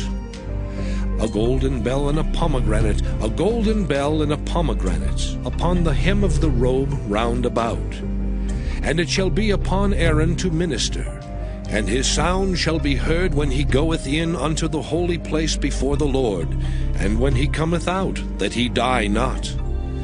And thou shalt make a plate of pure gold, and grave upon it, like the engravings of a signet, Holiness to the Lord. And thou shalt put it on a blue lace, that it may be upon the mitre, upon the forefront of the mitre it shall be. And it shall be upon Aaron's forehead, that Aaron may bear the iniquity of the holy things which the children of Israel shall hallow in all their holy gifts. And it shall be always upon his forehead, that they may be accepted before the Lord. And thou shalt embroider the coat of fine linen, and thou shalt make the mitre of fine linen, and thou shalt make the girdle of needlework. And for Aaron's sons thou shalt make coats, and thou shalt make for them girdles, and bonnets shalt thou make for them, for glory and for beauty. And thou shalt put them upon Aaron thy brother, and his sons with him, and shalt anoint them, and consecrate them, and sanctify them, that they may minister unto me in the priest's office. And thou shalt make them linen breeches to cover their nakedness. From the loins even unto the thighs they shall reach. And they shall be upon Aaron and upon his sons when they come in unto the tabernacle of the congregation, or when they come near unto the altar to minister in the holy place, that they bear not iniquity and die. It shall be a statute forever unto him and his seed after him.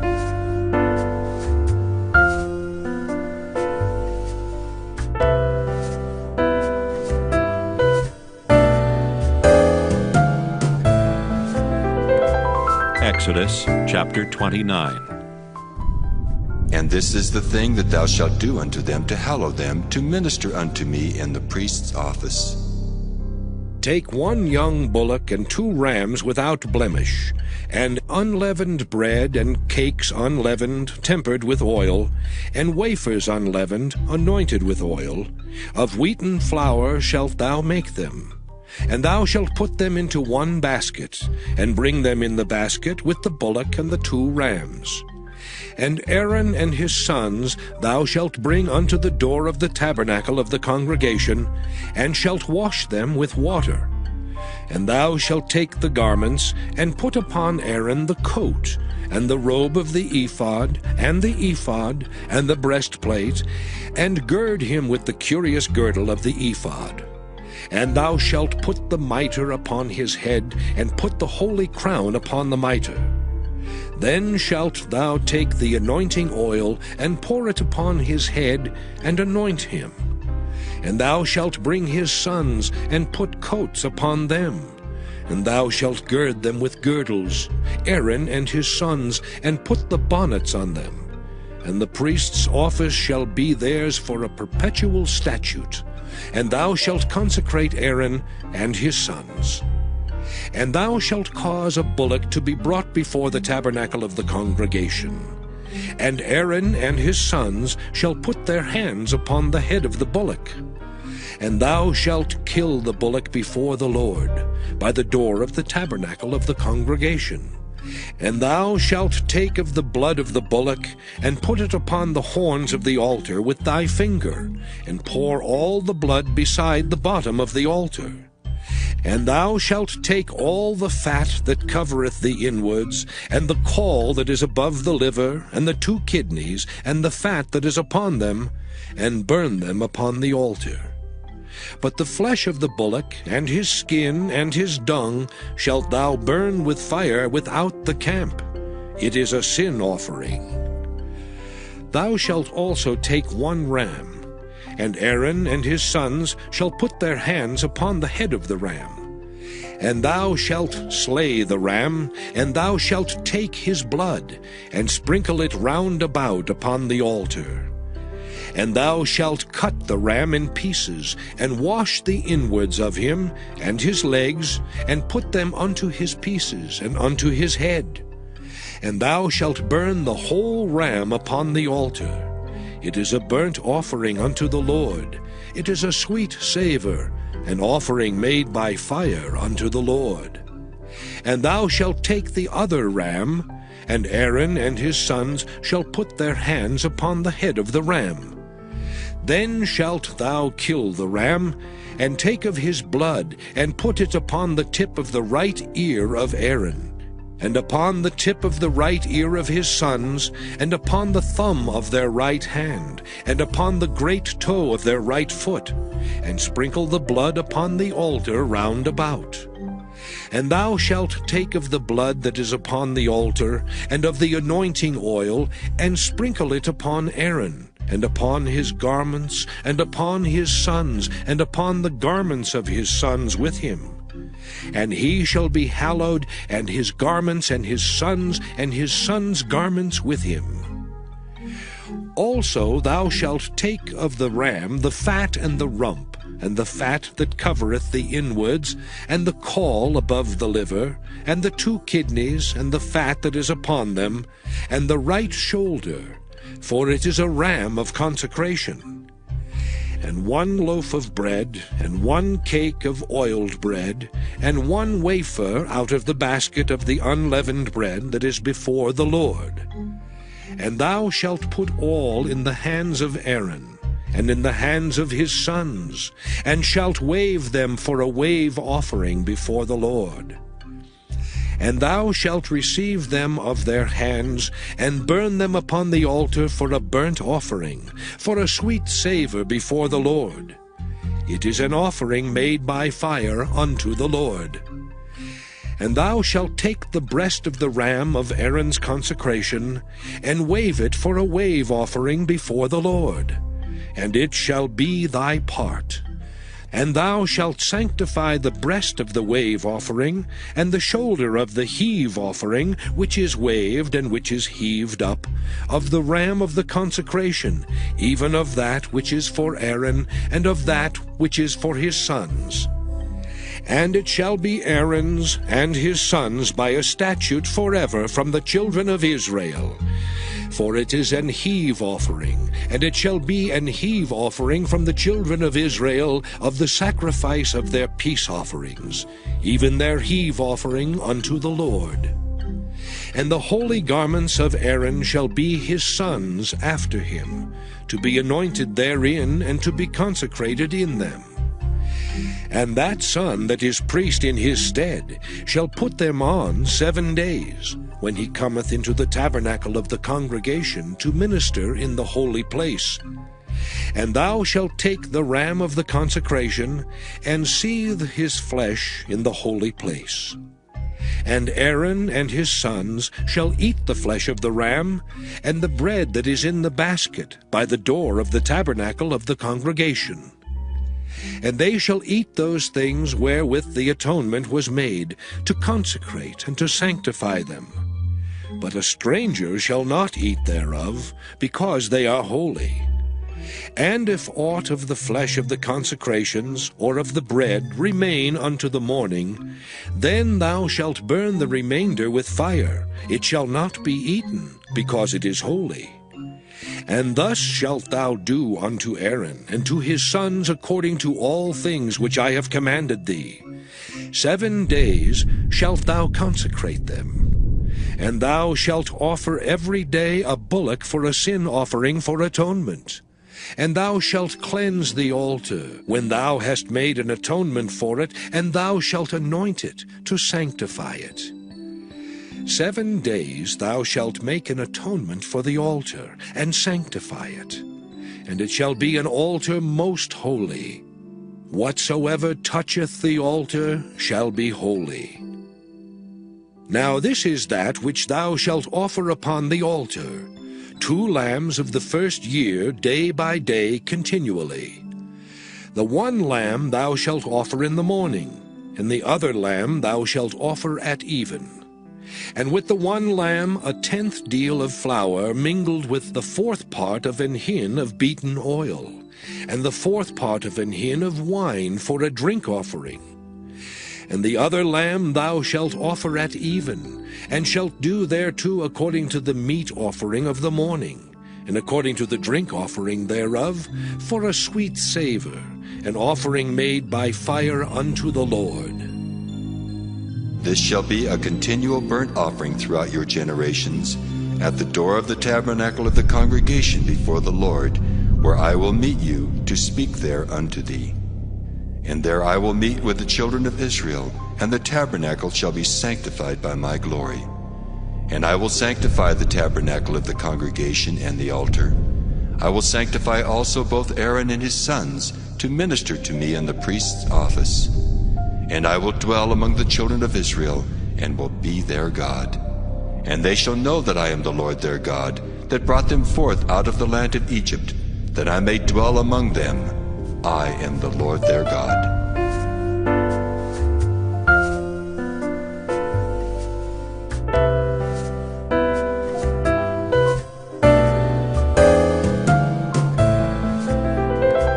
Exodus chapter 30. And thou shalt make an altar to burn incense upon. Of shittim wood shalt thou make it. A cubit shall be the length thereof, and a cubit the breadth thereof. 4 square shall it be, and 2 cubits shall be the height thereof.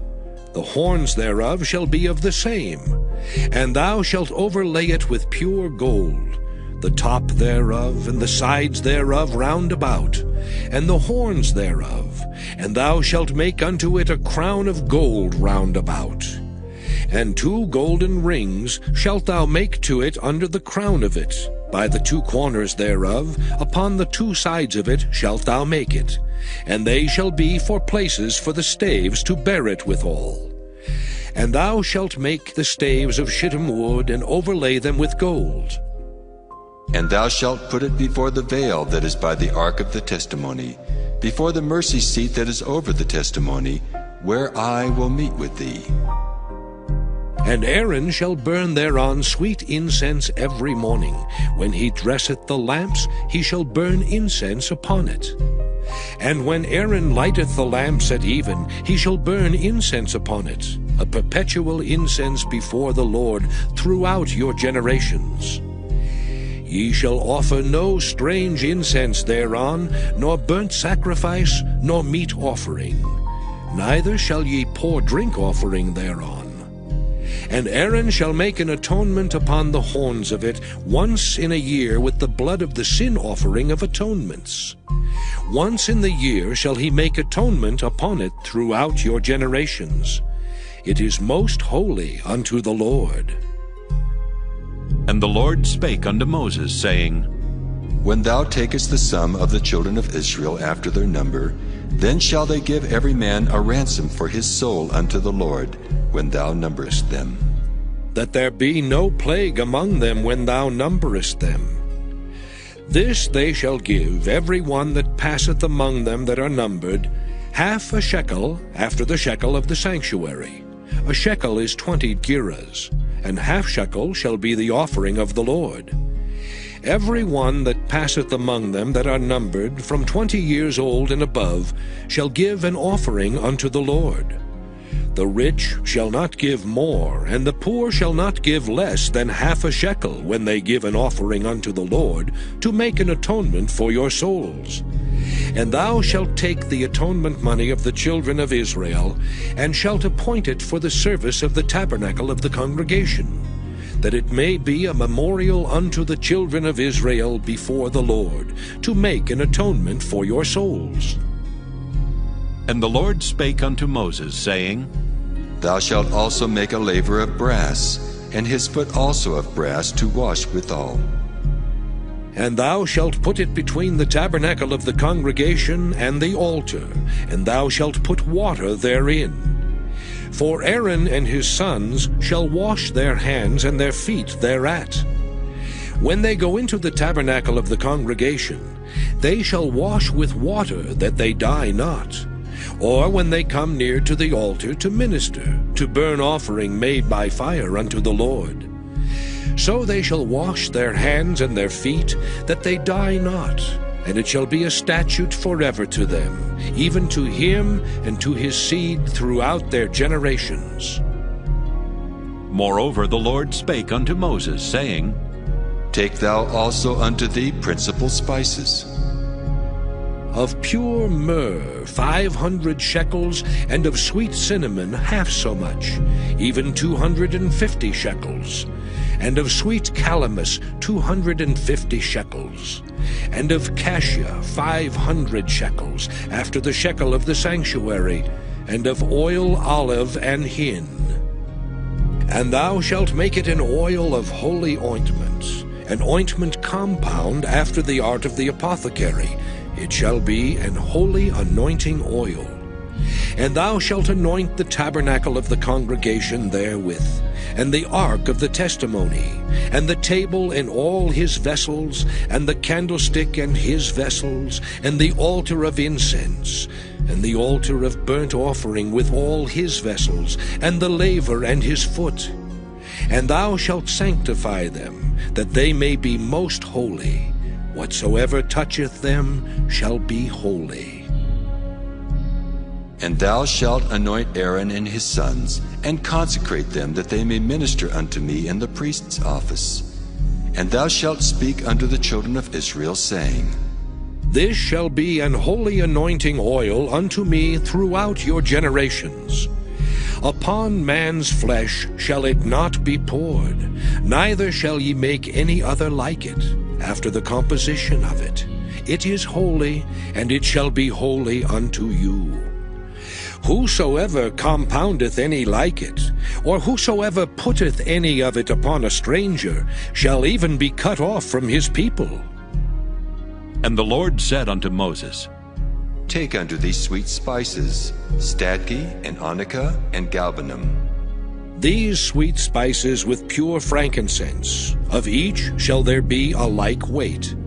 And thou shalt make it a perfume, a confection after the art of the apothecary, tempered together, pure and holy. And thou shalt beat some of it very small, and put of it before the testimony in the tabernacle of the congregation, where I will meet with thee. It shall be unto you most holy. And as for the perfume which thou shalt make, ye shall not make to yourselves according to the composition thereof. It shall be unto thee holy for the Lord. Whosoever shall make like unto that, to smell thereto, shall even be cut off from his people.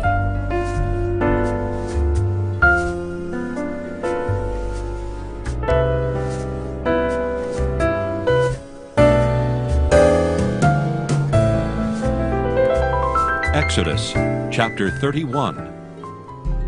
And the Lord spake unto Moses, saying, See, I have called by name Bezaleel, the son of Uri, the son of Hur, of the tribe of Judah. And I have filled him with the Spirit of God, in wisdom and in understanding, and in knowledge and in all manner of workmanship, to devise cunning works, to work in gold and in silver and in brass, and in cutting of stones to set them, and in carving of timber, to work in all manner of workmanship. And I, behold, I have given with him Aholiab, the son of Ahisamach of the tribe of Dan. And in the hearts of all that are wise-hearted, I have put wisdom, that they may make all that I have commanded thee. The tabernacle of the congregation, and the ark of the testimony, and the mercy seat that is thereupon, and all the furniture of the tabernacle, and the table and his furniture, and the pure candlestick with all his furniture, and the altar of incense, and the altar of burnt offering with all his furniture, and the laver and his foot, and the cloths of service, and the holy garments for Aaron the priest, and the garments of his sons, to minister in the priest's office. And the anointing oil, and sweet incense for the holy place, according to all that I have commanded thee shall they do. And the Lord spake unto Moses, saying, Speak thou also unto the children of Israel, saying, Verily my Sabbaths ye shall keep, for it is a sign between me and you throughout your generations, that ye may know that I am the Lord that doth sanctify you. Ye shall keep the Sabbath therefore, for it is holy unto you. Every one that defileth it shall surely be put to death.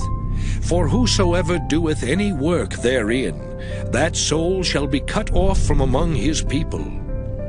6 days may work be done, but in the 7th is the Sabbath of rest, holy to the Lord. Whosoever doeth any work in the Sabbath day, he shall surely be put to death. Wherefore the children of Israel shall keep the Sabbath, to observe the Sabbath throughout their generations, for a perpetual covenant. It is a sign between me and the children of Israel forever. For in 6 days the Lord made heaven and earth, and on the 7th day he rested, and was refreshed.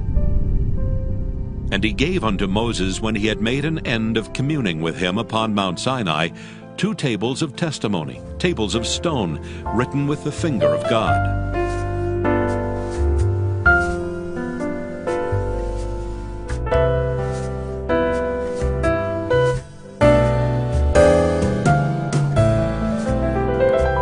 Exodus chapter 32. And when the people saw that Moses delayed to come down out of the mount, the people gathered themselves together unto Aaron, and said unto him, Up, make us gods which shall go before us. For as for this Moses, the man that brought us up out of the land of Egypt, we wot not what has become of him. And Aaron said unto them, Break off the golden earrings which are in the ears of your wives, of your sons, and of your daughters, and bring them unto me. And all the people brake off the golden earrings which were in their ears, and brought them unto Aaron. And he received them at their hand, and fashioned it with a graving tool, after he had made it a molten calf.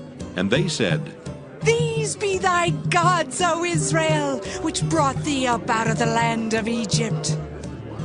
And when Aaron saw it, he built an altar before it. And Aaron made proclamation, and said, Tomorrow is a feast to the Lord. And they rose up early on the morrow, and offered burnt offerings, and brought peace offerings. And the people sat down to eat and to drink, and rose up to play. And the Lord said unto Moses, Go, get thee down, for thy people which thou broughtest out of the land of Egypt have corrupted themselves. They have turned aside quickly out of the way which I commanded them. They have made them a molten calf, and have worshipped it, and have sacrificed thereunto, and said, These be thy gods, O Israel, which have brought thee up out of the land of Egypt. And the Lord said unto Moses, I have seen this people, and behold, it is a stiff-necked people. Now therefore let me alone, that my wrath may wax hot against them, and that I may consume them.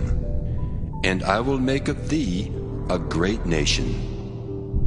And Moses besought the Lord his God, and said, Lord, why doth thy wrath wax hot against thy people, which thou hast brought forth out of the land of Egypt with great power and with a mighty hand? Wherefore should the Egyptians speak and say, For mischief did he bring them out, to slay them in the mountains, and to consume them from the face of the earth? Turn from thy fierce wrath, and repent of this evil against thy people. Remember Abraham, Isaac, and Israel, thy servants, to whom thou swarest by thine own self, and saidst unto them, I will multiply your seed as the stars of heaven, and all this land that I have spoken of will I give unto your seed, and they shall inherit it forever. And the Lord repented of the evil which he thought to do unto his people. And Moses turned and went down from the mount, and the 2 tables of the testimony were in his hand. The tables were written on both their sides. On the one side and on the other were they written. And the tables were the work of God, and the writing was the writing of God, graven upon the tables. And when Joshua heard the noise of the people as they shouted, he said unto Moses, There is a noise of war in the camp. And he said, It is not the voice of them that shout for mastery, neither is it the voice of them that cry for being overcome, but the noise of them that sing do I hear. And it came to pass, as soon as he came nigh unto the camp, that he saw the calf and the dancing. And Moses' anger waxed hot, and he cast the tables out of his hands, and brake them beneath the mount. And he took the calf which they had made, and burnt it in the fire, and ground it to powder, and strawed it upon the water, and made the children of Israel drink of it. And Moses said unto Aaron, What did this people unto thee, that thou hast brought so great a sin upon them? And Aaron said, Let not the anger of my Lord wax hot. Thou knowest the people, that they are set on mischief. For they said unto me, Make us gods, which shall go before us. For as for this Moses, the man that brought us up out of the land of Egypt, we wot not what is become of him. And I said unto them, Whosoever hath any gold, let them break it off. So they gave it me. Then I cast it into the fire, and there came out this calf. And when Moses saw that the people were naked, for Aaron had made them naked unto their shame among their enemies, then Moses stood in the gate of the camp and said, Who is on the Lord's side? Let him come unto me. And all the sons of Levi gathered themselves together unto him. And he said unto them, Thus saith the Lord God of Israel, Put every man his sword by his side, and go in and out from gate to gate throughout the camp, and slay every man his brother, and every man his companion, and every man his neighbor. And the children of Levi did according to the word of Moses. And there fell of the people that day about 3,000 men. For Moses had said, Consecrate yourselves today to the Lord, even every man upon his son, and upon his brother, that he may bestow upon you a blessing this day. And it came to pass on the morrow that Moses said unto the people, Ye have sinned a great sin, and now I will go up unto the Lord. Peradventure I shall make an atonement for your sin. And Moses returned unto the Lord and said, Oh, this people have sinned a great sin, and have made them gods of gold. Yet now, if thou wilt forgive their sin, and if not, blot me, I pray thee, out of thy book which thou hast written. And the Lord said unto Moses, Whosoever hath sinned against me, him will I blot out of my book. Therefore now go, lead the people unto the place of which I have spoken unto thee. Behold, mine angel shall go before thee. Nevertheless, in the day when I visit, I will visit their sin upon them. And the Lord plagued the people because they made the calf which Aaron made.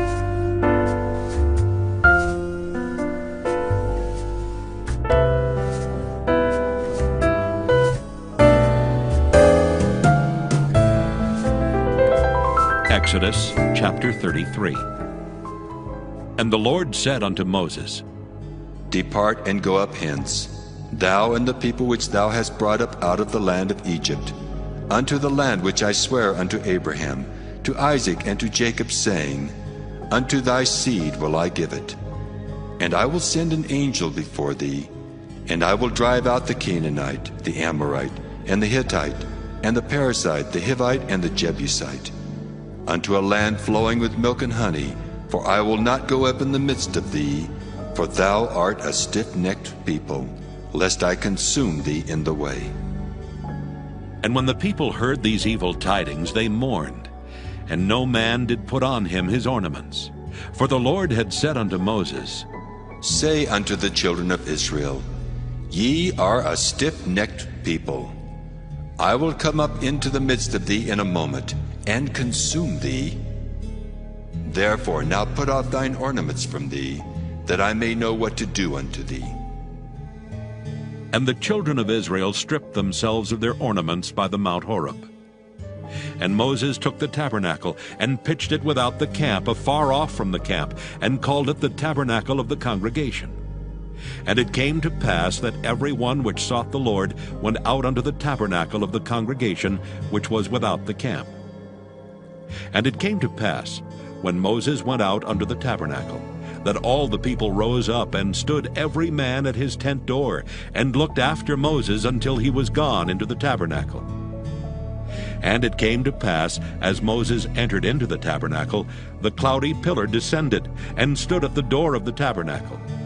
And the Lord talked with Moses.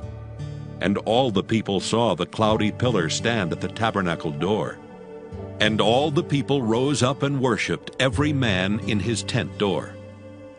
And the Lord spake unto Moses face to face, as a man speaketh unto his friend. And he turned again into the camp.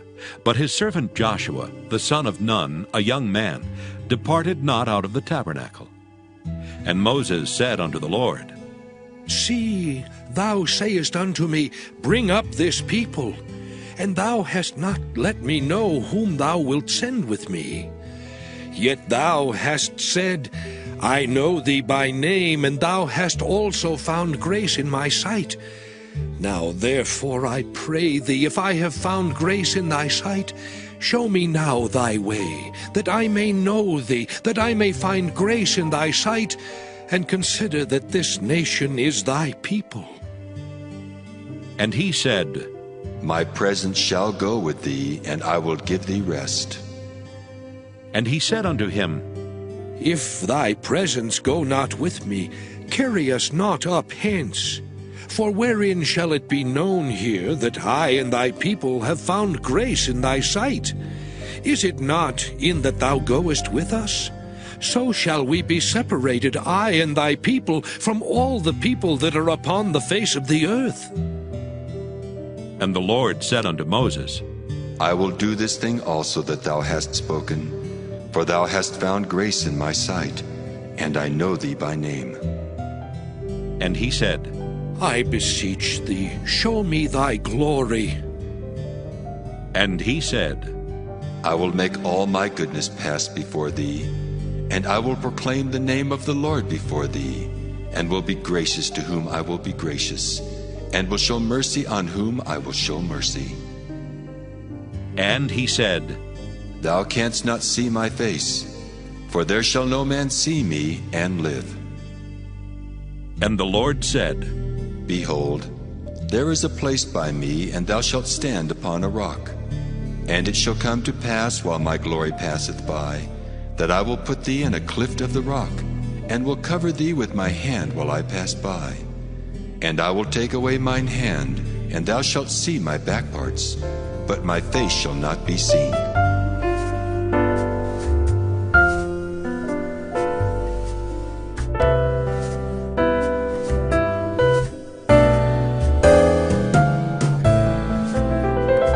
Exodus chapter 34. And the Lord said unto Moses, Hew thee 2 tables of stone like unto the first, and I will write upon these tables the words that were in the first tables which thou breakest. And be ready in the morning, and come up in the morning unto Mount Sinai, and present thyself there to me in the top of the mount. And no man shall come up with thee, neither let any man be seen throughout all the mount, neither let the flocks nor herds feed before that mount. And he hewed 2 tables of stone like unto the first. And Moses rose up early in the morning, and went up unto Mount Sinai, as the Lord had commanded him, and took in his hand the 2 tables of stone. And the Lord descended in the cloud, and stood with him there, and proclaimed the name of the Lord.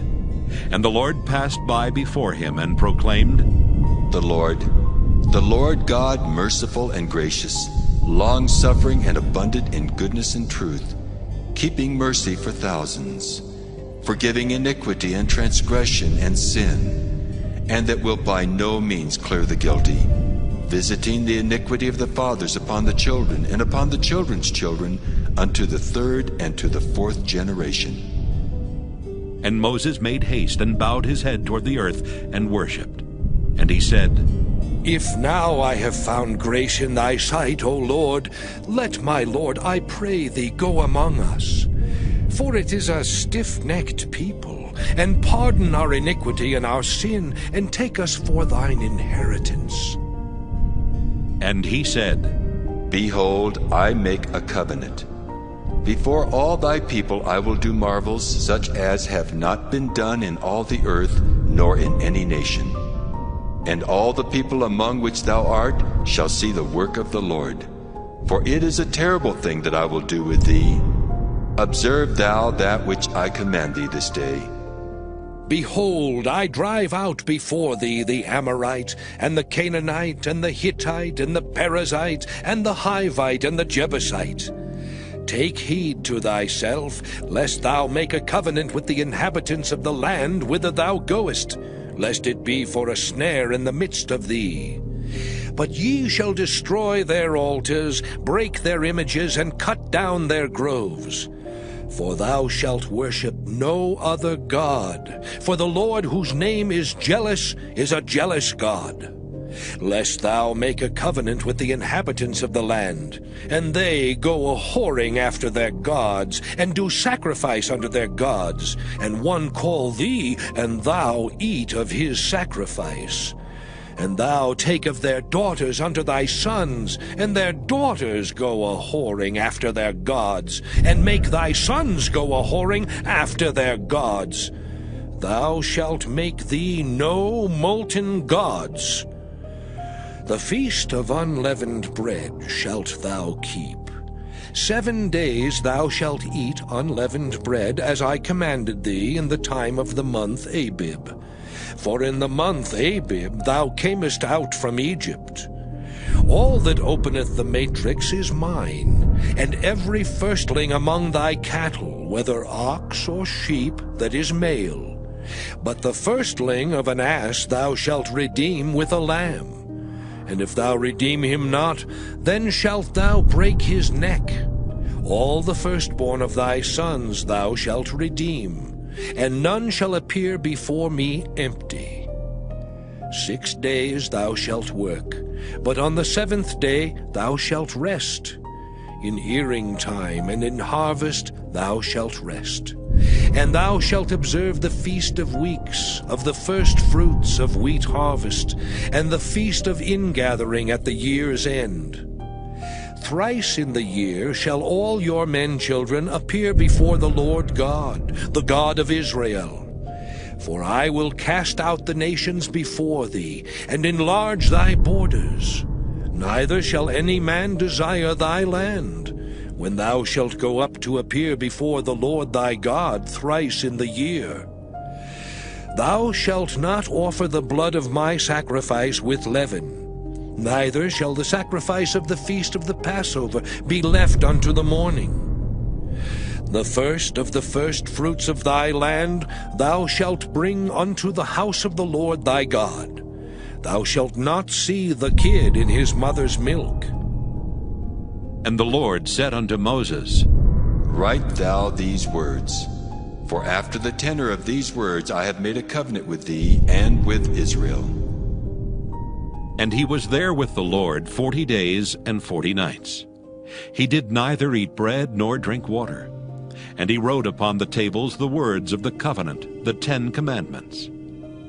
And it came to pass, when Moses came down from Mount Sinai with the 2 tables of testimony in Moses' hand, when he came down from the mount, that Moses wist not that the skin of his face shone while he talked with him.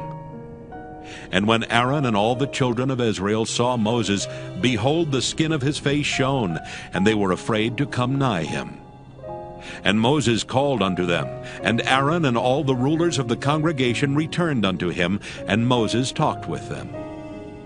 And afterward all the children of Israel came nigh, and he gave them in commandment all that the Lord had spoken with him in Mount Sinai. Until Moses had done speaking with them, he put a veil on his face. But when Moses went in before the Lord to speak with him, he took the veil off until he came out. And he came out and spake unto the children of Israel that which he was commanded. And the children of Israel saw the face of Moses, that the skin of Moses' face shone. And Moses put the veil upon his face again, until he went in to speak with him.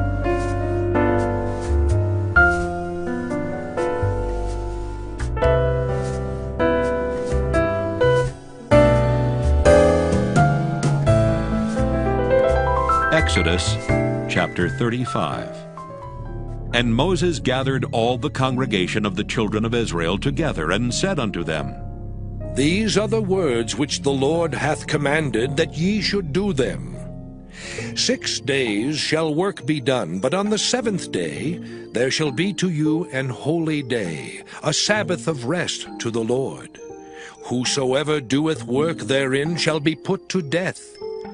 Ye shall kindle no fire throughout your habitations upon the Sabbath day. And Moses spake unto all the congregation of the children of Israel, saying, This is the thing which the Lord commanded, saying, Take ye from among you an offering unto the Lord. Whosoever is of a willing heart, let him bring it, an offering of the Lord, gold and silver and brass, and blue and purple and scarlet, and fine linen, and goat's hair, and ram's skins dyed red, and badger's skins, and shittim wood, and oil for the light, and spices for anointing oil, and for the sweet incense, and onyx stones, and stones to be set for the ephod and for the breastplate. And every wise-hearted among you shall come and make all that the Lord hath commanded. The tabernacle, his tent and his covering, his taches and his boards, his bars, his pillars and his sockets, the ark and the staves thereof with the mercy seat and the veil of the covering, the table and his staves, and all his vessels and the showbread, the candlestick also for the light, and his furniture, and his lamps with the oil for the light, and the incense altar, and his staves, and the anointing oil, and the sweet incense, and the hanging for the door at the entering in of the tabernacle, the altar of burnt offering with his brazen grate, his staves and all his vessels, the laver and his foot, the hangings of the court, his pillars and their sockets, and the hanging for the door of the court, the pins of the tabernacle and the pins of the court and their cords, the cloths of service to do service in the holy place, the holy garments for Aaron the priest, and the garments of his sons to minister in the priest's office. And all the congregation of the children of Israel departed from the presence of Moses. And they came, every one whose heart stirred him up, and every one whom his spirit made willing, and they brought the Lord's offering to the work of the tabernacle of the congregation, and for all his service, and for the holy garments. And they came, both men and women, as many as were willing-hearted, and brought bracelets and earrings and rings and tablets, all jewels of gold. And every man that offered an offering of gold unto the Lord. And every man with whom was found blue and purple and scarlet and fine linen, and goat's hair and red skins of rams and badgers' skins brought them. Every one that did offer an offering of silver and brass brought the Lord's offering. And every man with whom was found shittim wood for any work of the service brought it. And all the women that were wise-hearted did spin with their hands, and brought that which they had spun, both of blue and of purple and of scarlet and of fine linen. And all the women whose heart stirred them up in wisdom spun goat's hair. And the rulers brought onyx stones, and stones to be set for the ephod and for the breastplate, and spice and oil for the light, and for the anointing oil, and for the sweet incense. The children of Israel brought a willing offering unto the Lord, every man and woman whose heart made them willing to bring for all manner of work, which the Lord had commanded to be made by the hand of Moses. And Moses said unto the children of Israel, See, the Lord hath called by name Bezaleel, the son of Uri, the son of Hur, of the tribe of Judah.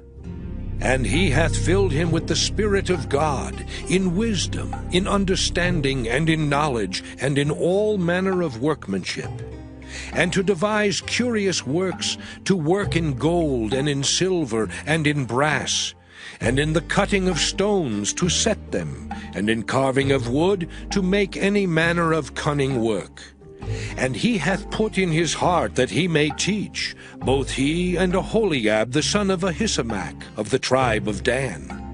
Them hath he filled with wisdom of heart, to work all manner of work, of the engraver, and of the cunning workman, and of the embroiderer, in blue and in purple, in scarlet and in fine linen, and of the weaver, even of them that do any work, and of those that devise cunning work.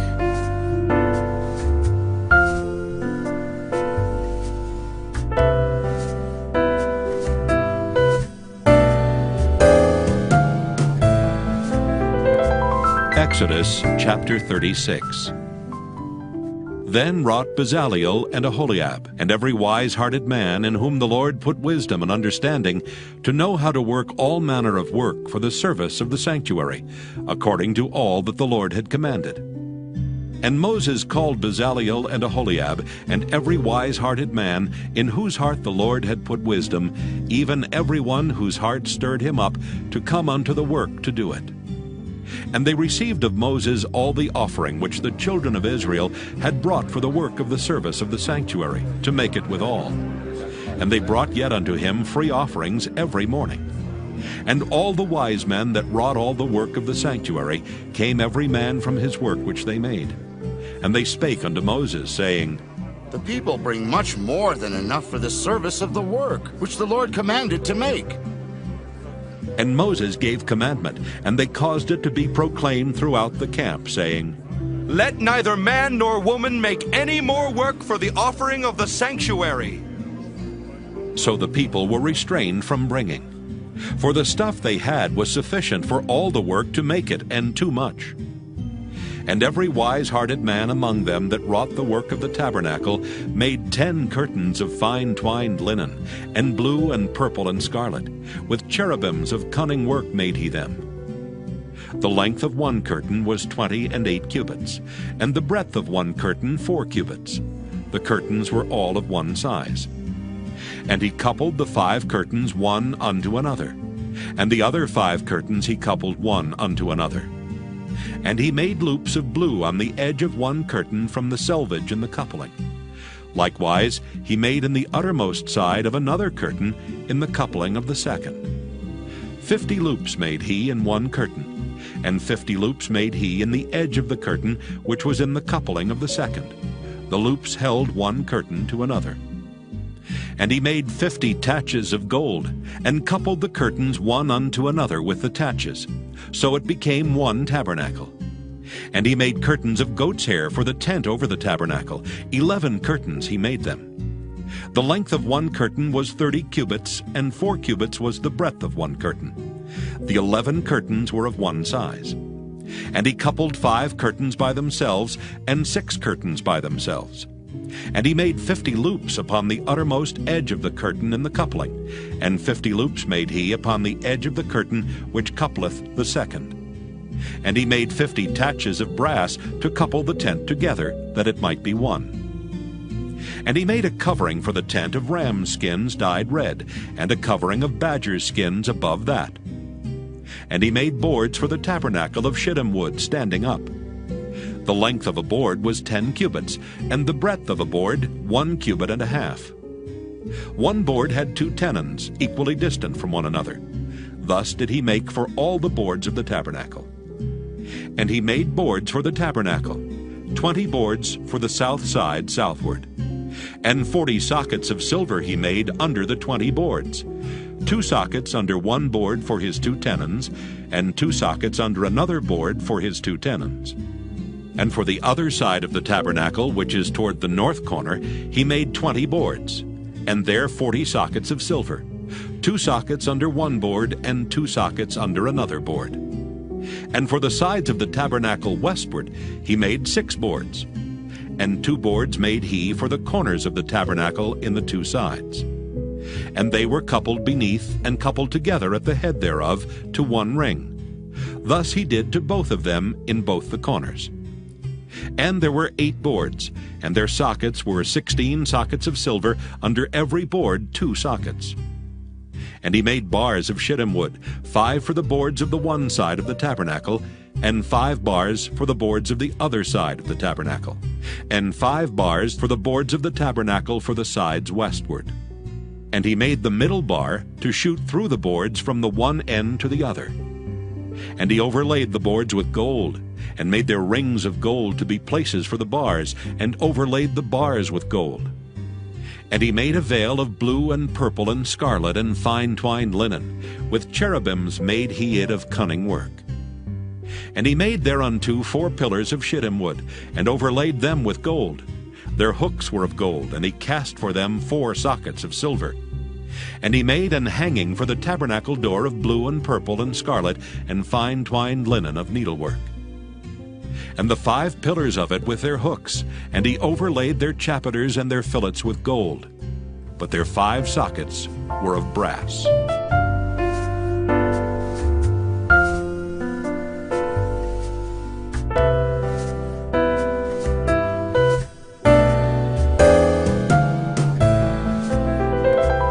Exodus chapter 37. And Bezaleel made the ark of shittim wood. 2 cubits and a half was the length of it, and 1 cubit and a half the breadth of it, and 1 cubit and a half the height of it. And he overlaid it with pure gold within and without, and made a crown of gold to it round about.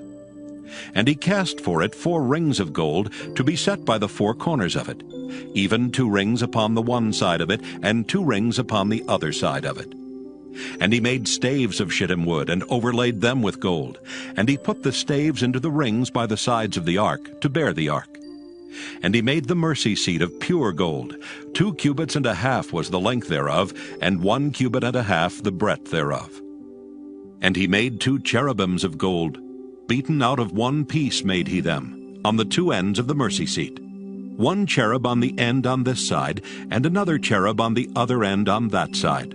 Out of the mercy seat made he the cherubims on the 2 ends thereof. And the cherubims spread out their wings on high, and covered with their wings over the mercy seat, with their faces one to another. Even to the mercy seatward were the faces of the cherubims. And he made the table of shittim wood. 2 cubits was the length thereof, and 1 cubit the breadth thereof, and 1 cubit and a half the height thereof. And he overlaid it with pure gold, and made thereunto a crown of gold round about. Also he made thereunto a border of an handbreadth round about, and made a crown of gold for the border thereof round about. And he cast for it 4 rings of gold, and put the rings upon the 4 corners that were in the 4 feet thereof. Over against the border were the rings, the places for the staves to bear the table. And he made the staves of shittim wood, and overlaid them with gold to bear the table. And he made the vessels which were upon the table, his dishes and his spoons and his bowls, and his covers to cover withal of pure gold. And he made the candlestick of pure gold. Of beaten work made he the candlestick. His shaft and his branch, his bowls, his knops and his flowers were of the same. And 6 branches going out of the sides thereof. 3 branches of the candlestick out of the one side thereof, and 3 branches of the candlestick out of the other side thereof. 3 bowls made after the fashion of almonds in one branch, a knop and a flower. And 3 bowls made like almonds in another branch, a knop and a flower. So throughout the 6 branches going out of the candlestick. And in the candlestick were 4 bowls made like almonds, his knops and his flowers. And a knop under 2 branches of the same, and a knop under 2 branches of the same, and a knop under 2 branches of the same, according to the 6 branches going out of it. Their knops and their branches were of the same, all of it was one beaten work of pure gold. And he made his 7 lamps, and his snuffers, and his snuff dishes of pure gold. Of a talent of pure gold made he it, and all the vessels thereof. And he made the incense altar of shittim wood. The length of it was 1 cubit, and the breadth of it 1 cubit. It was 4 square, and 2 cubits was the height of it. The horns thereof were of the same. And he overlaid it with pure gold, both the top of it and the sides thereof round about, and the horns of it. Also he made unto it a crown of gold round about. And he made 2 rings of gold for it under the crown thereof, by the 2 corners of it, upon the 2 sides thereof, to be places for the staves to bear it withal. And he made the staves of shittim wood, and overlaid them with gold. And he made the holy anointing oil, and the pure incense of sweet spices, according to the work of the apothecary.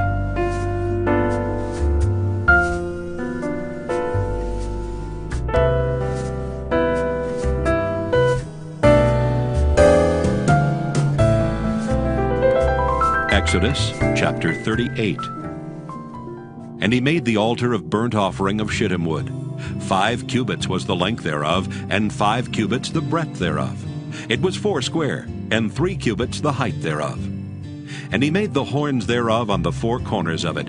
The horns thereof were of the same, and he overlaid it with brass. And he made all the vessels of the altar, the pots and the shovels and the basins and the flesh hooks and the fire pans. All the vessels thereof made he of brass. And he made for the altar a brazen grate of network under the compass thereof, beneath unto the midst of it. And he cast 4 rings for the 4 ends of the grate of brass, to be places for the staves. And he made the staves of shittim wood, and overlaid them with brass. And he put the staves into the rings on the sides of the altar, to bear it withal. He made the altar hollow with boards. And he made the laver of brass, and the foot of it of brass, of the looking glasses of the women assembling, which assembled at the door of the tabernacle of the congregation. And he made the court. On the south side southward, the hangings of the court were of fine twined linen, 100 cubits. Their pillars were 20, and their brazen sockets 20. The hooks of the pillars and their fillets were of silver. And for the north side, the hangings were 100 cubits. Their pillars were 20, and their sockets of brass 20. The hooks of the pillars and their fillets of silver. And for the west side were hangings of 50 cubits. Their pillars 10, and their sockets 10. The hooks of the pillars and their fillets of silver. And for the east side eastward 50 cubits. The hangings of the one side of the gate were 15 cubits, their pillars 3, and their sockets 3. And for the other side of the court gate, on this hand and that hand, were hangings of 15 cubits, their pillars 3, and their sockets 3. All the hangings of the court round about were of fine twined linen.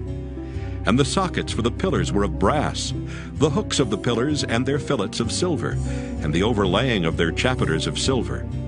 And all the pillars of the court were filleted with silver. And the hanging for the gate of the court was needlework of blue and purple and scarlet, and fine twined linen.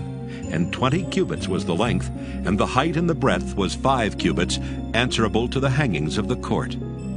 And their pillars were 4, and their sockets of brass 4, their hooks of silver, and the overlaying of their chapiters and their fillets of silver. And all the pins of the tabernacle and of the court round about were of brass. This is the sum of the tabernacle, even of the tabernacle of testimony, as it was counted, according to the commandment of Moses, for the service of the Levites, by the hand of Ithamar, son to Aaron the priest. And Bezalel, the son of Uri, the son of Hur, of the tribe of Judah, made all that the Lord commanded Moses. And with him was Aholiab, son of Ahisamach, of the tribe of Dan, an engraver, and a cunning workman, and an embroiderer in blue and in purple and in scarlet and fine linen. All the gold that was occupied for the work and all the work of the holy place, even the gold of the offering, was 29 talents and 730 shekels, after the shekel of the sanctuary. And the silver of them that were numbered of the congregation was 100 talents, and 1,760 shekels, after the shekel of the sanctuary. A beka for every man, that is, half a shekel, after the shekel of the sanctuary, for every one that went to be numbered, from 20 years old and upward, for 600,000 and 3,550 men. And of the 100 talents of silver were cast the sockets of the sanctuary and the sockets of the veil, 100 sockets of the 100 talents, a talent for a socket. And of the 1,775 shekels, he made hooks for the pillars, and overlaid their chapiters, and filleted them. And the brass of the offering was 70 talents, and 2,400 shekels. And therewith he made the sockets to the door of the tabernacle of the congregation, and the brazen altar, and the brazen grate for it, and all the vessels of the altar, and the sockets of the court round about, and the sockets of the court gate, and all the pins of the tabernacle, and all the pins of the court round about.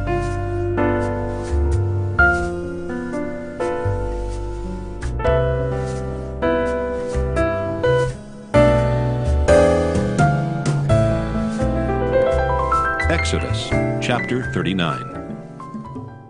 And of the blue and purple and scarlet they made cloths of service, to do service in the holy place, and made the holy garments for Aaron, as the Lord commanded Moses. And he made the ephod of gold, blue, and purple, and scarlet, and fine twined linen.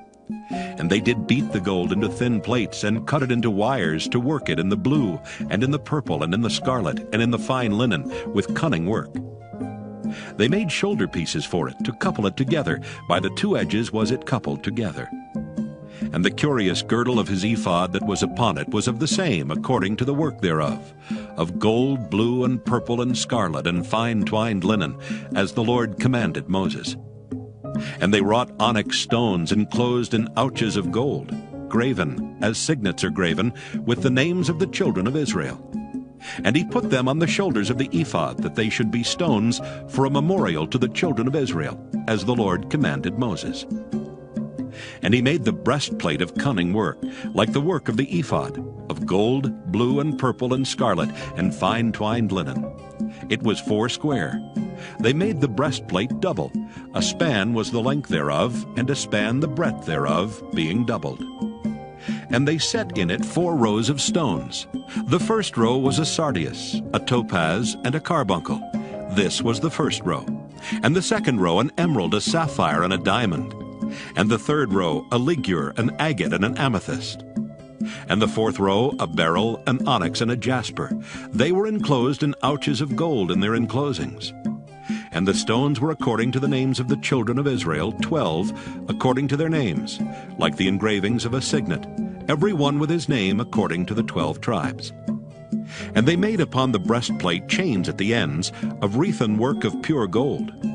And they made 2 ouches of gold and 2 gold rings, and put the 2 rings in the 2 ends of the breastplate.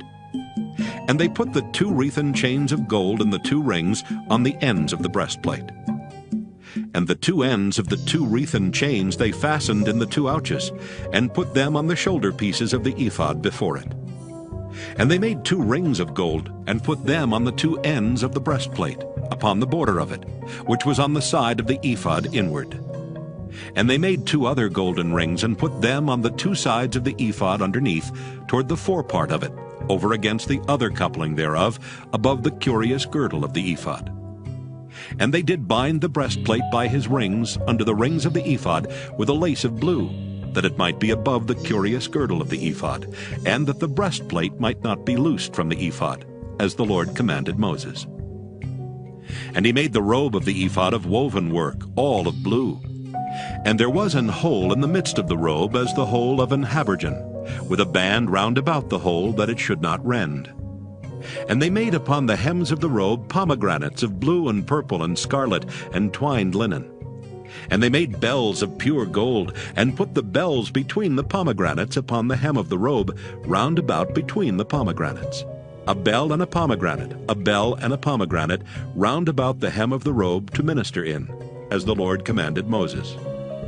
And they made coats of fine linen of woven work for Aaron and for his sons, and a mitre of fine linen, and goodly bonnets of fine linen, and linen breeches of fine twined linen, and a girdle of fine twined linen, and blue and purple and scarlet of needlework, as the Lord commanded Moses. And they made the plate of the holy crown of pure gold, and wrote upon it a writing, like to the engravings of a signet, Holiness to the Lord. And they tied unto it a lace of blue to fasten it on high upon the mitre, as the Lord commanded Moses. Thus was all the work of the tabernacle of the tent of the congregation finished. And the children of Israel did according to all that the Lord commanded Moses, so did they. And they brought the tabernacle unto Moses, the tent and all his furniture, his taches, his boards, his bars, and his pillars and his sockets. And the covering of ram skins dyed red, and the covering of badger skins, and the veil of the covering, the ark of the testimony, and the staves thereof, and the mercy seat, the table and all the vessels thereof, and the showbread, the pure candlestick, with the lamps thereof, even with the lamps to be set in order, and all the vessels thereof, and the oil for light, and the golden altar, and the anointing oil, and the sweet incense, and the hanging for the tabernacle door, the brazen altar and his grate of brass, his staves and all his vessels, the laver and his foot, the hangings of the court, his pillars and his sockets, and the hanging for the court gate, his cords and his pins, and all the vessels of the service of the tabernacle for the tent of the congregation, the cloths of service to do service in the holy place, and the holy garments for Aaron the priest, and his sons' garments, to minister in the priest's office. According to all that the Lord commanded Moses, so the children of Israel made all the work. And Moses did look upon all the work, and behold, they had done it as the Lord had commanded, even so had they done it. And Moses blessed them.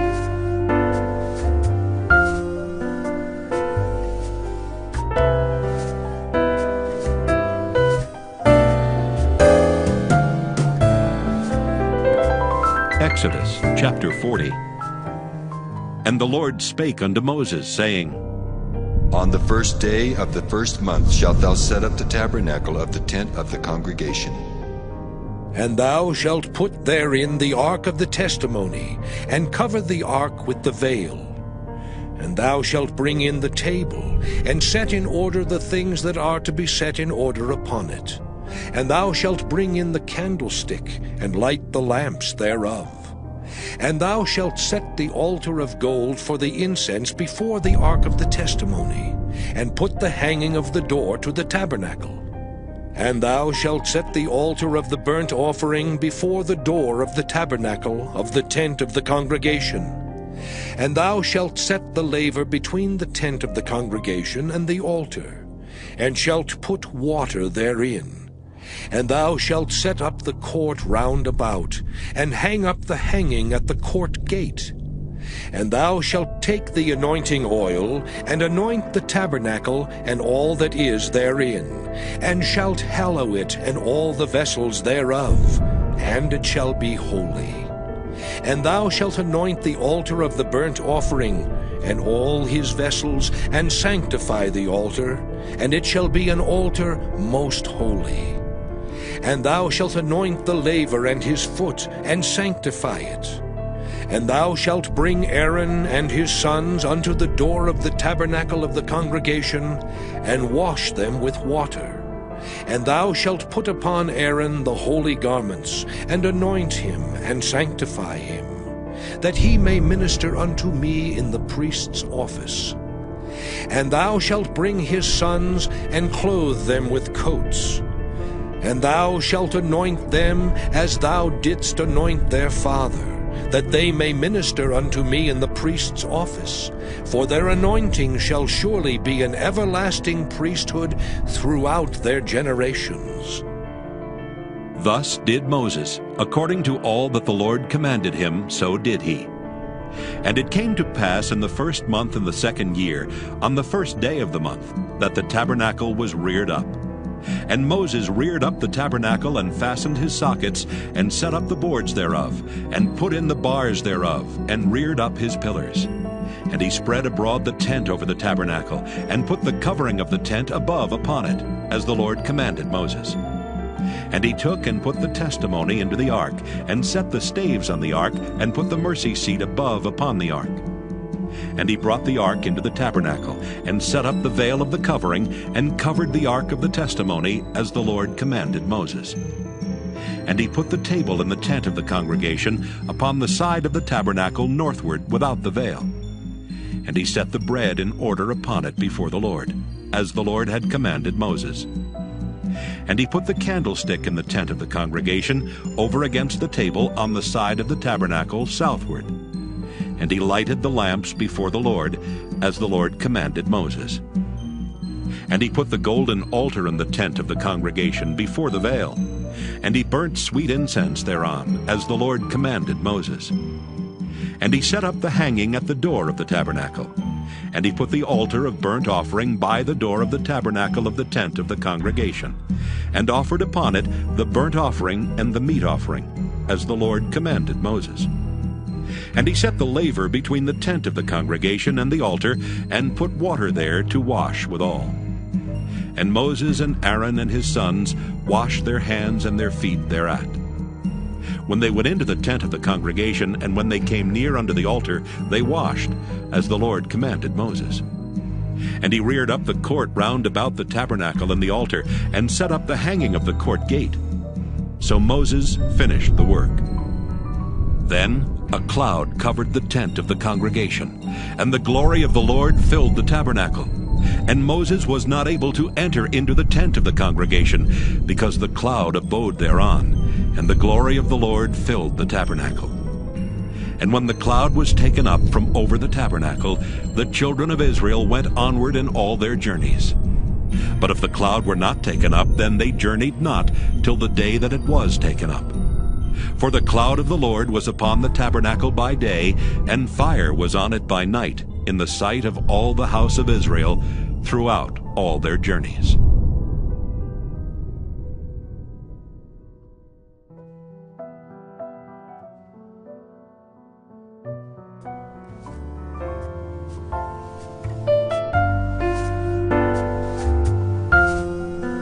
Leviticus. Leviticus chapter 1.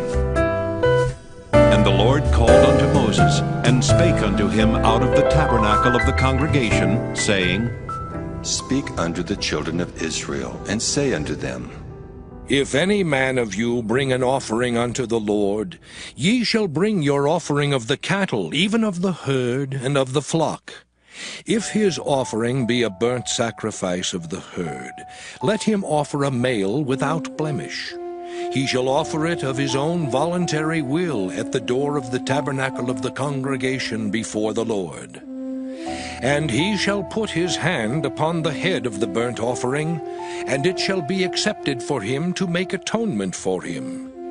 And he shall kill the bullock before the Lord. And the priests, Aaron's sons, shall bring the blood, and sprinkle the blood round about upon the altar that is by the door of the tabernacle of the congregation. And he shall flay the burnt offering, and cut it into his pieces. And the sons of Aaron the priest shall put fire upon the altar, and lay the wood in order upon the fire. And the priests, Aaron's sons, shall lay the parts, the head and the fat, in order upon the wood that is on the fire, which is upon the altar. But his inwards and his legs shall he wash in water, and the priest shall burn all on the altar, to be a burnt sacrifice, an offering made by fire, of a sweet savor unto the Lord. And if his offering be of the flocks, namely of the sheep or of the goats, for a burnt sacrifice, he shall bring it a male without blemish. And he shall kill it on the side of the altar northward before the Lord. And the priests, Aaron's sons, shall sprinkle his blood round about upon the altar. And he shall cut it into his pieces, with his head and his fat, and the priest shall lay them in order on the wood that is on the fire which is upon the altar. But he shall wash the inwards and the legs with water, and the priest shall bring it all, and burn it upon the altar. It is a burnt sacrifice, an offering made by fire, of a sweet savor unto the Lord. And if the burnt sacrifice for his offering to the Lord be of fowls, then he shall bring his offering of turtle doves, or of young pigeons. And the priest shall bring it unto the altar, and wring off his head, and burn it on the altar. And the blood thereof shall be wrung out at the side of the altar. And he shall pluck away his crop with his feathers, and cast it beside the altar on the east part, by the place of the ashes. And he shall cleave it with the wings thereof, but shall not divide it asunder. And the priest shall burn it upon the altar, upon the wood that is upon the fire. It is a burnt sacrifice, an offering made by fire, of a sweet savor unto the Lord.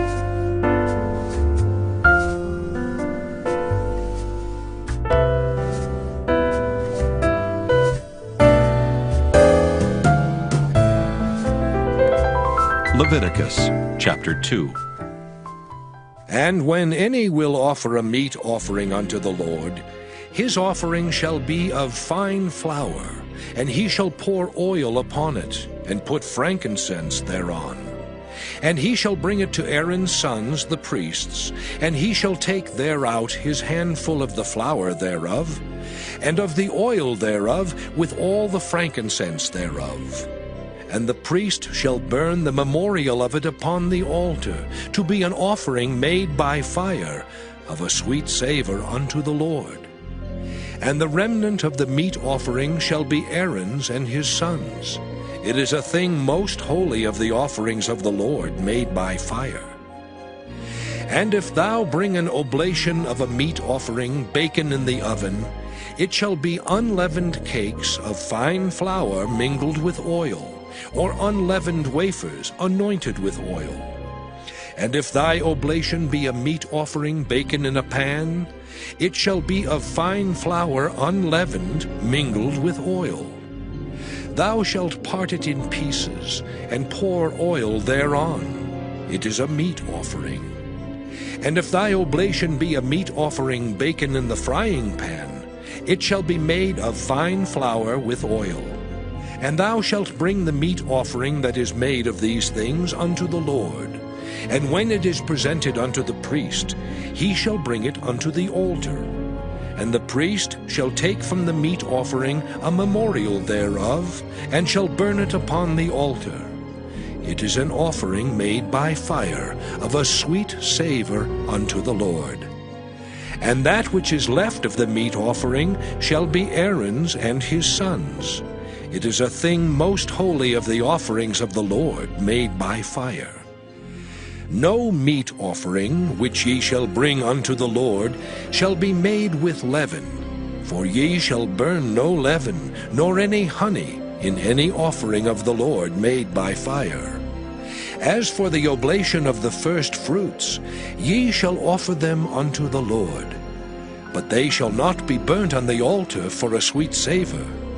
And every oblation of thy meat offering shalt thou season with salt.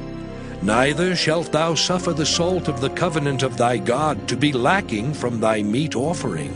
With all thine offerings thou shalt offer salt.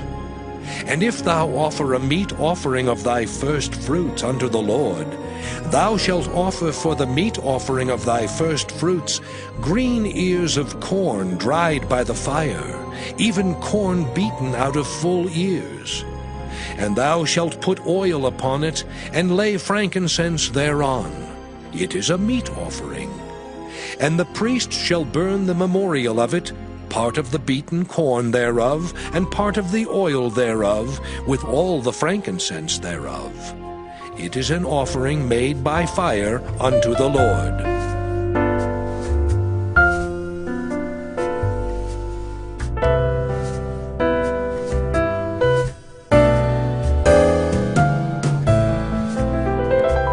Leviticus chapter 3. And if his oblation be a sacrifice of peace offering, if he offer it of the herd, whether it be a male or female, he shall offer it without blemish before the Lord. And he shall lay his hand upon the head of his offering, and kill it at the door of the tabernacle of the congregation. And Aaron's sons, the priests, shall sprinkle the blood upon the altar round about. And he shall offer of the sacrifice of the peace offering an offering made by fire unto the Lord.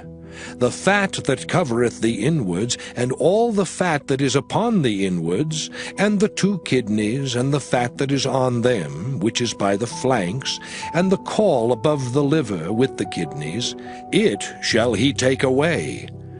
And Aaron's sons shall burn it on the altar upon the burnt sacrifice, which is upon the wood that is on the fire. It is an offering made by fire, of a sweet savour unto the Lord. And if his offering for a sacrifice of peace offering unto the Lord be of the flock, male or female, he shall offer it without blemish. If he offer a lamb for his offering, then shall he offer it before the Lord. And he shall lay his hand upon the head of his offering, and kill it before the tabernacle of the congregation. And Aaron's sons shall sprinkle the blood thereof round about upon the altar. And he shall offer of the sacrifice of the peace offering an offering made by fire unto the Lord. The fat thereof, and the whole rump, it shall he take off hard by the backbone, and the fat that covereth the inwards, and all the fat that is upon the inwards. And the 2 kidneys, and the fat that is upon them, which is by the flanks, and the caul above the liver with the kidneys, it shall he take away. And the priest shall burn it upon the altar. It is the food of the offering made by fire unto the Lord. And if his offering be a goat, then he shall offer it before the Lord. And he shall lay his hand upon the head of it, and kill it before the tabernacle of the congregation. And the sons of Aaron shall sprinkle the blood thereof upon the altar round about. And he shall offer thereof his offering, even an offering made by fire unto the Lord. the fat that covereth the inwards, and all the fat that is upon the inwards, and the 2 kidneys, and the fat that is upon them, which is by the flanks, and the caul above the liver with the kidneys, it shall he take away. And the priest shall burn them upon the altar. It is the food of the offering made by fire, for a sweet savor. All the fat is the Lord's. It shall be a perpetual statute for your generations throughout all your dwellings, that ye eat neither fat nor blood.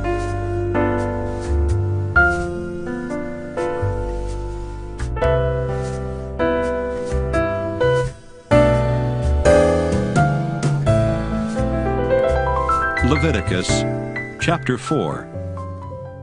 And the Lord spake unto Moses, saying, Speak unto the children of Israel, saying, If a soul shall sin through ignorance against any of the commandments of the Lord concerning things which ought not to be done, and shall do against any of them, if the priest that is anointed do sin according to the sin of the people, then let him bring for his sin, which he hath sinned, a young bullock without blemish unto the Lord for a sin offering. And he shall bring the bullock unto the door of the tabernacle of the congregation before the Lord, and shall lay his hand upon the bullock's head, and kill the bullock before the Lord. And the priest that is anointed shall take of the bullock's blood, and bring it to the tabernacle of the congregation. And the priest shall dip his finger in the blood, and sprinkle of the blood 7 times before the Lord, before the veil of the sanctuary. And the priest shall put some of the blood upon the horns of the altar of sweet incense before the Lord, which is in the tabernacle of the congregation, and shall pour all the blood of the bullock at the bottom of the altar of the burnt offering, which is at the door of the tabernacle of the congregation. And he shall take off from it all the fat of the bullock for the sin offering, the fat that covereth the inwards, and all the fat that is upon the inwards, and the 2 kidneys, and the fat that is upon them, which is by the flanks, and the caul above the liver with the kidneys, it shall he take away, as it was taken off from the bullock of the sacrifice of peace offerings, and the priest shall burn them upon the altar of the burnt offering. And the skin of the bullock and all his flesh, with his head and with his legs, and his inwards and his dung, even the whole bullock shall he carry forth without the camp unto a clean place, where the ashes are poured out, and burn him on the wood with fire. Where the ashes are poured out, shall he be burnt. And if the whole congregation of Israel sin through ignorance, and the thing be hid from the eyes of the assembly, and they have done somewhat against any of the commandments of the Lord concerning things which should not be done, and are guilty, when the sin which they have sinned against it is known, then the congregation shall offer a young bullock for the sin, and bring him before the tabernacle of the congregation. And the elders of the congregation shall lay their hands upon the head of the bullock before the Lord. And the bullock shall be killed before the Lord. And the priest that is anointed shall bring of the bullock's blood to the tabernacle of the congregation. And the priest shall dip his finger in some of the blood, and sprinkle it 7 times before the Lord, even before the veil. And he shall put some of the blood upon the horns of the altar which is before the Lord, that is in the tabernacle of the congregation, and shall pour out all the blood at the bottom of the altar of the burnt offering, which is at the door of the tabernacle of the congregation. And he shall take all his fat from him, and burn it upon the altar. And he shall do with the bullock as he did with the bullock for a sin offering, so shall he do with this. And the priest shall make an atonement for them, and it shall be forgiven them. And he shall carry forth the bullock without the camp, and burn him as he burned the first bullock. It is a sin offering for the congregation. When a ruler hath sinned, and done somewhat through ignorance against any of the commandments of the Lord his God, concerning things which should not be done, and is guilty, or if his sin, wherein he hath sinned, come to his knowledge, he shall bring his offering, a kid of the goats, a male without blemish. And he shall lay his hand upon the head of the goat, and kill it in the place where they kill the burnt offering before the Lord. It is a sin offering. And the priest shall take of the blood of the sin offering with his finger, and put it upon the horns of the altar of burnt offering, and shall pour out his blood at the bottom of the altar of burnt offering. And he shall burn all his fat upon the altar, as the fat of the sacrifice of peace offerings. And the priest shall make an atonement for him as concerning his sin, and it shall be forgiven him. And if any one of the common people sin through ignorance, while he doeth somewhat against any of the commandments of the Lord, concerning things which ought not to be done, and be guilty, or if his sin, which he hath sinned, come to his knowledge, then he shall bring his offering, a kid of the goats, a female without blemish, for his sin which he hath sinned. And he shall lay his hand upon the head of the sin offering, and slay the sin offering in the place of the burnt offering. And the priest shall take of the blood thereof with his finger, and put it upon the horns of the altar of burnt offering, and shall pour out all the blood thereof at the bottom of the altar. And he shall take away all the fat thereof, as the fat is taken away from off the sacrifice of peace offerings. And the priest shall burn it upon the altar for a sweet savour unto the Lord. And the priest shall make an atonement for him, and it shall be forgiven him. And if he bring a lamb for a sin offering, he shall bring it a female without blemish. And he shall lay his hand upon the head of the sin offering, and slay it for a sin offering in the place where they kill the burnt offering. And the priest shall take of the blood of the sin offering with his finger, and put it upon the horns of the altar of burnt offering, and shall pour out all the blood thereof at the bottom of the altar. And he shall take away all the fat thereof, as the fat of the lamb is taken away from the sacrifice of the peace offerings. And the priest shall burn them upon the altar, according to the offerings made by fire unto the Lord. And the priest shall make an atonement for his sin that he hath committed, and it shall be forgiven him.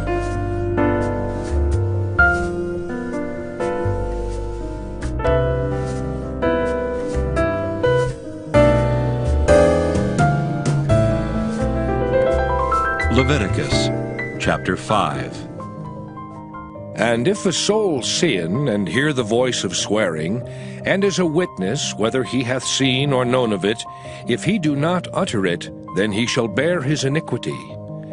Or if a soul touch any unclean thing, whether it be a carcass of an unclean beast, or a carcass of unclean cattle, or the carcass of unclean creeping things, and if it be hidden from him, he also shall be unclean and guilty. Or if he touch the uncleanness of man, whatsoever uncleanness it be, that a man shall be defiled withal, and it be hid from him, when he knoweth of it, then he shall be guilty. Or if a soul swear, pronouncing with his lips to do evil, or to do good, whatsoever it be that a man shall pronounce with an oath, and it be hid from him, when he knoweth of it, then he shall be guilty in one of these. And it shall be, when he shall be guilty in one of these things, that he shall confess that he hath sinned in that thing. And he shall bring his trespass offering unto the Lord for his sin which he hath sinned, a female from the flock, a lamb or a kid of the goats for a sin offering. And the priest shall make an atonement for him concerning his sin. And if he be not able to bring a lamb, then he shall bring for his trespass which he hath committed 2 turtle doves or 2 young pigeons unto the Lord, one for a sin offering and the other for a burnt offering. And he shall bring them unto the priest, who shall offer that which is for the sin offering first, and wring off his head from his neck, but shall not divide it asunder. And he shall sprinkle of the blood of the sin offering upon the side of the altar, and the rest of the blood shall be wrung out at the bottom of the altar. It is a sin offering. And he shall offer the second for a burnt offering according to the manner. And the priest shall make an atonement for him for his sin which he hath sinned, and it shall be forgiven him. But if he be not able to bring 2 turtle doves or 2 young pigeons, then he that sinned shall bring for his offering the 10th part of an ephah of fine flour for a sin offering. He shall put no oil upon it, neither shall he put any frankincense thereon, for it is a sin offering. Then shall he bring it to the priest, and the priest shall take his handful of it, even a memorial thereof, and burn it on the altar, according to the offerings made by fire unto the Lord. It is a sin offering. And the priest shall make an atonement for him, as touching his sin that he hath sinned in one of these, and it shall be forgiven him. And the remnant shall be the priest's, as a meat offering. And the Lord spake unto Moses, saying, If a soul commit a trespass and sin through ignorance in the holy things of the Lord, then he shall bring for his trespass unto the Lord a ram without blemish out of the flocks, with thy estimation by shekels of silver, after the shekel of the sanctuary, for a trespass offering. And he shall make amends for the harm that he hath done in the holy thing, and shall add the 5th part thereto, and give it unto the priest. And the priest shall make an atonement for him with the ram of the trespass offering, and it shall be forgiven him. And if a soul sin, and commit any of these things which are forbidden to be done by the commandments of the Lord, though he wist it not, yet is he guilty, and shall bear his iniquity. And he shall bring a ram without blemish out of the flock, with thy estimation for a trespass offering unto the priest. And the priest shall make an atonement for him concerning his ignorance wherein he erred, and wist it not, and it shall be forgiven him. It is a trespass offering. He hath certainly trespassed against the Lord.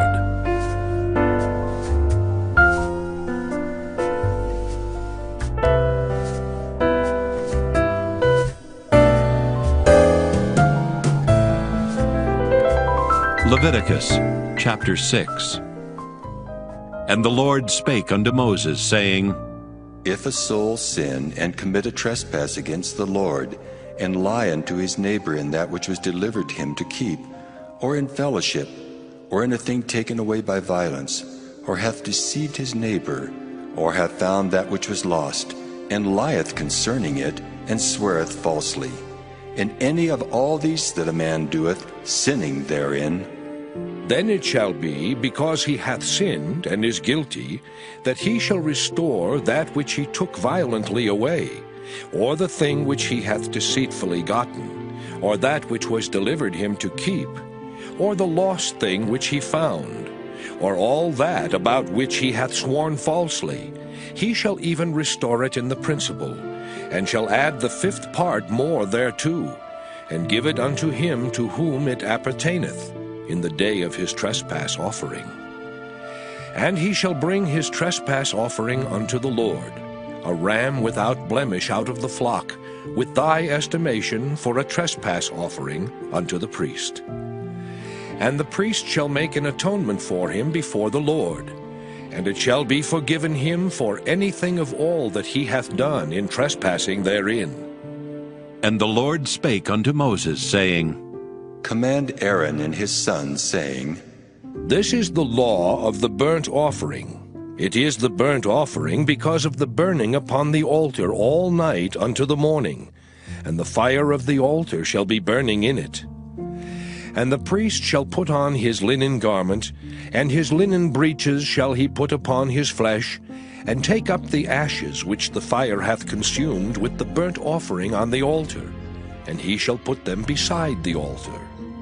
And he shall put off his garments, and put on other garments, and carry forth the ashes without the camp unto a clean place. And the fire upon the altar shall be burning in it, it shall not be put out. And the priest shall burn wood on it every morning, and lay the burnt offering in order upon it. And he shall burn thereon the fat of the peace offerings. The fire shall ever be burning upon the altar, it shall never go out. And this is the law of the meat offering. The sons of Aaron shall offer it before the Lord, before the altar. And he shall take of it his handful, of the flour of the meat offering, and of the oil thereof, and all the frankincense which is upon the meat offering, and shall burn it upon the altar for a sweet savour, even the memorial of it unto the Lord. And the remainder thereof shall Aaron and his sons eat. With unleavened bread shall it be eaten in the holy place. In the court of the tabernacle of the congregation they shall eat it. It shall not be baken with leaven. I have given it unto them for their portion of my offerings made by fire. It is most holy, as is the sin offering, and as the trespass offering. All the males among the children of Aaron shall eat of it. It shall be a statute forever in your generations concerning the offerings of the Lord made by fire. Every one that toucheth them shall be holy. And the Lord spake unto Moses, saying, This is the offering of Aaron and of his sons, which they shall offer unto the Lord in the day when he is anointed. The 10th part of an ephah of fine flour for a meat offering perpetual, half of it in the morning, and half thereof at night. In a pan it shall be made with oil, and when it is baken, thou shalt bring it in, and the baken pieces of the meat offering shalt thou offer for a sweet savour unto the Lord. And the priest of his sons that is anointed in his stead shall offer it. It is a statute forever unto the Lord. It shall be wholly burnt. For every meat offering for the priest shall be wholly burnt. It shall not be eaten. And the Lord spake unto Moses, saying, Speak unto Aaron and to his sons, saying, This is the law of the sin offering. In the place where the burnt offering is killed, shall the sin offering be killed before the Lord. It is most holy. The priest that offereth it for sin shall eat it. In the holy place shall it be eaten, in the court of the tabernacle of the congregation. Whatsoever shall touch the flesh thereof shall be holy. And when there is sprinkled of the blood thereof upon any garment, thou shalt wash that whereon it was sprinkled in the holy place. But the earthen vessel wherein it is sodden shall be broken. And if it be sodden in a brazen pot, it shall be both scoured and rinsed in water. All the males among the priests shall eat thereof. It is most holy. And no sin offering, whereof any of the blood is brought into the tabernacle of the congregation to reconcile with all in the holy place, shall be eaten. It shall be burnt in the fire.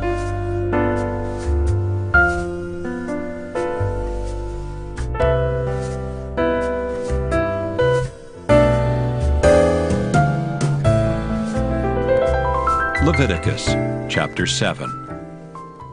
Likewise, this is the law of the trespass offering. It is most holy. In the place where they kill the burnt offering shall they kill the trespass offering, and the blood thereof shall he sprinkle round about upon the altar.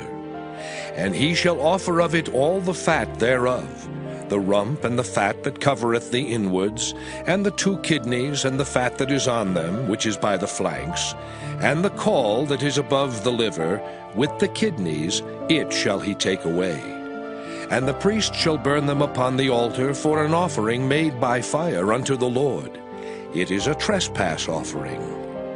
Every male among the priests shall eat thereof. It shall be eaten in the holy place. It is most holy. As the sin offering is, so is the trespass offering. There is one law for them. The priest that maketh atonement therewith shall have it. And the priest that offereth any man's burnt offering, even the priest shall have to himself the skin of the burnt offering which he hath offered. And all the meat offering that is baken in the oven, and all that is dressed in the frying pan and in the pan, shall be the priest's that offereth it. And every meat offering mingled with oil and dry shall all the sons of Aaron have, one as much as another. And this is the law of the sacrifice of peace offerings, which he shall offer unto the Lord. If he offer it for a thanksgiving, then he shall offer with the sacrifice of thanksgiving unleavened cakes mingled with oil, and unleavened wafers anointed with oil, and cakes mingled with oil of fine flour, fried. Besides the cakes, he shall offer for his offering leavened bread with the sacrifice of thanksgiving of his peace offerings. And of it he shall offer one out of the whole oblation for an heave offering unto the Lord. And it shall be the priest's that sprinkleth the blood of the peace offerings. And the flesh of the sacrifice of his peace offerings for thanksgiving shall be eaten the same day that it is offered. He shall not leave any of it until the morning.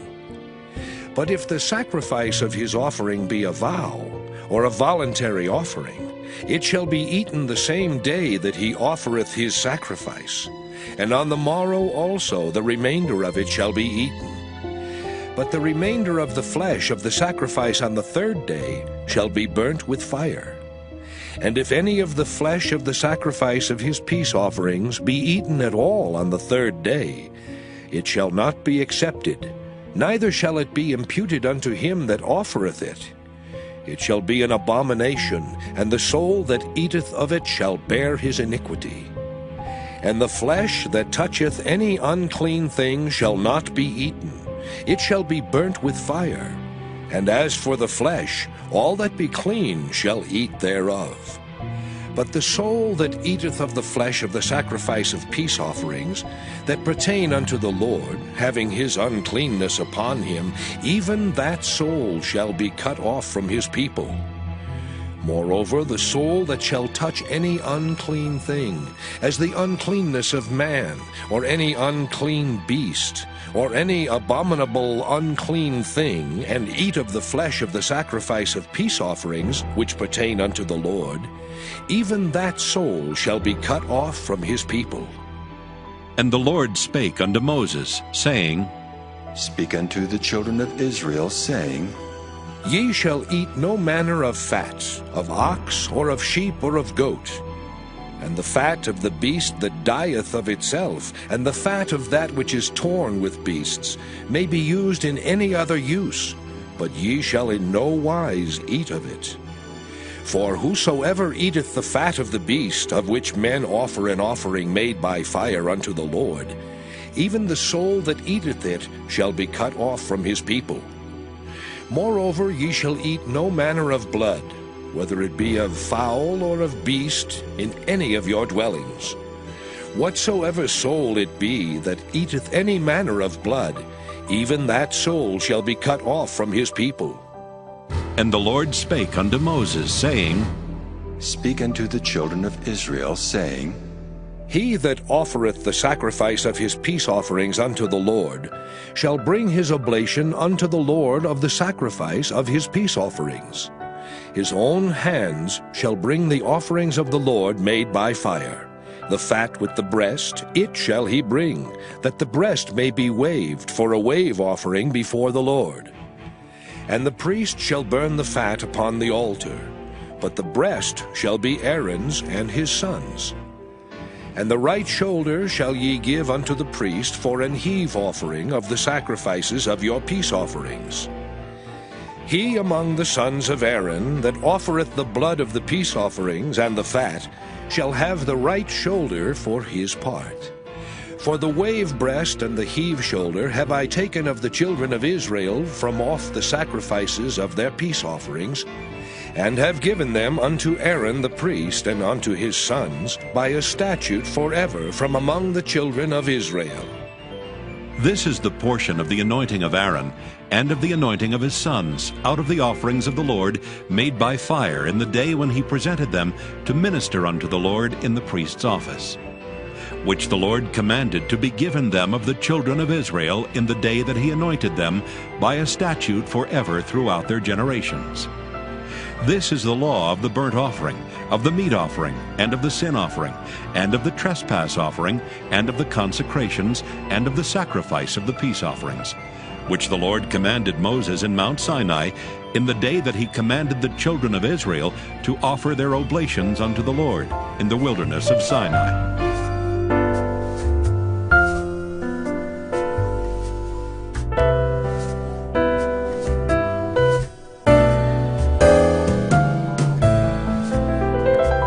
Leviticus chapter 8. And the Lord spake unto Moses, saying, Take Aaron and his sons with him, and the garments and the anointing oil, and a bullock for the sin offering, and 2 rams and a basket of unleavened bread. And gather thou all the congregation together unto the door of the tabernacle of the congregation. And Moses did as the Lord commanded him. And the assembly was gathered together unto the door of the tabernacle of the congregation. And Moses said unto the congregation, This is the thing which the Lord commanded to be done. And Moses brought Aaron and his sons, and washed them with water. And he put upon him the coat, and girded him with the girdle, and clothed him with the robe, and put the ephod upon him. And he girded him with the curious girdle of the ephod, and bound it unto him therewith. And he put the breastplate upon him. Also he put in the breastplate the Urim and the Thummim. And he put the mitre upon his head. Also upon the mitre, even upon his forefront, did he put the golden plate, the holy crown, as the Lord commanded Moses. And Moses took the anointing oil, and anointed the tabernacle and all that was therein, and sanctified them. And he sprinkled thereof upon the altar 7 times, and anointed the altar and all his vessels, both the laver and his foot, to sanctify them. And he poured of the anointing oil upon Aaron's head, and anointed him to sanctify him. And Moses brought Aaron's sons, and put coats upon them, and girded them with girdles, and put bonnets upon them, as the Lord commanded Moses. And he brought the bullock for the sin offering, and Aaron and his sons laid their hands upon the head of the bullock for the sin offering. And he slew it, and Moses took the blood, and put it upon the horns of the altar round about with his finger, and purified the altar, and poured the blood at the bottom of the altar, and sanctified it, to make reconciliation upon it. And he took all the fat that was upon the inwards, and the caul above the liver, and the 2 kidneys and their fat, and Moses burned it upon the altar. But the bullock and his hide, his flesh and his dung, he burnt with fire without the camp, as the Lord commanded Moses. And he brought the ram for the burnt offering, and Aaron and his sons laid their hands upon the head of the ram, and he killed it, and Moses sprinkled the blood upon the altar round about. And he cut the ram into pieces, and Moses burnt the head and the pieces and the fat. And he washed the inwards and the legs in water, and Moses burnt the whole ram upon the altar. It was a burnt sacrifice for a sweet savor, and an offering made by fire unto the Lord, as the Lord commanded Moses. And he brought the other ram, the ram of consecration. And Aaron and his sons laid their hands upon the head of the ram, and he slew it. And Moses took of the blood of it, and put it upon the tip of Aaron's right ear, and upon the thumb of his right hand, and upon the great toe of his right foot.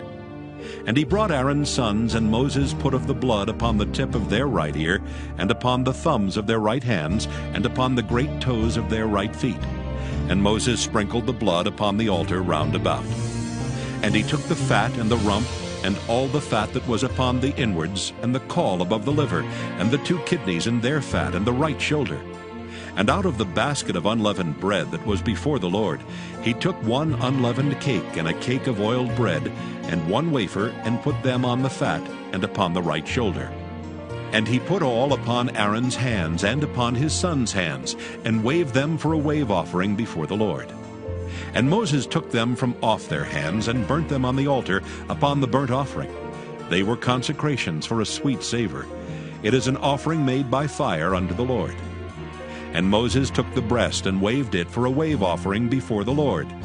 For of the ram of consecration it was Moses' part, as the Lord commanded Moses. And Moses took of the anointing oil, and of the blood which was upon the altar, and sprinkled it upon Aaron, and upon his garments, and upon his sons, and upon his sons' garments with him, and sanctified Aaron and his garments, and his sons' garments with him. And Moses said unto Aaron and to his sons, Boil the flesh at the door of the tabernacle of the congregation, and there eat it with the bread that is in the basket of consecrations, as I commanded, saying, Aaron and his sons shall eat it.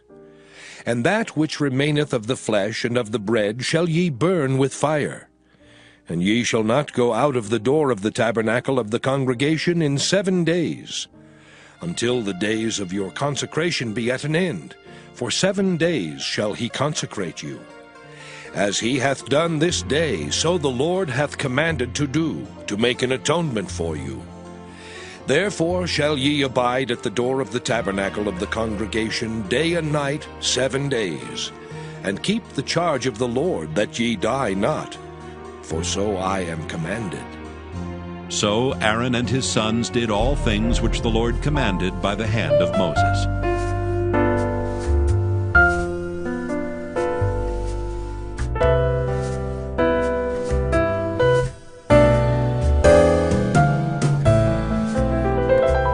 Leviticus chapter 9. And it came to pass on the 8th day that Moses called Aaron and his sons and the elders of Israel. And he said unto Aaron, Take thee a young calf for a sin offering, and a ram for a burnt offering, without blemish, and offer them before the Lord.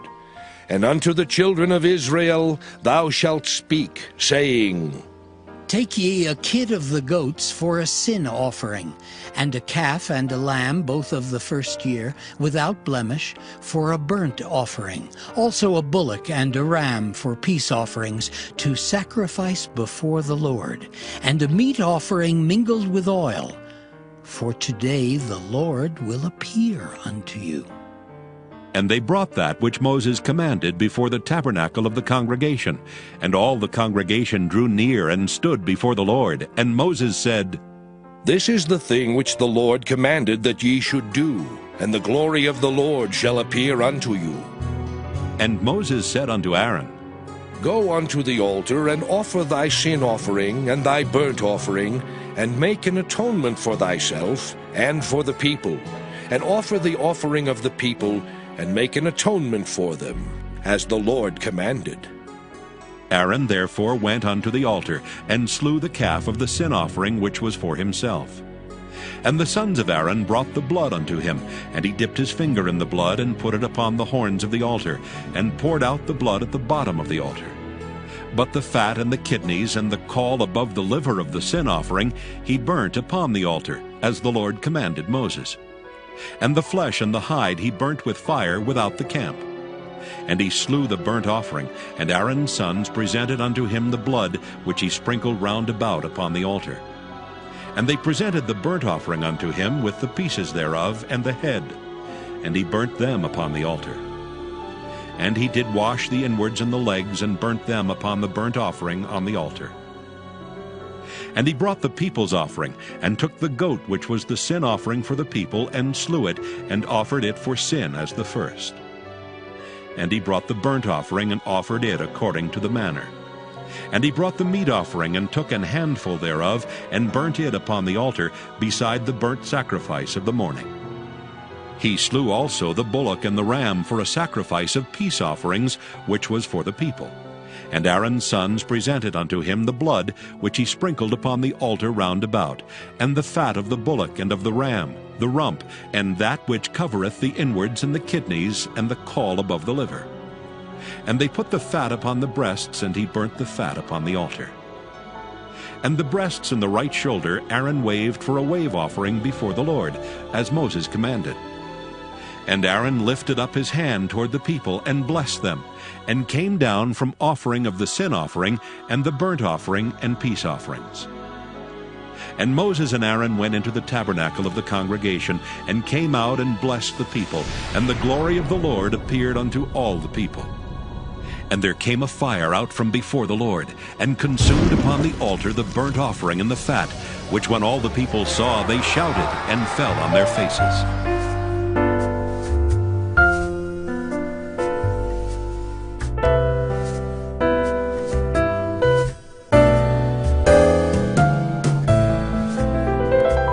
Leviticus chapter 10.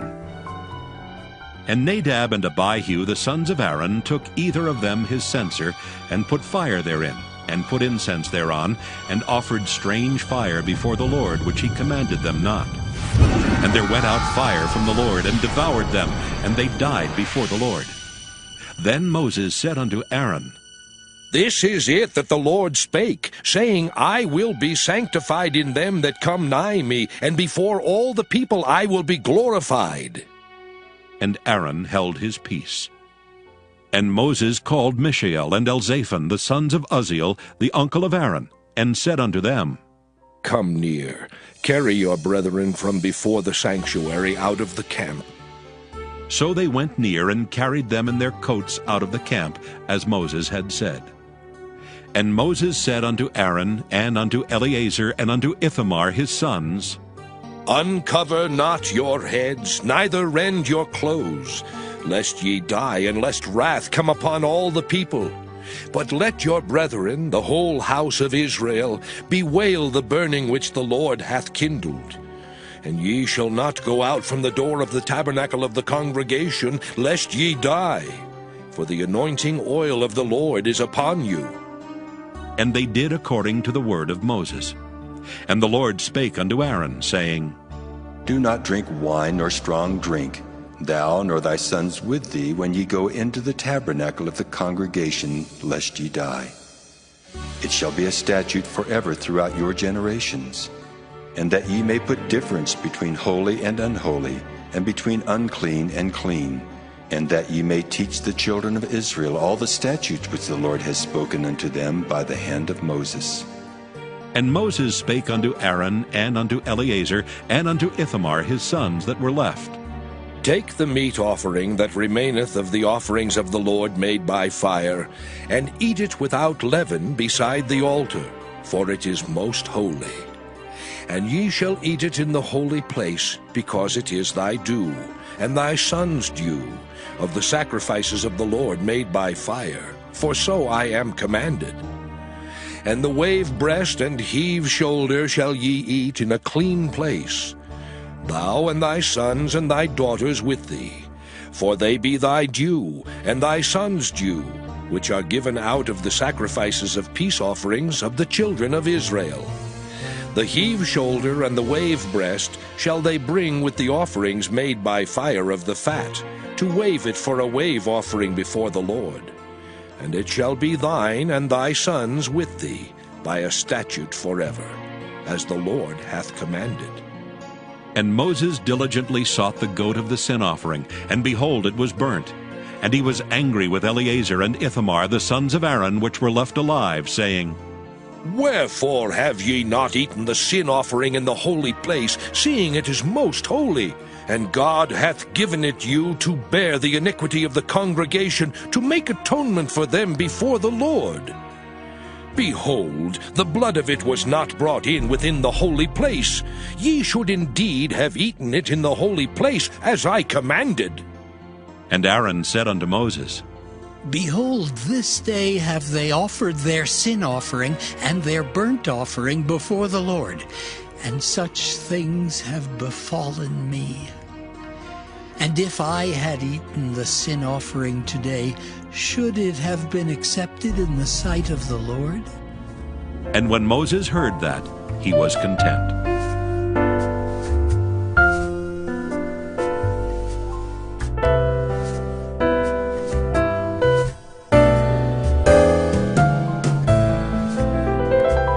Leviticus chapter 11. And the Lord spake unto Moses and to Aaron, saying unto them, Speak unto the children of Israel, saying, These are the beasts which ye shall eat among all the beasts that are on the earth. Whatsoever parteth the hoof, and is cloven-footed, and cheweth the cud among the beasts, that shall ye eat. Nevertheless, these shall ye not eat of them that chew the cud, or of them that divide the hoof, as the camel, because he cheweth the cud, but divideth not the hoof. He is unclean unto you. And the coney, because he cheweth the cud, but divideth not the hoof. He is unclean unto you. and the hare, because he cheweth the cud, but divideth not the hoof, he is unclean unto you. And the swine, though he divide the hoof, and be cloven-footed, yet he cheweth not the cud, he is unclean to you. Of their flesh shall ye not eat, and their carcass shall ye not touch. They are unclean to you. These shall ye eat of all that are in the waters. Whatsoever hath fins and scales in the waters, in the seas and in the rivers, them shall ye eat.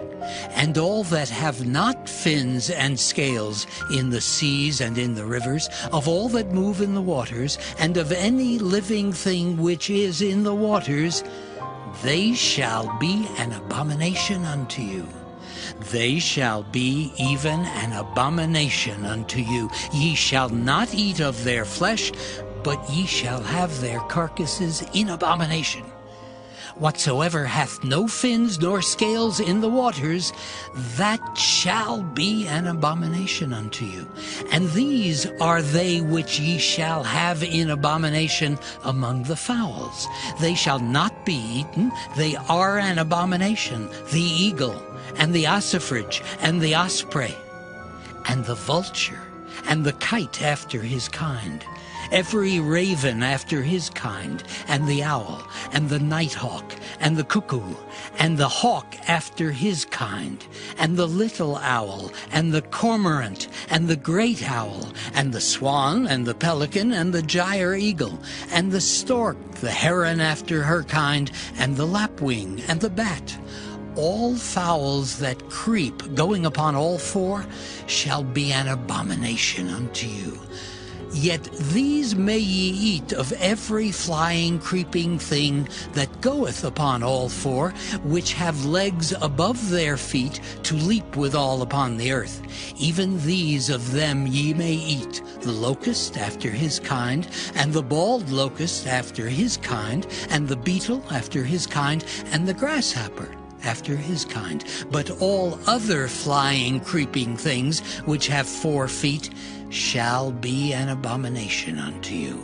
And for these ye shall be unclean. Whosoever toucheth the carcass of them shall be unclean until the even. And whosoever beareth aught of the carcass of them shall wash his clothes, and be unclean until the even.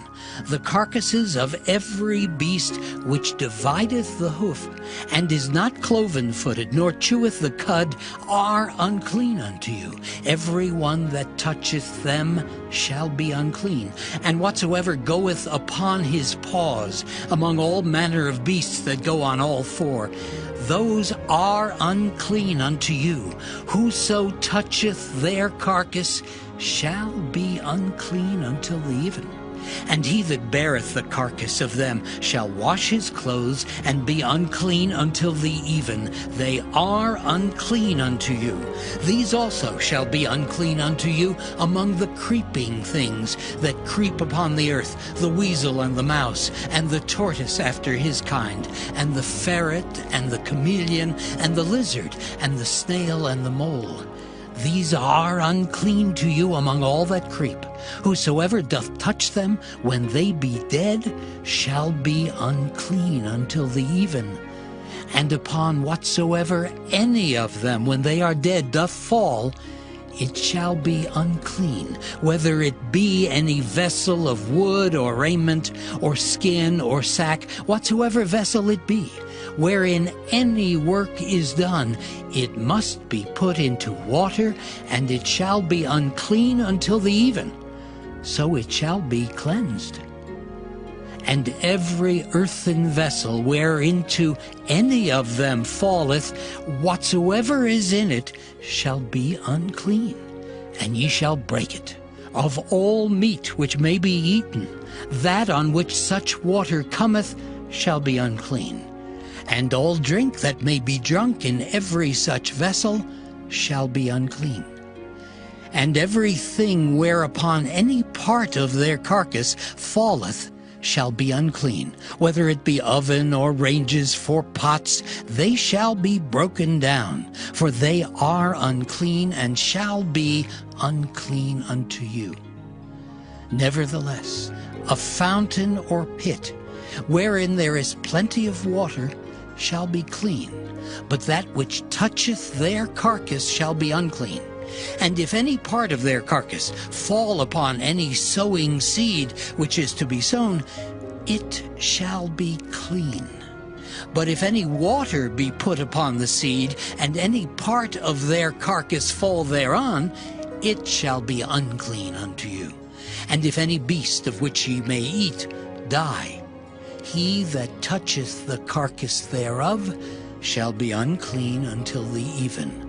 And he that eateth of the carcass of it shall wash his clothes, and be unclean until the even. He also that beareth the carcass of it shall wash his clothes, and be unclean until the even.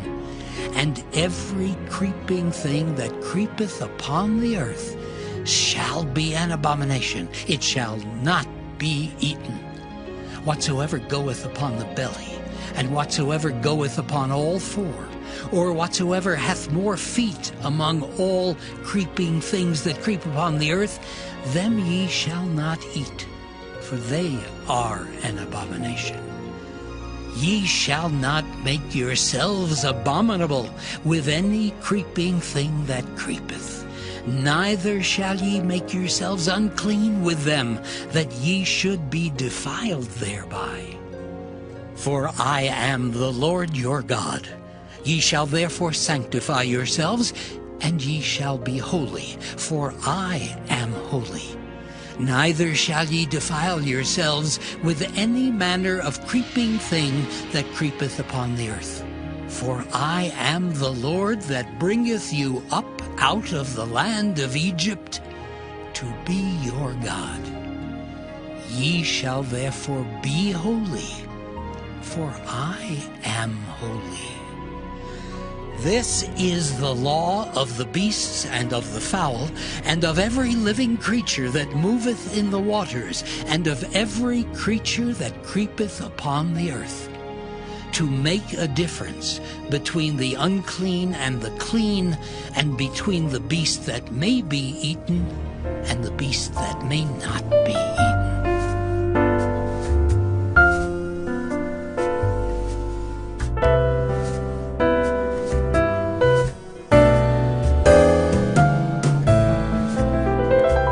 Leviticus chapter 12. And the Lord spake unto Moses, saying, Speak unto the children of Israel, saying, If a woman have conceived seed and born a man-child, then she shall be unclean 7 days. According to the days of the separation for her infirmity shall she be unclean. And in the 8th day the flesh of his foreskin shall be circumcised. And she shall then continue in the blood of her purifying 33 days. She shall touch no hallowed thing, nor come into the sanctuary until the days of her purifying be fulfilled. But if she bear a maid child, then she shall be unclean 2 weeks, as in her separation, and she shall continue in the blood of her purifying 66 days.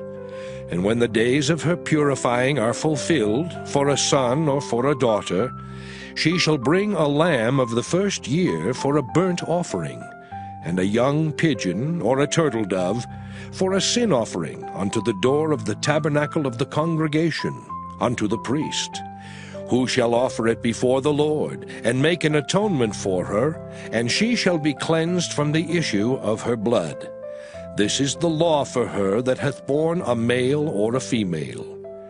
And if she be not able to bring a lamb, then she shall bring 2 turtles, or 2 young pigeons, the one for the burnt offering, and the other for a sin offering. And the priest shall make an atonement for her, and she shall be clean.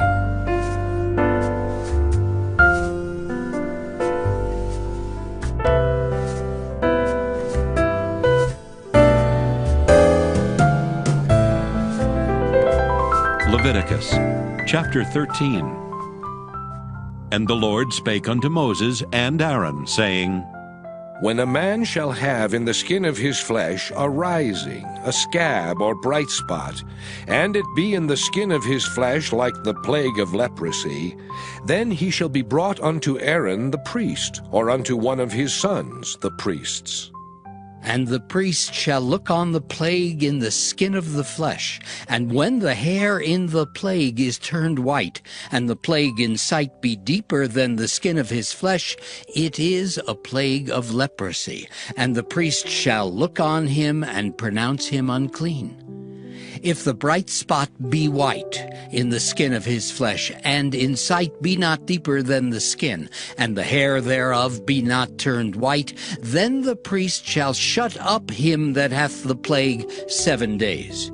And the priest shall look on him the 7th day, and behold, if the plague in his sight be at a stay, and the plague spread not in the skin, then the priest shall shut him up 7 days more.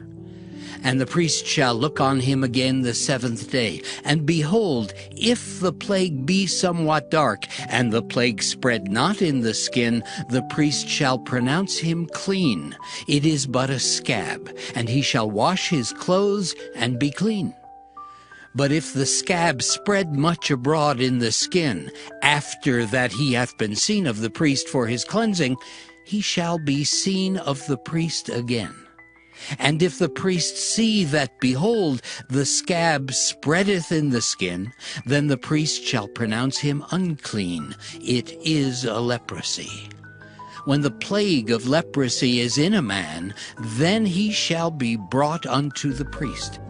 And the priest shall see him, and behold, if the rising be white in the skin, and it have turned the hair white, and there be quick raw flesh in the rising, it is an old leprosy in the skin of his flesh, and the priest shall pronounce him unclean, and shall not shut him up, for he is unclean. And if a leprosy break out abroad in the skin, and the leprosy cover all the skin of him that hath the plague, from his head even to his foot, wheresoever the priest looketh, then the priest shall consider. And behold, if the leprosy have covered all his flesh, he shall pronounce him clean that hath the plague. It is all turned white, he is clean. But when raw flesh appeareth in him, he shall be unclean. And the priest shall see the raw flesh, and pronounce him to be unclean. For the raw flesh is unclean, it is a leprosy. Or if the raw flesh turn again, and be changed unto white, he shall come unto the priest. And the priest shall see him, and behold, if the plague be turned into white, then the priest shall pronounce him clean that hath the plague. He is clean. The flesh also, in which, even in the skin thereof, was a boil, and is healed, and in the place of the boil there be a white rising, or a bright spot, white and somewhat reddish, and it be showed to the priest. And if, when the priest seeth it, behold, it be in sight lower than the skin, and the hair thereof be turned white, the priest shall pronounce him unclean. It is a plague of leprosy broken out of the boil. But if the priest look on it, and behold, there be no white hairs therein, and if it be not lower than the skin, but be somewhat dark, then the priest shall shut him up 7 days. And if it spread much abroad in the skin, then the priest shall pronounce him unclean. It is a plague. But if the bright spot stay in his place and spread not, it is a burning boil, and the priest shall pronounce him clean. Or if there be any flesh in the skin whereof there is a hot burning, and the quick flesh that burneth have a white bright spot, somewhat reddish or white, then the priest shall look upon it, and behold, if the hair in the bright spot be turned white, and it be in sight deeper than the skin, it is a leprosy broken out of the burning, wherefore the priest shall pronounce him unclean. It is the plague of leprosy. But if the priest look on it, and behold, there be no white hair in the bright spot, and it be no lower than the other skin, but be somewhat dark, then the priest shall shut him up 7 days.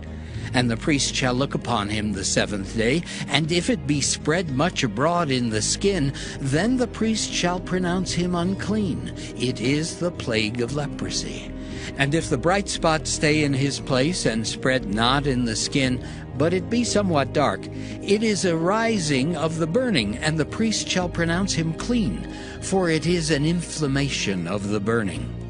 If a man or woman have a plague upon the head or the beard, then the priest shall see the plague, and behold, if it be in sight deeper than the skin, and there be in it a yellow thin hair, then the priest shall pronounce him unclean. It is a dry skull, even a leprosy upon the head or beard.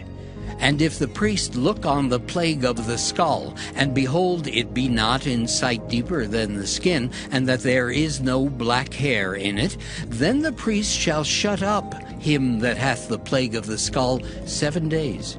And in the 7th day the priest shall look on the plague, and behold, if the skull spread not, and there be in it no yellow hair, and the skull be not in sight deeper than the skin, he shall be shaven, but the skull shall he not shave, and the priest shall shut up him that hath the skull 7 days more. And in the 7th day the priest shall look on the skull, and behold, if the skull be not spread in the skin, nor be in sight deeper than the skin, then the priest shall pronounce him clean, and he shall wash his clothes and be clean. But if the skull spread much in the skin after his cleansing, then the priest shall look on him, and behold, if the skull be spread in the skin, the priest shall not seek for yellow hair. He is unclean. But if the skull be in his sight at a stay, and that there is black hair grown up therein, the skull is healed, he is clean, and the priest shall pronounce him clean. If a man also or a woman have in the skin of their flesh bright spots, even white bright spots, then the priest shall look, and behold, if the bright spots in the skin of their flesh be darkish white, it is a freckled spot that groweth in the skin, he is clean. And the man whose hair is fallen off his head, he is bald, yet is he clean. And he that hath his hair fallen off from the part of his head toward his face, he is forehead bald, yet is he clean. And if there be in the bald head or bald forehead a white reddish sore, it is a leprosy sprung up in his bald head or his bald forehead. Then the priest shall look upon it, and behold, if the rising of the sore be white reddish in his bald head or in his bald forehead, as the leprosy appeareth in the skin of the flesh, he is a leprous man, he is unclean. The priest shall pronounce him utterly unclean. His plague is in his head. And the leper in whom the plague is, his clothes shall be rent, and his head bare, and he shall put a covering upon his upper lip, and shall cry, Unclean, unclean. All the days wherein the plague shall be in him, he shall be defiled. He is unclean. He shall dwell alone. Without the camp shall his habitation be. The garment also that the plague of leprosy is in, whether it be a woolen garment or a linen garment, whether it be in the warp or woof of linen or of woolen, whether in a skin or in anything made of skin. And if the plague be greenish or reddish in the garment, or in the skin, either in the warp or in the woof, or in anything of skin, it is a plague of leprosy, and shall be showed unto the priest. And the priest shall look upon the plague, and shut up it that hath the plague 7 days. And he shall look on the plague on the 7th day. If the plague be spread in the garment, either in the warp or in the woof, or in a skin, or in any work that is made of skin, the plague is a fretting leprosy. It is unclean. He shall therefore burn that garment, whether warp or woof, in woolen or in linen, or anything of skin, wherein the plague is, for it is a fretting leprosy. It shall be burnt in the fire. And if the priest shall look, and behold, the plague be not spread in the garment, either in the warp or in the woof, or in anything of skin, then the priest shall command that they wash the thing wherein the plague is, and he shall shut it up 7 days more. And the priest shall look on the plague after that it is washed, and behold, if the plague have not changed his color, and the plague be not spread, it is unclean. Thou shalt burn it in the fire. It is fret inward, whether it be bare within or without. And if the priest look, and behold, the plague be somewhat dark after the washing of it, then he shall rend it out of the garment, or out of the skin, or out of the warp, or out of the woof. And if it appear still in the garment, either in the warp, or in the woof, or in anything of skin, it is a spreading plague. Thou shalt burn that wherein the plague is with fire. And the garment, either warp or woof, or whatsoever thing of skin it be, which thou shalt wash, if the plague be departed from them, then it shall be washed the second time, and shall be clean. This is the law of the plague of leprosy in a garment of woolen or linen, either in the warp or woof, or anything of skins, to pronounce it clean or to pronounce it unclean.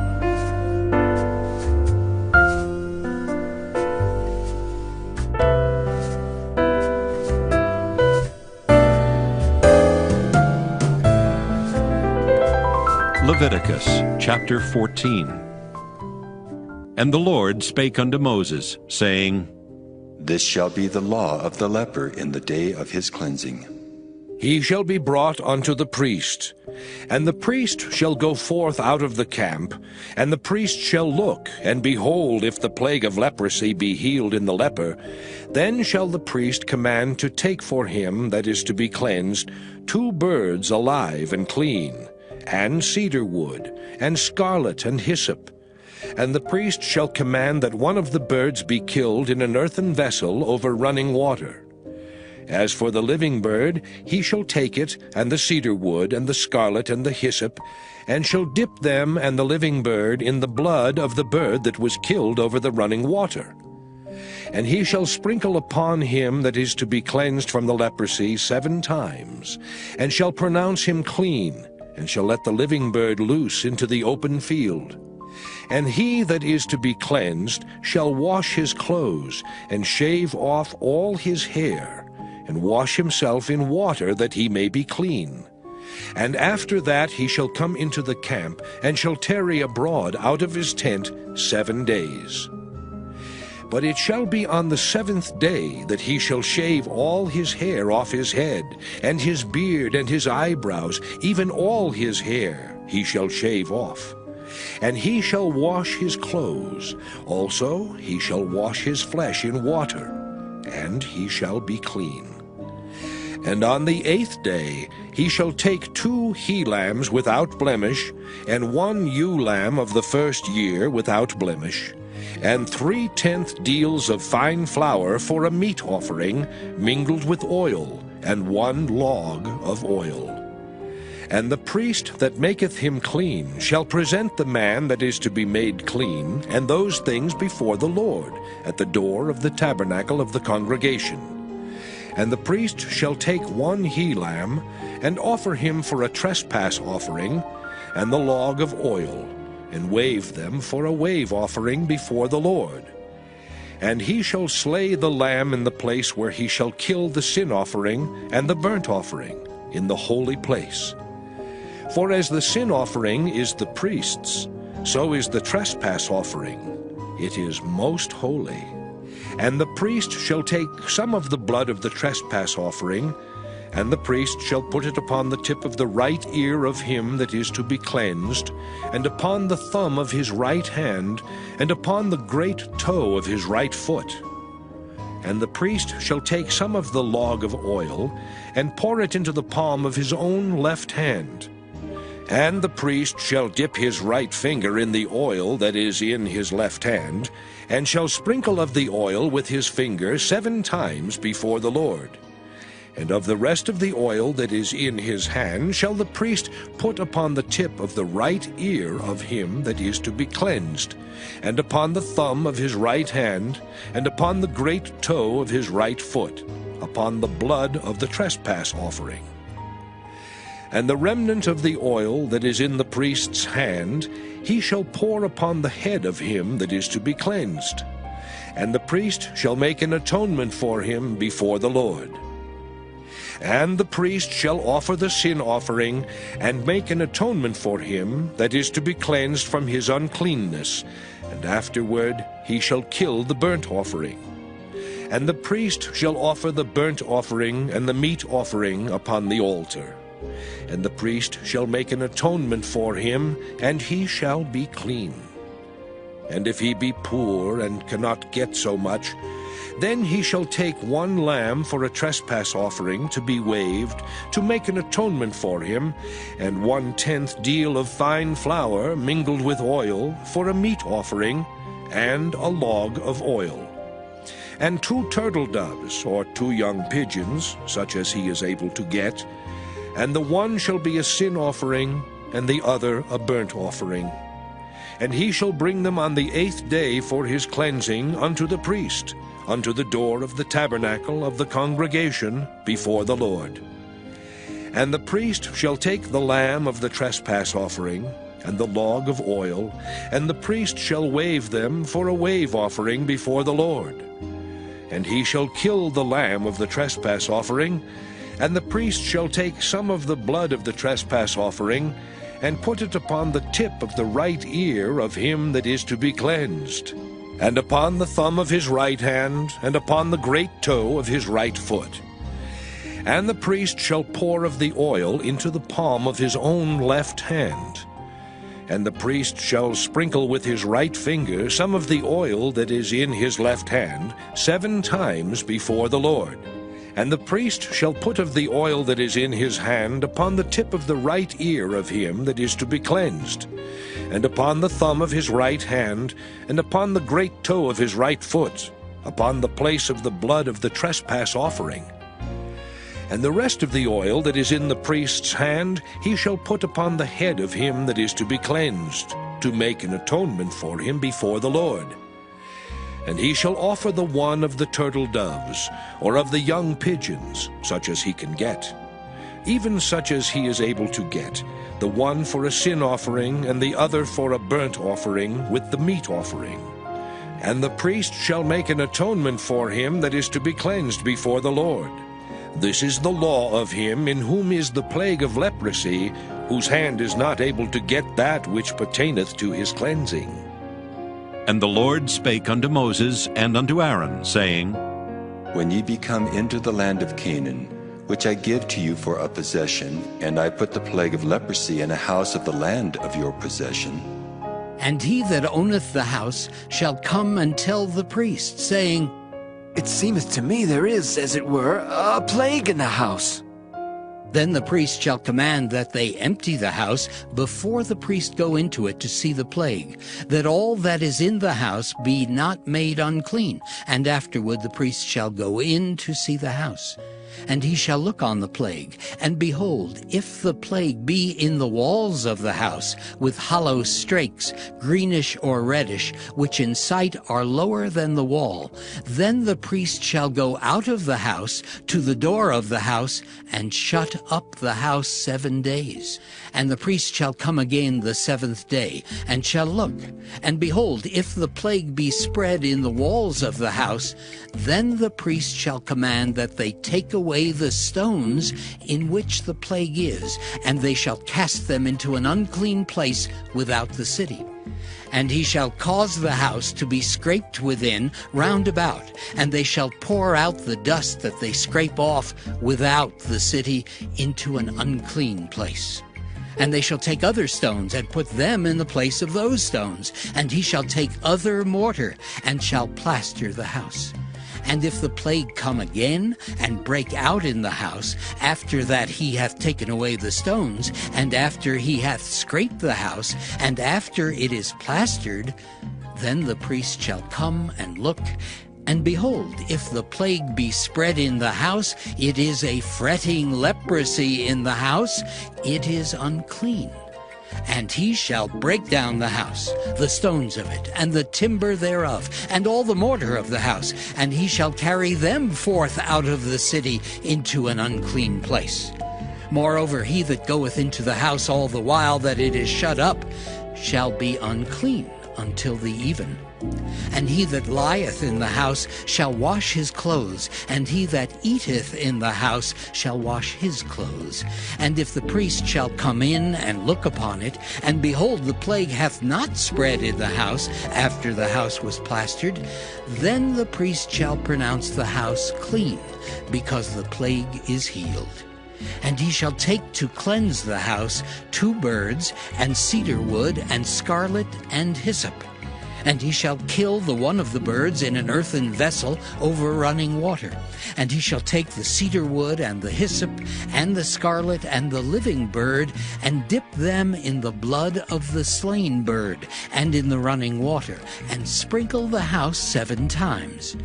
And he shall cleanse the house with the blood of the bird, and with the running water, and with the living bird, and with the cedar wood, and with the hyssop, and with the scarlet.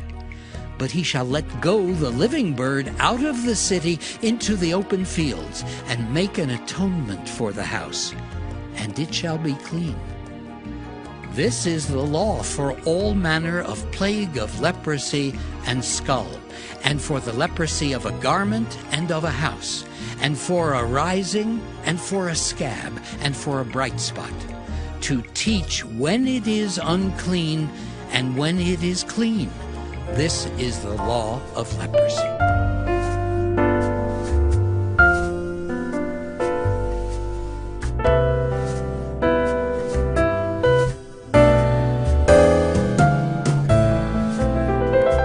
Leviticus chapter 15. And the Lord spake unto Moses and to Aaron, saying, Speak unto the children of Israel, and say unto them, When any man hath a running issue out of his flesh, because of his issue he is unclean. And this shall be his uncleanness in his issue, whether his flesh run with his issue, or his flesh be stopped from his issue, it is his uncleanness. Every bed whereon he lieth that hath the issue is unclean, and everything whereon he sitteth shall be unclean.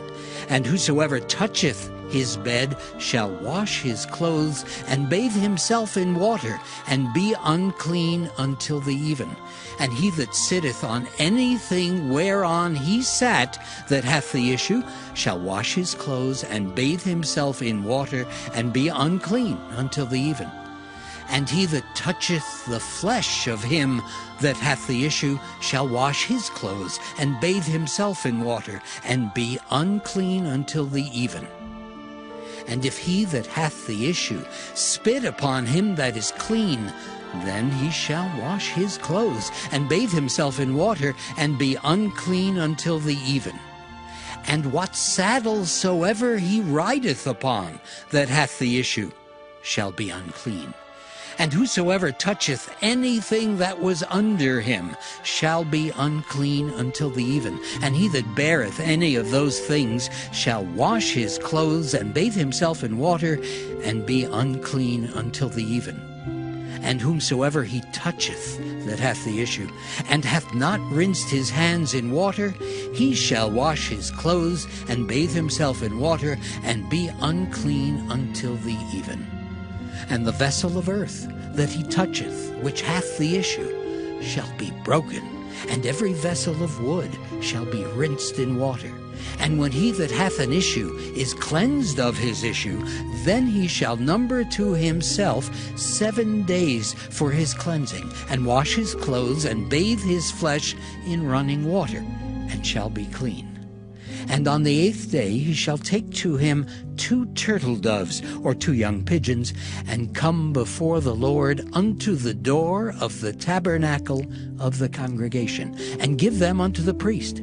And the priest shall offer them, the one for a sin offering, and the other for a burnt offering.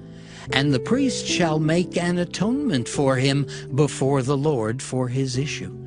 And if any man's seed of copulation go out from him, then he shall wash all his flesh in water, and be unclean until the even.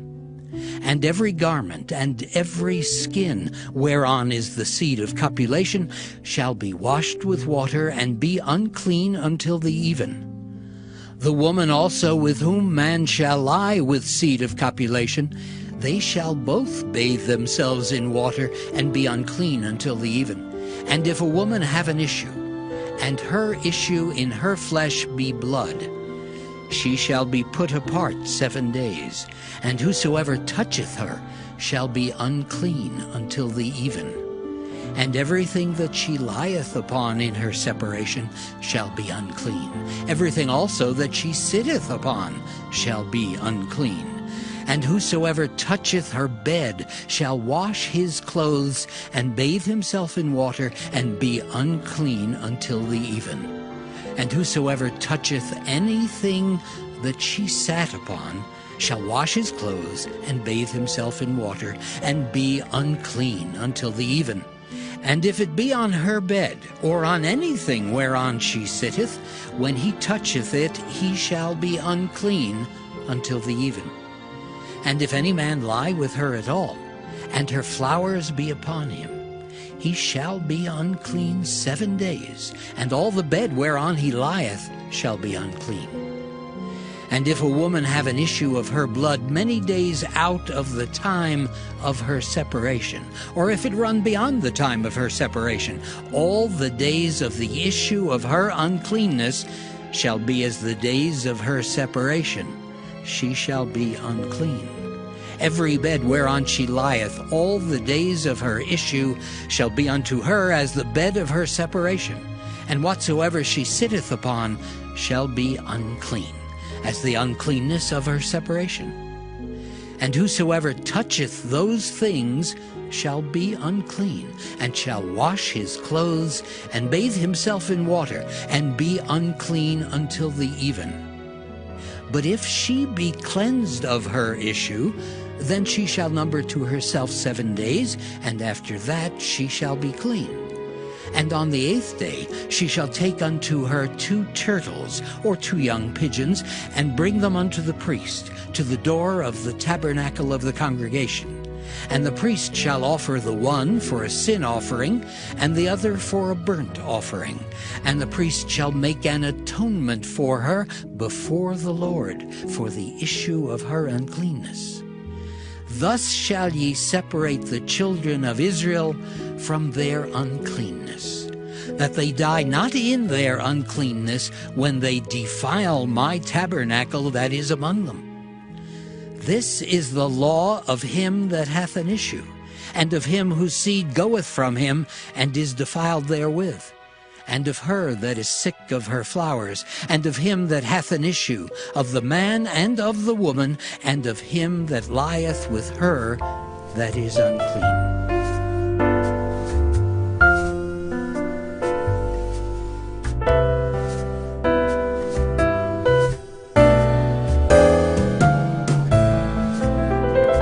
Leviticus chapter 16. And the Lord spake unto Moses after the death of the 2 sons of Aaron, when they offered before the Lord and died.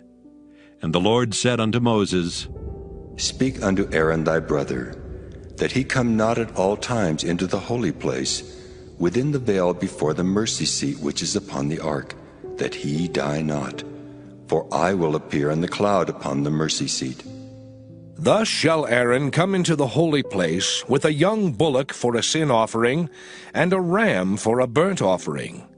He shall put on the holy linen coat, and he shall have the linen breeches upon his flesh, and shall be girded with a linen girdle, and with the linen mitre shall he be attired. These are holy garments. Therefore shall he wash his flesh in water, and so put them on. And he shall take of the congregation of the children of Israel 2 kids of the goats for a sin offering, and 1 ram for a burnt offering. And Aaron shall offer his bullock of the sin offering, which is for himself, and make an atonement for himself and for his house. And he shall take the 2 goats, and present them before the Lord at the door of the tabernacle of the congregation. And Aaron shall cast lots upon the 2 goats, 1 lot for the Lord, and the other lot for the scapegoat. And Aaron shall bring the goat upon which the Lord's lot fell, and offer him for a sin offering. But the goat on which the lot fell to be the scapegoat shall be presented alive before the Lord, to make an atonement with him, and to let him go for a scapegoat into the wilderness. And Aaron shall bring the bullock of the sin offering, which is for himself, and shall make an atonement for himself and for his house, and shall kill the bullock of the sin offering, which is for himself. And he shall take a censer full of burning coals of fire from off the altar before the Lord, and his hands full of sweet incense beaten small, and bring it within the veil. And he shall put the incense upon the fire before the Lord, that the cloud of the incense may cover the mercy seat that is upon the testimony, that he die not. And he shall take of the blood of the bullock, and sprinkle it with his finger upon the mercy seat eastward. And before the mercy seat shall he sprinkle of the blood with his finger 7 times. Then shall he kill the goat of the sin offering that is for the people, and bring his blood within the veil, and do with that blood as he did with the blood of the bullock, and sprinkle it upon the mercy seat, and before the mercy seat. And he shall make an atonement for the holy place, because of the uncleanness of the children of Israel, and because of their transgressions in all their sins. And so shall he do for the tabernacle of the congregation, that remaineth among them in the midst of their uncleanness. And there shall be no man in the tabernacle of the congregation when he goeth in to make an atonement in the holy place, until he come out, and have made an atonement for himself, and for his household, and for all the congregation of Israel. And he shall go out unto the altar that is before the Lord, and make an atonement for it, and shall take of the blood of the bullock and of the blood of the goat, and put it upon the horns of the altar round about. And he shall sprinkle of the blood upon it with his finger 7 times, and cleanse it, and hallow it from the uncleanness of the children of Israel. And when he hath made an end of reconciling the holy place, and the tabernacle of the congregation, and the altar, he shall bring the live goat. And Aaron shall lay both his hands upon the head of the live goat, and confess over him all the iniquities of the children of Israel, and all their transgressions in all their sins, putting them upon the head of the goat, and shall send him away by the hand of a fit man into the wilderness. And the goat shall bear upon him all their iniquities unto a land not inhabited, and he shall let go the goat in the wilderness. And Aaron shall come into the tabernacle of the congregation, and shall put off the linen garments which he put on when he went into the holy place, and shall leave them there. And he shall wash his flesh with water in the holy place, and put on his garments, and come forth, and offer his burnt offering, and the burnt offering of the people, and make an atonement for himself and for the people. And the fat of the sin offering shall he burn upon the altar. And he that let go the goat for the scapegoat shall wash his clothes, and bathe his flesh in water, and afterward come into the camp. And the bullock for the sin offering, and the goat for the sin offering, whose blood was brought in to make atonement in the holy place, shall one carry forth without the camp, and they shall burn in the fire their skins and their flesh and their dung. And he that burneth them shall wash his clothes, and bathe his flesh in water, and afterward he shall come into the camp. And this shall be a statute forever unto you, that in the 7th month, on the 10th day of the month, ye shall afflict your souls, and do no work at all, whether it be one of your own country, or a stranger that sojourneth among you. For on that day shall the priest make an atonement for you, to cleanse you, that ye may be clean from all your sins before the Lord. It shall be a Sabbath of rest unto you, and ye shall afflict your souls by a statute forever. And the priest whom he shall anoint, and whom he shall consecrate to minister in the priest's office in his father's stead, shall make the atonement, and shall put on the linen clothes, even the holy garments. And he shall make an atonement for the holy sanctuary, and he shall make an atonement for the tabernacle of the congregation, and for the altar, and he shall make an atonement for the priests, and for all the people of the congregation. And this shall be an everlasting statute unto you, to make an atonement for the children of Israel for all their sins once a year. And he did as the Lord commanded Moses.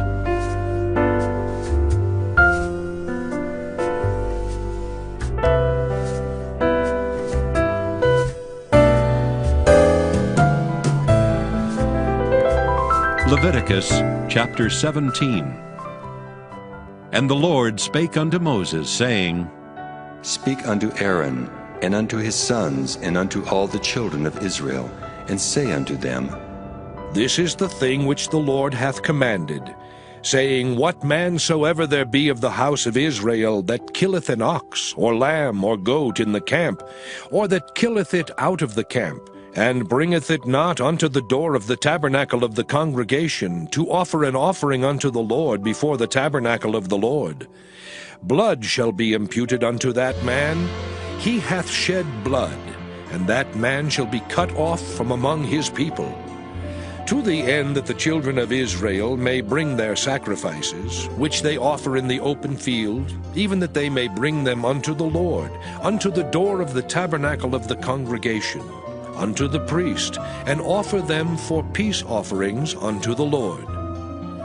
And the priest shall sprinkle the blood upon the altar of the Lord at the door of the tabernacle of the congregation, and burn the fat for a sweet savor unto the Lord. And they shall no more offer their sacrifices unto devils, after whom they have gone a whoring. This shall be a statute forever unto them throughout their generations. And thou shalt say unto them, Whatsoever man there be of the house of Israel, or of the strangers which sojourn among you, that offereth a burnt offering or sacrifice, and bringeth it not unto the door of the tabernacle of the congregation, to offer it unto the Lord, even that man shall be cut off from among his people. And whatsoever man there be of the house of Israel, or of the strangers that sojourn among you, that eateth any manner of blood, I will even set my face against that soul that eateth blood, and will cut him off from among his people. For the life of the flesh is in the blood, and I have given it to you upon the altar to make an atonement for your souls, for it is the blood that maketh an atonement for the soul. Therefore I said unto the children of Israel, No soul of you shall eat blood, neither shall any stranger that sojourneth among you eat blood. And whatsoever man there be of the children of Israel, or of the strangers that sojourn among you, which hunteth and catcheth any beast or fowl that may be eaten, he shall even pour out the blood thereof, and cover it with dust. For it is the life of all flesh. The blood of it is for the life thereof. Therefore I said unto the children of Israel, Ye shall eat the blood of no manner of flesh, for the life of all flesh is the blood thereof. Whosoever eateth it shall be cut off. And every soul that eateth that which died of itself, or that which was torn with beasts, whether it be one of your own country or a stranger, he shall both wash his clothes and bathe himself in water, and be unclean until the even. Then shall he be clean. But if he wash them not, nor bathe his flesh, then he shall bear his iniquity.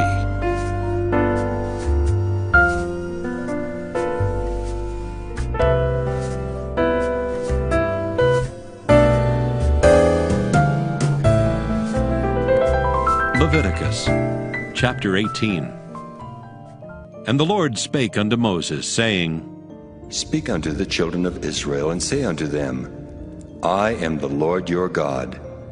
After the doings of the land of Egypt wherein ye dwelt, shall ye not do. And after the doings of the land of Canaan, whither I bring you, shall ye not do. Neither shall ye walk in their ordinances. Ye shall do my judgments and keep mine ordinances, to walk therein. I am the Lord your God. Ye shall therefore keep my statutes and my judgments, which if a man do, he shall live in them. I am the Lord. None of you shall approach to any that is near of kin to him, to uncover their nakedness. I am the Lord. The nakedness of thy father, or the nakedness of thy mother, shalt thou not uncover. She is thy mother. Thou shalt not uncover her nakedness. The nakedness of thy father's wife shalt thou not uncover. It is thy father's nakedness. The nakedness of thy sister, the daughter of thy father, or daughter of thy mother, whether she be born at home or born abroad, even their nakedness thou shalt not uncover. The nakedness of thy son's daughter, or of thy daughter's daughter, even their nakedness thou shalt not uncover, for theirs is thine own nakedness. The nakedness of thy father's wife's daughter, begotten of thy father, she is thy sister. Thou shalt not uncover her nakedness. Thou shalt not uncover the nakedness of thy father's sister. She is thy father's near kinswoman. Thou shalt not uncover the nakedness of thy mother's sister, for she is thy mother's near kinswoman. Thou shalt not uncover the nakedness of thy father's brother. Thou shalt not approach to his wife, she is thine aunt. Thou shalt not uncover the nakedness of thy daughter-in-law, she is thy son's wife. Thou shalt not uncover her nakedness. Thou shalt not uncover the nakedness of thy brother's wife. It is thy brother's nakedness. Thou shalt not uncover the nakedness of a woman and her daughter. Neither shalt thou take her son's daughter or her daughter's daughter to uncover her nakedness, for they are her near kinswomen. It is wickedness. Neither shalt thou take a wife to her sister, to vex her, to uncover her nakedness beside the other in her lifetime. Also thou shalt not approach unto a woman to uncover her nakedness, as long as she is put apart for her uncleanness.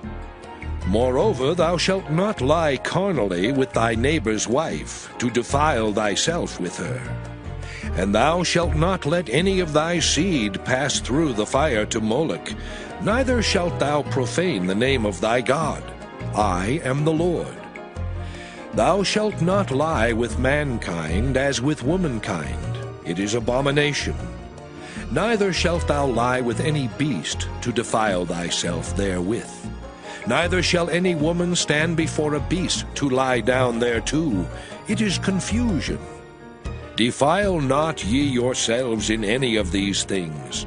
For in all these the nations are defiled, which I cast out before you. And the land is defiled. Therefore I do visit the iniquity thereof upon it, and the land itself vomiteth out her inhabitants.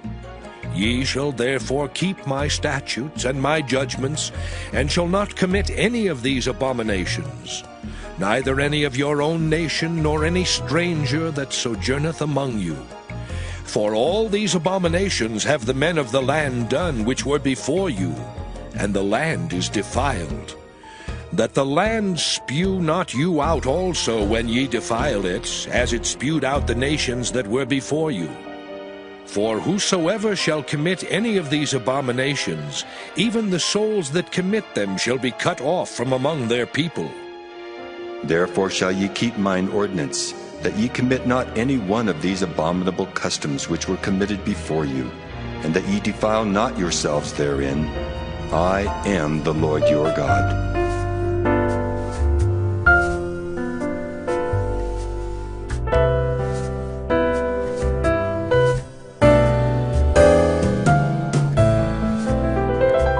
Leviticus chapter 19. And the Lord spake unto Moses, saying, Speak unto all the congregation of the children of Israel, and say unto them, Ye shall be holy, for I, the Lord your God, am holy. Ye shall fear every man his mother and his father, and keep my Sabbaths. I am the Lord your God. Turn ye not unto idols, nor make to yourselves molten gods. I am the Lord your God. And if ye offer a sacrifice of peace offerings unto the Lord, ye shall offer it at your own will. It shall be eaten the same day ye offer it, and on the morrow. And if aught remain until the third day, it shall be burnt in the fire. And if it be eaten at all on the third day, it is abominable, it shall not be accepted. Therefore every one that eateth it shall bear his iniquity, because he hath profaned the hallowed thing of the Lord, and that soul shall be cut off from among his people. And when ye reap the harvest of your land, thou shalt not wholly reap the corners of thy field, neither shalt thou gather the gleanings of thy harvest. And thou shalt not glean thy vineyard, neither shalt thou gather every grape of thy vineyard. Thou shalt leave them for the poor and stranger.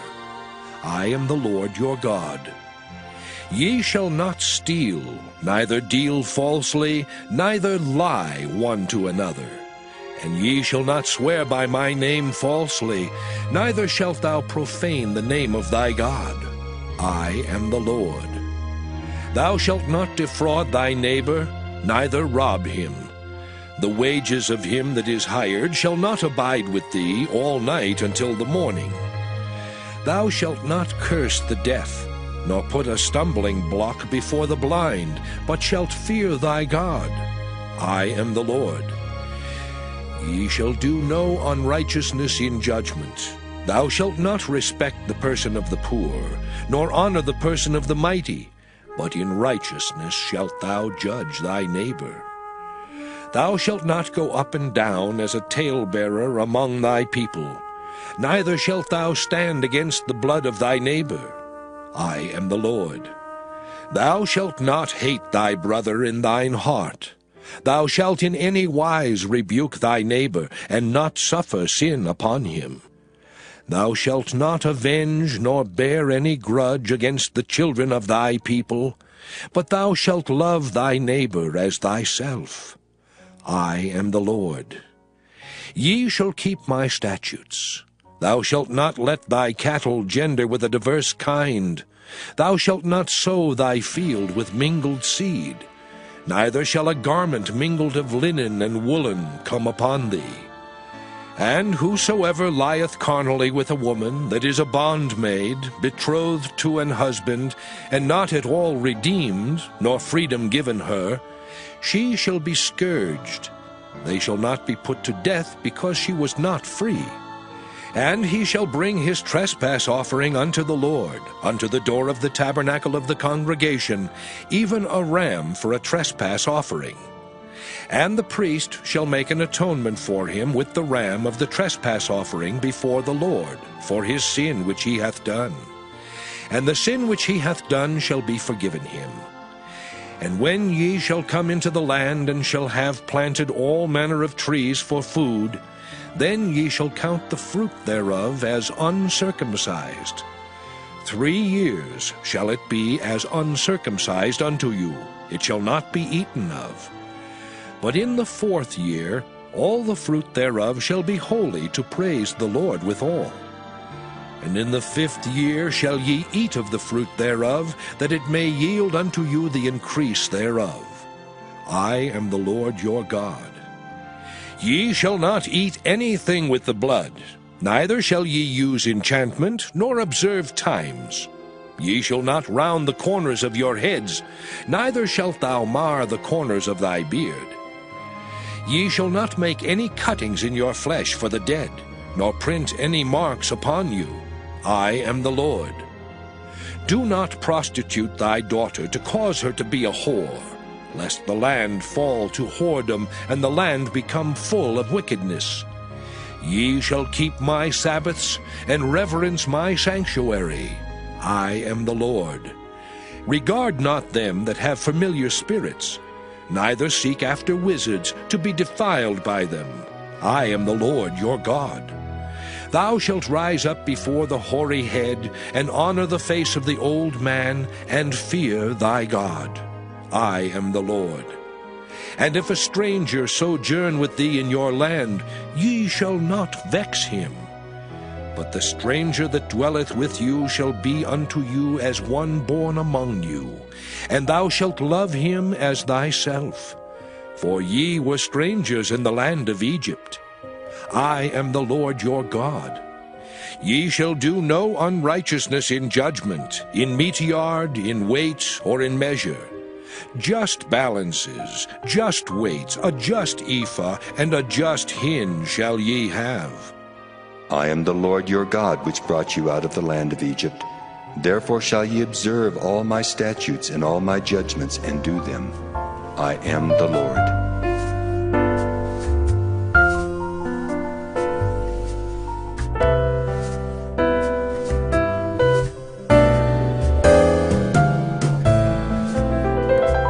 Leviticus chapter 20.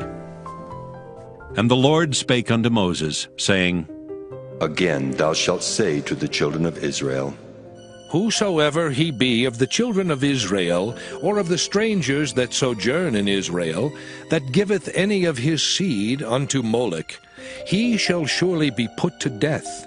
The people of the land shall stone him with stones.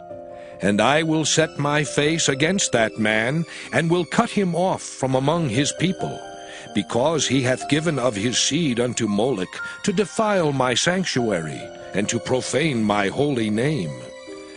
And if the people of the land do any ways hide their eyes from the man, when he giveth of his seed unto Moloch, and kill him not, then I will set my face against that man, and against his family, and will cut him off, and all that go a-whoring after him, to commit whoredom with Moloch, from among their people. And the soul that turneth after such as have familiar spirits, and after wizards, to go a-whoring after them, I will even set my face against that soul, and will cut him off from among his people. Sanctify yourselves therefore, and be ye holy, for I am the Lord your God. And ye shall keep my statutes and do them. I am the Lord which sanctify you. For every one that curseth his father or his mother shall be surely put to death. He hath cursed his father or his mother, his blood shall be upon him. And the man that committeth adultery with another man's wife, even he that committeth adultery with his neighbor's wife, the adulterer and the adulteress shall surely be put to death. And the man that lieth with his father's wife hath uncovered his father's nakedness. Both of them shall surely be put to death. Their blood shall be upon them. And if a man lie with his daughter-in-law, both of them shall surely be put to death. They have wrought confusion. Their blood shall be upon them. If a man also lie with mankind as he lieth with a woman, both of them have committed an abomination. They shall surely be put to death. Their blood shall be upon them. And if a man take a wife and her mother, it is wickedness. They shall be burnt with fire, both he and they, that there be no wickedness among you. And if a man lie with a beast, he shall surely be put to death, and ye shall slay the beast. And if a woman approach unto any beast, and lie down thereto, thou shalt kill the woman and the beast. They shall surely be put to death. Their blood shall be upon them. And if a man shall take his sister, his father's daughter, or his mother's daughter, and see her nakedness, and she see his nakedness, it is a wicked thing, and they shall be cut off in the sight of their people. He hath uncovered his sister's nakedness, he shall bear his iniquity. And if a man shall lie with a woman having her sickness, and shall uncover her nakedness, he hath discovered her fountain, and she hath uncovered the fountain of her blood, and both of them shall be cut off from among their people. And thou shalt not uncover the nakedness of thy mother's sister, nor of thy father's sister, for he uncovereth his near kin. they shall bear their iniquity. And if a man shall lie with his uncle's wife, he hath uncovered his uncle's nakedness. They shall bear their sin, they shall die childless. And if a man shall take his brother's wife, it is an unclean thing. He hath uncovered his brother's nakedness. They shall be childless. Ye shall therefore keep all my statutes and all my judgments, and do them, that the land whither I bring you to dwell therein spew you not out. And ye shall not walk in the manners of the nation which I cast out before you. For they committed all these things, and therefore I abhorred them. But I have said unto you, Ye shall inherit their land, and I will give it unto you to possess it, a land that floweth with milk and honey. I am the Lord your God, which have separated you from other people. Ye shall therefore put difference between clean beasts and unclean, and between unclean fowls and clean. And ye shall not make your souls abominable by beast, or by fowl, or by any manner of living thing that creepeth on the ground, which I have separated from you as unclean. And ye shall be holy unto me. For I, the Lord, am holy, and have severed you from other people, that ye should be mine. A man also, or woman that hath a familiar spirit, or that is a wizard, shall surely be put to death. They shall stone them with stones. Their blood shall be upon them.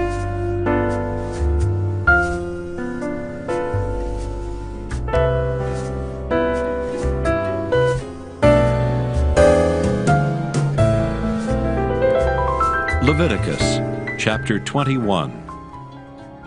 And the Lord said unto Moses, Speak unto the priests the sons of Aaron, and say unto them, There shall none be defiled for the dead among his people.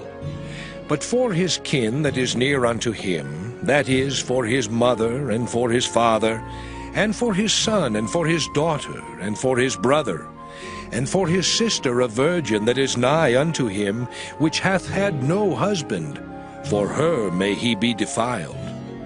But he shall not defile himself, being a chief man among his people, to profane himself. They shall not make baldness upon their head, neither shall they shave off the corner of their beard, nor make any cuttings in their flesh. They shall be holy unto their God, and not profane the name of their God. For the offerings of the Lord made by fire, and the bread of their God, they do offer. Therefore they shall be holy. They shall not take a wife that is a whore or profane, neither shall they take a woman put away from her husband, for he is holy unto his God. Thou shalt sanctify him therefore, for he offereth the bread of thy God. He shall be holy unto thee, for I, the Lord, which sanctify you, am holy. And the daughter of any priest, if she profane herself by playing the whore, she profaneth her father. She shall be burnt with fire. And he that is the high priest among his brethren, upon whose head the anointing oil was poured, and that is consecrated to put on the garments, shall not uncover his head, nor rend his clothes.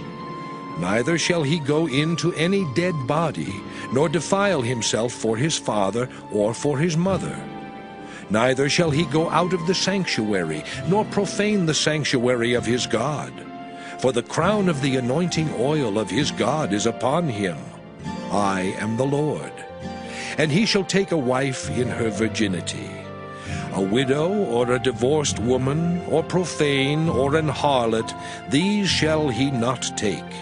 But he shall take a virgin of his own people to wife.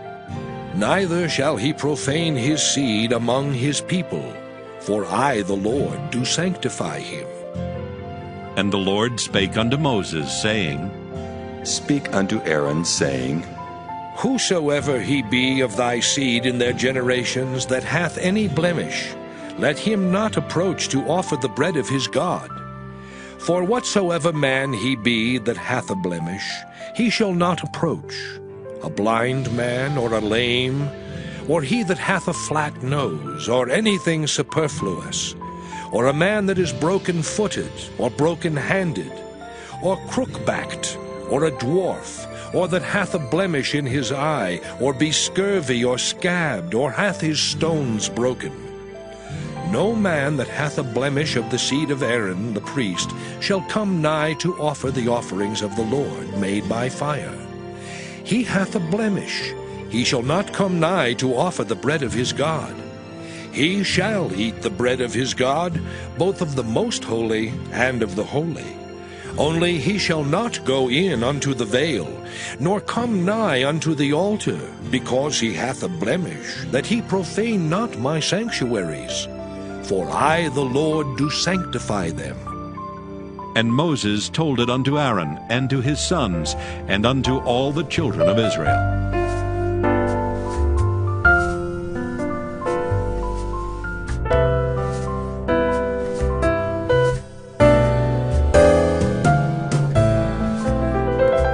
Leviticus chapter 22.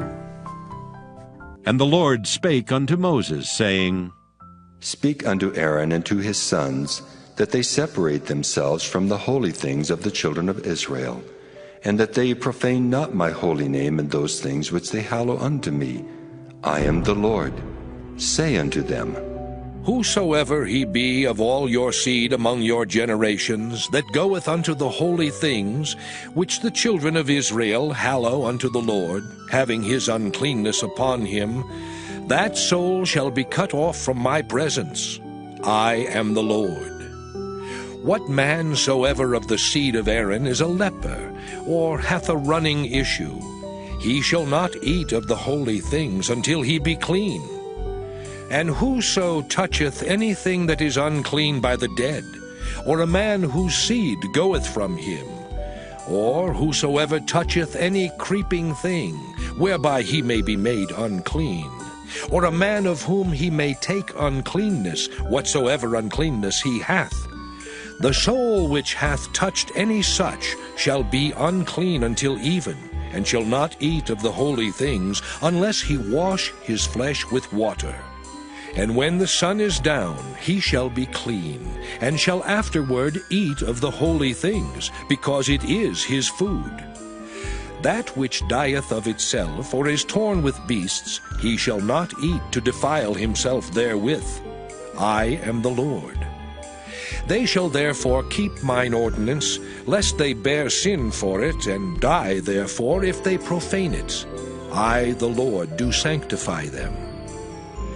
There shall no stranger eat of the holy thing. A sojourner of the priest or an hired servant shall not eat of the holy thing. But if the priest buy any soul with his money, he shall eat of it, and he that is born in his house, they shall eat of his meat. If the priest's daughter also be married unto a stranger, she may not eat of an offering of the holy things. But if the priest's daughter be a widow, or divorced, and have no child, and is returned unto her father's house, as in her youth, she shall eat of her father's meat, but there shall no stranger eat thereof. And if a man eat of the holy thing unwittingly, then he shall put the 5th part thereof unto it, and shall give it unto the priest with the holy thing.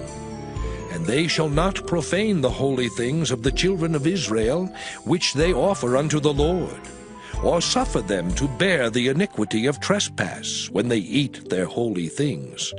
For I, the Lord, do sanctify them. And the Lord spake unto Moses, saying, Speak unto Aaron, and to his sons, and unto all the children of Israel, and say unto them, Whatsoever he be of the house of Israel, or of the strangers in Israel, that will offer his oblation for all his vows, and for all his freewill offerings, which they will offer unto the Lord for a burnt offering, ye shall offer at your own will a male without blemish, of the beeves, of the sheep, or of the goats. But whatsoever hath a blemish, that shall ye not offer, for it shall not be acceptable for you. And whosoever offereth a sacrifice of peace offerings unto the Lord to accomplish his vow, or a free will offering in beeves or sheep, it shall be perfect to be accepted. There shall be no blemish therein. Blind or broken or maimed or having a wen or scurvy or scabbed, ye shall not offer these unto the Lord, nor make an offering by fire of them upon the altar unto the Lord. Either a bullock or a lamb that hath anything superfluous or lacking in his parts, that mayest thou offer for a free will offering, but for a vow it shall not be accepted. Ye shall not offer unto the Lord that which is bruised, or crushed, or broken, or cut. Neither shall ye make any offering thereof in your land. Neither from a stranger's hand shall ye offer the bread of your God of any of these, because their corruption is in them, and blemishes be in them, they shall not be accepted for you. And the Lord spake unto Moses, saying, When a bullock, or a sheep, or a goat is brought forth, then it shall be 7 days under the dam, and from the 8th day and thenceforth it shall be accepted for an offering made by fire unto the Lord. And whether it be cow or ewe, ye shall not kill it and her young both in 1 day. And when ye will offer a sacrifice of thanksgiving unto the Lord, offer it at your own will. On the same day it shall be eaten up. Ye shall leave none of it until the morrow. I am the Lord. Therefore shall ye keep my commandments and do them. I am the Lord. Neither shall ye profane my holy name, but I will be hallowed among the children of Israel. I am the Lord which hallow you, that brought you out of the land of Egypt, to be your God. I am the Lord.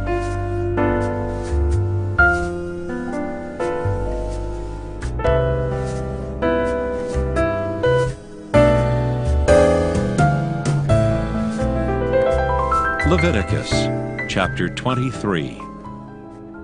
And the Lord spake unto Moses, saying, Speak unto the children of Israel, and say unto them, Concerning the feasts of the Lord, which ye shall proclaim to be holy convocations, even these are my feasts.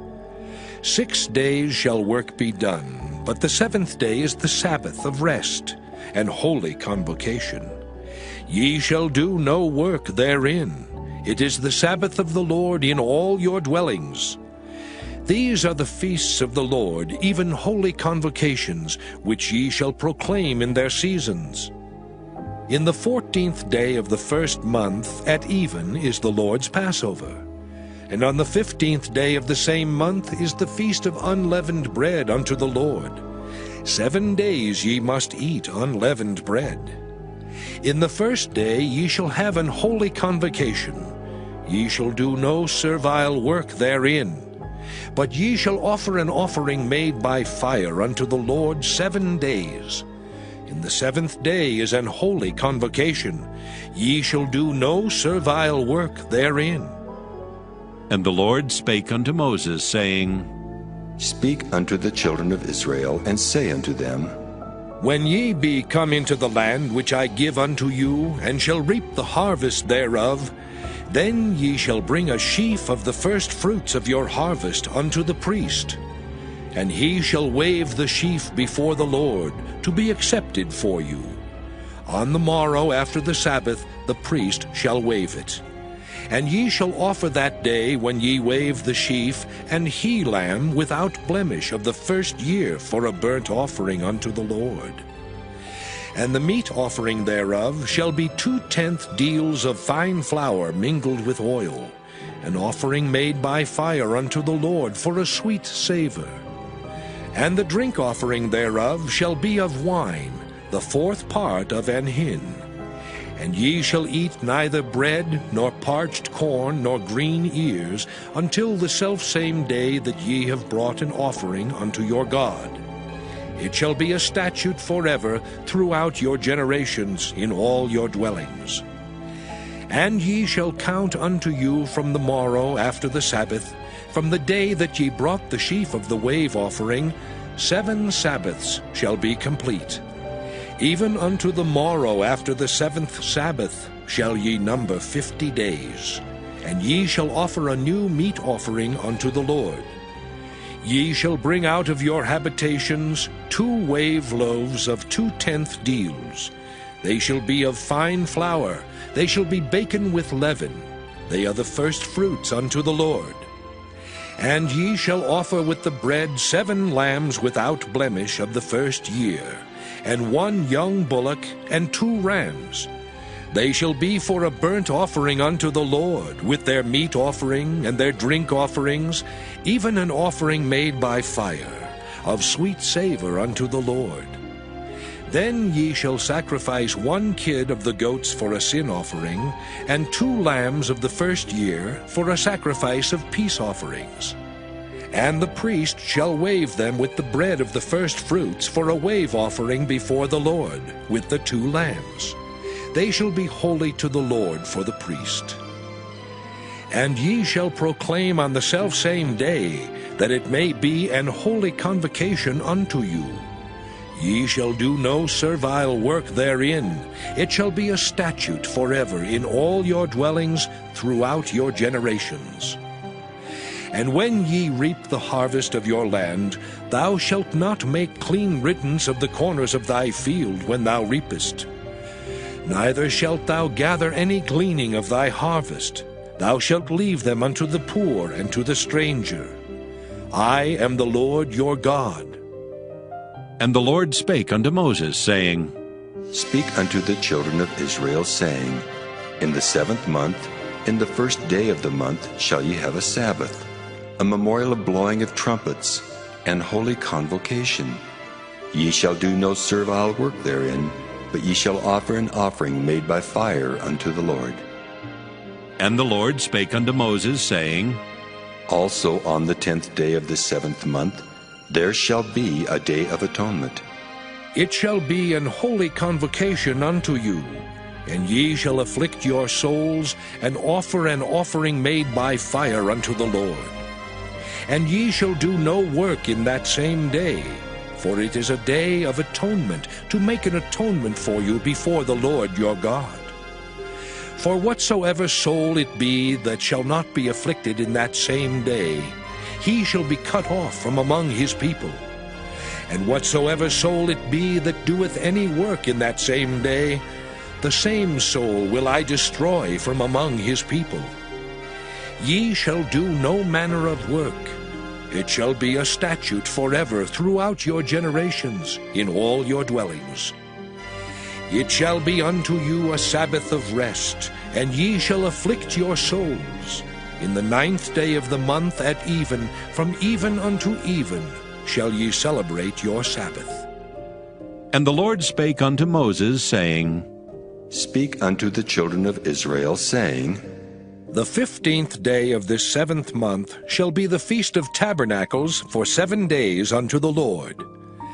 On the 1st day shall be an holy convocation. Ye shall do no servile work therein. 7 days ye shall offer an offering made by fire unto the Lord. On the 8th day shall be an holy convocation unto you. And ye shall offer an offering made by fire unto the Lord.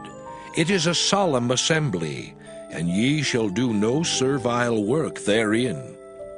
These are the feasts of the Lord, which ye shall proclaim to be holy convocations, to offer an offering made by fire unto the Lord, a burnt offering and a meat offering, a sacrifice and drink offerings, everything upon his day. Beside the Sabbaths of the Lord, and beside your gifts, and beside all your vows, and beside all your free will offerings, which ye give unto the Lord. Also in the 15th day of the 7th month, when ye have gathered in the fruit of the land, ye shall keep a feast unto the Lord 7 days. On the 1st day shall be a Sabbath, and on the 8th day shall be a Sabbath. And ye shall take you on the 1st day the boughs of goodly trees, branches of palm trees, and the boughs of thick trees, and willows of the brook, and ye shall rejoice before the Lord your God 7 days. And ye shall keep it a feast unto the Lord 7 days in the year. It shall be a statute forever in your generations. Ye shall celebrate it in the 7th month. Ye shall dwell in booths 7 days. All that are Israelites born shall dwell in booths. That your generations may know that I made the children of Israel to dwell in booths, when I brought them out of the land of Egypt. I am the Lord your God. And Moses declared unto the children of Israel the feasts of the Lord.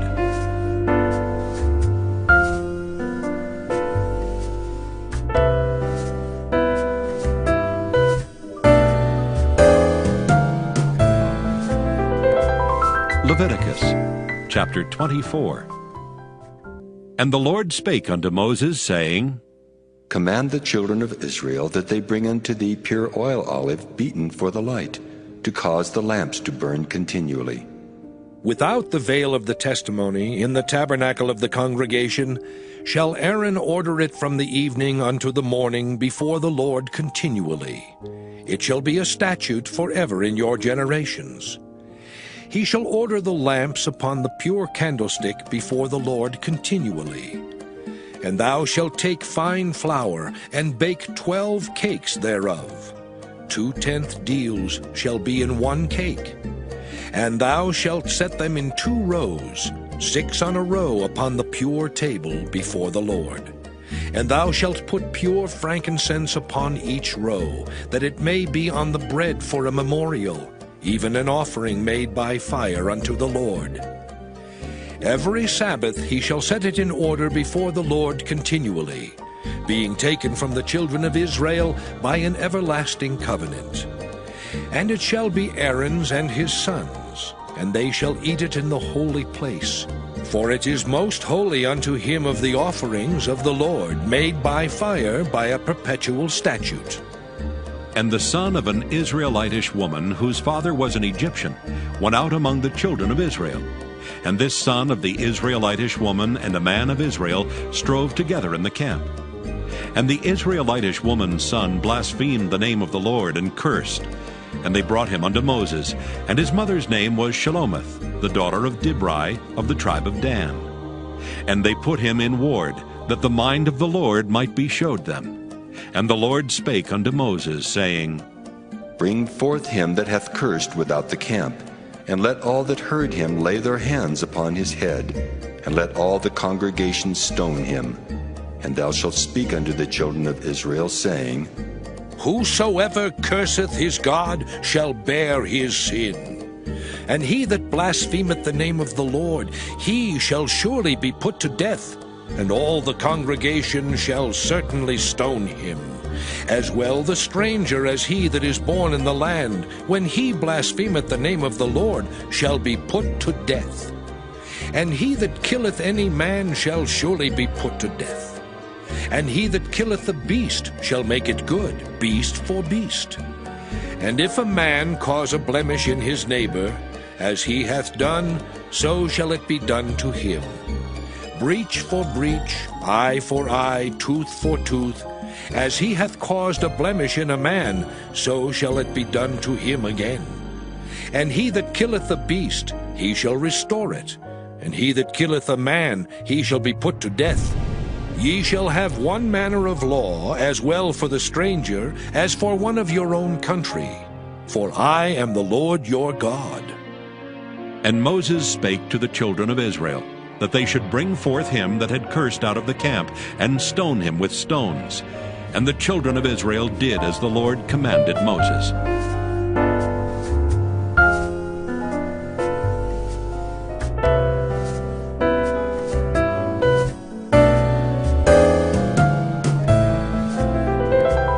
Leviticus chapter 25. And the Lord spake unto Moses in Mount Sinai, saying, Speak unto the children of Israel, and say unto them, When ye come into the land which I give you, then shall the land keep a Sabbath unto the Lord. 6 years thou shalt sow thy field, and 6 years thou shalt prune thy vineyard, and gather in the fruit thereof. But in the 7th year shall be a Sabbath of rest unto the land, a Sabbath for the Lord. Thou shalt neither sow thy field, nor prune thy vineyard. That which groweth of its own accord of thy harvest thou shalt not reap, neither gather the grapes of thy vine undressed, for it is a year of rest unto the land. And the Sabbath of the land shall be meat for you, for thee, and for thy servant, and for thy maid, and for thy hired servant, and for thy stranger that sojourneth with thee. And for thy cattle, and for the beasts that are in thy land, shall all the increase thereof be meat. And thou shalt number 7 Sabbaths of years unto thee, 7 times 7 years. And the space of the 7 Sabbaths of years shall be unto thee 49 years. Then shalt thou cause the trumpet of the Jubilee to sound on the 10th day of the 7th month. In the day of atonement shall ye make the trumpet sound throughout all your land. And ye shall hallow the 50th year, and proclaim liberty throughout all the land unto all the inhabitants thereof. It shall be a jubilee unto you. And ye shall return every man unto his possession, and ye shall return every man unto his family. A jubilee shall that 50th year be unto you. Ye shall not sow, neither reap that which groweth of itself in it, nor gather the grapes in it of thy vine undressed. For it is the Jubilee, it shall be holy unto you. Ye shall eat the increase thereof out of the field. In the year of this Jubilee ye shall return every man unto his possession. And if thou sell aught unto thy neighbor, or buyest aught of thy neighbor's hand, ye shall not oppress one another. According to the number of years after the Jubilee, thou shalt buy of thy neighbor, and according unto the number of years of the fruits he shall sell unto thee. According to the multitude of years thou shalt increase the price thereof, and according to the fewness of years thou shalt diminish the price of it. For according to the number of the years of the fruits doth he sell unto thee. Ye shall not therefore oppress one another, but thou shalt fear thy God. For I am the Lord your God. Wherefore ye shall do my statutes, and keep my judgments, and do them, and ye shall dwell in the land in safety. And the land shall yield her fruit, and ye shall eat your fill, and dwell therein in safety.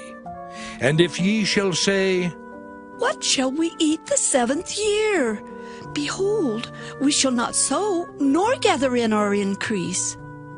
Then I will command my blessing upon you in the 6th year, and it shall bring forth fruit for 3 years. And ye shall sow the 8th year, and eat yet of old fruit until the 9th year. Until her fruits come in, ye shall eat of the old store. The land shall not be sold forever, for the land is mine. For ye are strangers and sojourners with me. And in all the land of your possession ye shall grant a redemption for the land. If thy brother be waxen poor, and hath sold away some of his possession, and if any of his kin come to redeem it, then shall he redeem that which his brother sold. And if the man have none to redeem it, and himself be able to redeem it, then let him count the years of the sale thereof, and restore the overplus unto the man to whom he sold it, that he may return unto his possession. But if he be not able to restore it to him, then that which is sold shall remain in the hand of him that hath bought it until the year of Jubilee. And in the Jubilee it shall go out, and he shall return unto his possession. And if a man sell a dwelling house in a walled city, then he may redeem it within a whole year after it is sold. Within a full year may he redeem it. And if it be not redeemed within the space of a full year, then the house that is in the walled city shall be established forever to him that bought it throughout his generations. It shall not go out in the Jubilee. But the houses of the villages which have no wall round about them shall be counted as the fields of the country. They may be redeemed, and they shall go out in the Jubilee. Notwithstanding the cities of the Levites, and the houses of the cities of their possession, may the Levites redeem at any time. And if a man purchase of the Levites, then the house that was sold, and the city of his possession, shall go out in the year of Jubilee. For the houses of the cities of the Levites are their possession among the children of Israel. But the field of the suburbs of their cities may not be sold, for it is their perpetual possession. And if thy brother be waxen poor, and fallen in decay with thee, then thou shalt relieve him, yea, though he be a stranger or a sojourner, that he may live with thee. Take thou no usury of him, or increase, but fear thy God, that thy brother may live with thee. Thou shalt not give him thy money upon usury, nor lend him thy victuals for increase. I am the Lord your God, which brought you forth out of the land of Egypt, to give you the land of Canaan, and to be your God. And if thy brother that dwelleth by thee be waxen poor, and be sold unto thee, thou shalt not compel him to serve as a bondservant, but as an hired servant, and as a sojourner. He shall be with thee, and shall serve thee unto the year of Jubilee. And then shall he depart from thee, both he and his children with him, and shall return unto his own family, and unto the possession of his fathers shall he return.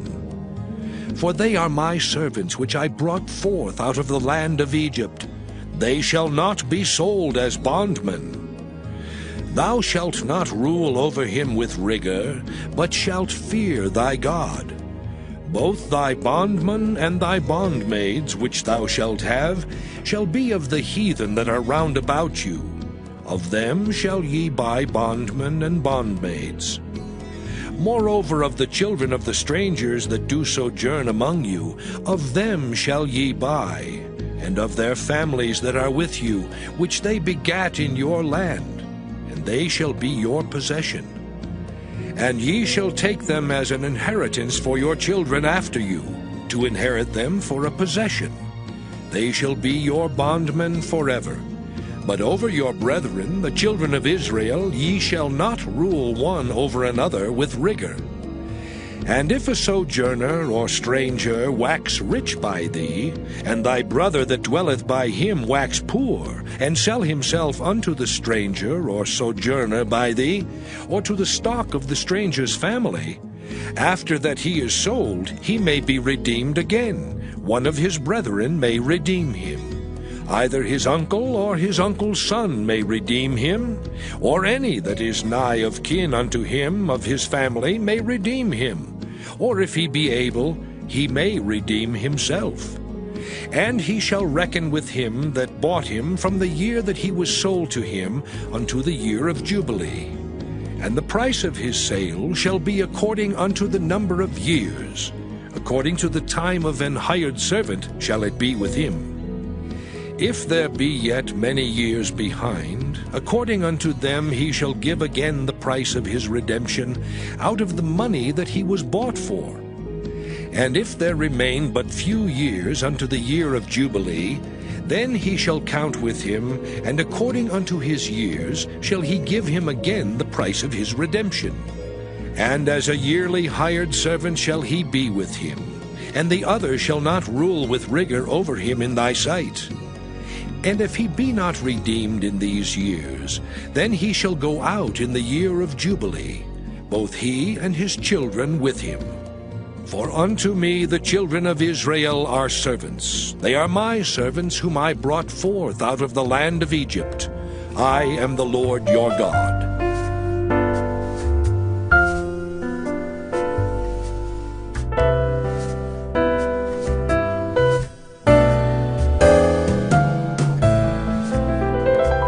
Leviticus chapter 26. Ye shall make you no idols nor graven image, neither rear you up a standing image, neither shall you set up any image of stone in your land to bow down unto it, for I am the Lord your God. Ye shall keep my Sabbaths and reverence my sanctuary. I am the Lord.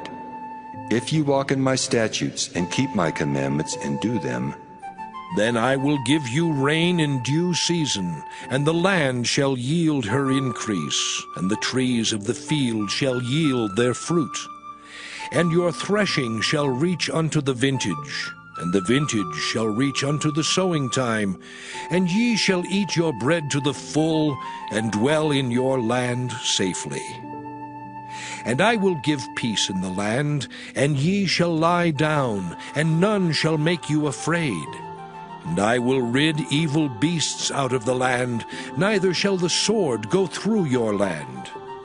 And ye shall chase your enemies, and they shall fall before you by the sword. And 5 of you shall chase 100, and 100 of you shall put 10,000 to flight. And your enemies shall fall before you by the sword. For I will have respect unto you, and make you fruitful, and multiply you, and establish my covenant with you. And ye shall eat old store, and bring forth the old because of the new. And I will set my tabernacle among you, and my soul shall not abhor you. And I will walk among you, and will be your God, and ye shall be my people. I am the Lord your God, which brought you forth out of the land of Egypt, that ye should not be their bondmen. And I have broken the bands of your yoke, and made you go upright. But if ye will not hearken unto me, and will not do all these commandments, and if ye shall despise my statutes, or if your soul abhor my judgments, so that ye will not do all my commandments, but that ye break my covenant, I also will do this unto you. I will even appoint over you terror, consumption, and the burning ague that shall consume the eyes and cause sorrow of heart. And ye shall sow your seed in vain, for your enemies shall eat it. I will set my face against you, and ye shall be slain before your enemies. They that hate you shall reign over you, and ye shall flee when none pursueth you. And if ye will not yet for all this hearken unto me, then I will punish you 7 times more for your sins. And I will break the pride of your power, and I will make your heaven as iron, and your earth as brass. And your strength shall be spent in vain, for your land shall not yield her increase, neither shall the trees of the land yield their fruits. And if ye walk contrary unto me, and will not hearken unto me, I will bring 7 times more plagues upon you according to your sins. I will also send wild beasts among you, which shall rob you of your children, and destroy your cattle, and make you few in number, and your high ways shall be desolate. And if ye will not be reformed by me by these things, but will walk contrary unto me, then will I also walk contrary unto you, and will punish you yet 7 times for your sins. And I will bring a sword upon you, that shall avenge the quarrel of my covenant. And when ye are gathered together within your cities, I will send the pestilence among you, and ye shall be delivered into the hand of the enemy. And when I have broken the staff of your bread, 10 women shall bake your bread in one oven, and they shall deliver you your bread again by weight. And ye shall eat, and not be satisfied. And if ye will not for all this hearken unto me, but walk contrary unto me, then I will walk contrary unto you also in fury. And I, even I, will chastise you 7 times for your sins. And ye shall eat the flesh of your sons, and the flesh of your daughters shall ye eat. And I will destroy your high places, and cut down your images, and cast your carcasses upon the carcasses of your idols, and my soul shall abhor you. And I will make your cities waste, and bring your sanctuaries unto desolation, and I will not smell the savor of your sweet odors. And I will bring the land into desolation, and your enemies which dwell therein shall be astonished at it. And I will scatter you among the heathen, and will draw out a sword after you, and your land shall be desolate, and your cities waste. Then shall the land enjoy her Sabbaths, as long as it lieth desolate, and ye be in your enemy's land. Even then shall the land rest, and enjoy her Sabbaths. As long as it lieth desolate, it shall rest, because it did not rest in your Sabbaths, when ye dwelt upon it. And upon them that are left alive of you I will send a faintness into their hearts in the lands of their enemies, and the sound of a shaken leaf shall chase them, and they shall flee as fleeing from a sword, and they shall fall when none pursueth. And they shall fall one upon another, as it were before a sword, when none pursueth. And ye shall have no power to stand before your enemies. And ye shall perish among the heathen, and the land of your enemies shall eat you up. And they that are left of you shall pine away in their iniquity in your enemies' lands, and also in the iniquities of their fathers shall they pine away with them.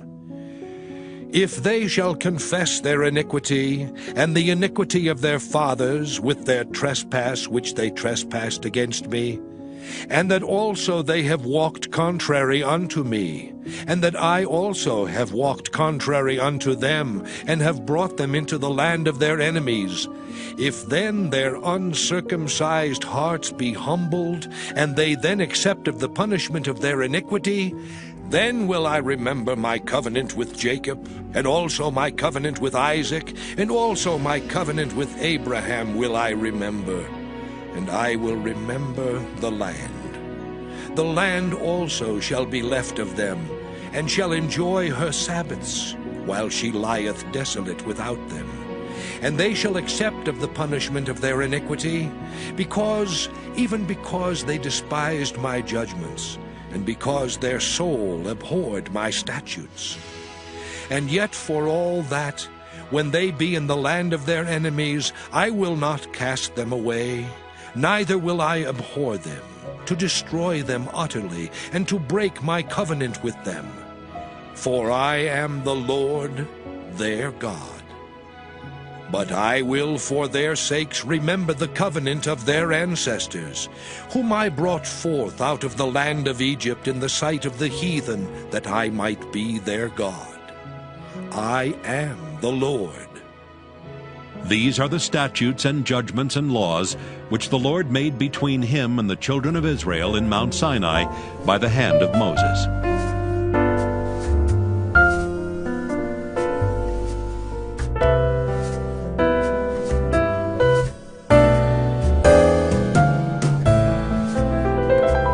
Leviticus chapter 27. And the Lord spake unto Moses, saying, Speak unto the children of Israel, and say unto them, When a man shall make a singular vow, the persons shall be for the Lord by thy estimation. And thy estimation shall be of the male from 20 years old, even unto 60 years old. Even thy estimation shall be 50 shekels of silver, after the shekel of the sanctuary. And if it be a female, then thy estimation shall be 30 shekels. And if it be from 5 years old even unto 20 years old, then thy estimation shall be of the male 20 shekels, and for the female 10 shekels. And if it be from a month old even unto 5 years old, then thy estimation shall be of the male 5 shekels of silver, and for the female thy estimation shall be 3 shekels of silver. And if it be from 60 years old and above, if it be a male, then thy estimation shall be 15 shekels, and for the female 10 shekels. But if he be poorer than thy estimation, then he shall present himself before the priest, and the priest shall value him. According to his ability that vowed shall the priest value him. And if it be a beast, whereof men bring an offering unto the Lord, all that any man giveth of such unto the Lord shall be holy. He shall not alter it, nor change it, a good for a bad, or a bad for a good.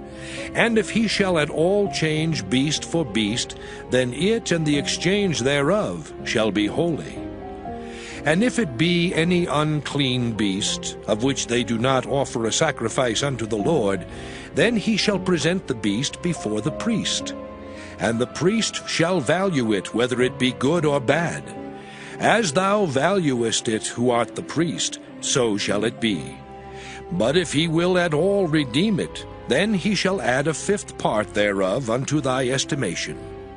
And when a man shall sanctify his house to be holy unto the Lord, then the priest shall estimate it, whether it be good or bad.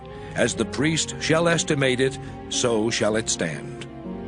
And if he that sanctified it will redeem his house, then he shall add the fifth part of the money of thy estimation unto it, and it shall be his.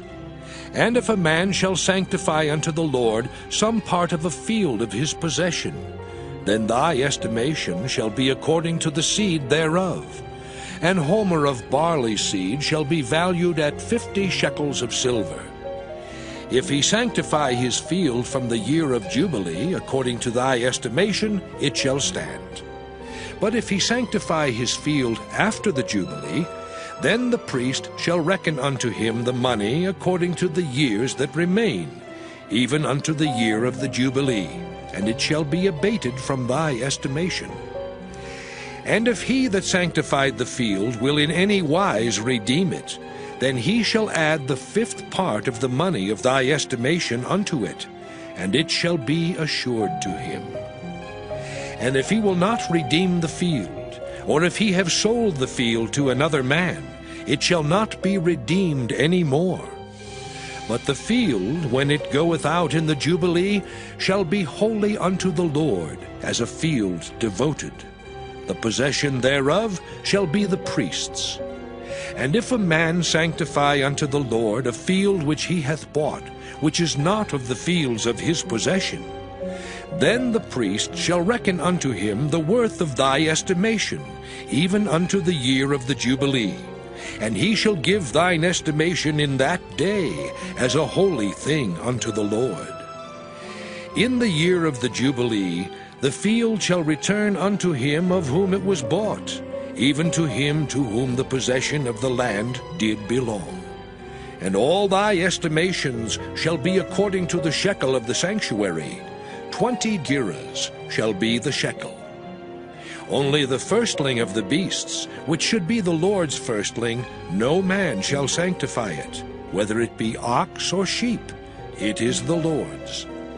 And if it be of an unclean beast, then he shall redeem it according to thine estimation, and shall add a fifth part of it thereto. Or if it be not redeemed, then it shall be sold according to thy estimation. Notwithstanding, no devoted thing that a man shall devote unto the Lord of all that he hath, both of man and beast, and of the field of his possession, shall be sold or redeemed. Every devoted thing is most holy unto the Lord. None devoted, which shall be devoted of men, shall be redeemed, but shall surely be put to death. And all the tithe of the land, whether of the seed of the land or of the fruit of the tree, is the Lord's. It is holy unto the Lord. And if a man will at all redeem aught of his tithes, he shall add thereto the fifth part thereof. And concerning the tithe of the herd or of the flock, even of whatsoever passeth under the rod, the 10th shall be holy unto the Lord. He shall not search whether it be good or bad, neither shall he change it. And if he change it at all, then both it and the change thereof shall be holy. It shall not be redeemed. These are the commandments which the Lord commanded Moses for the children of Israel in Mount Sinai.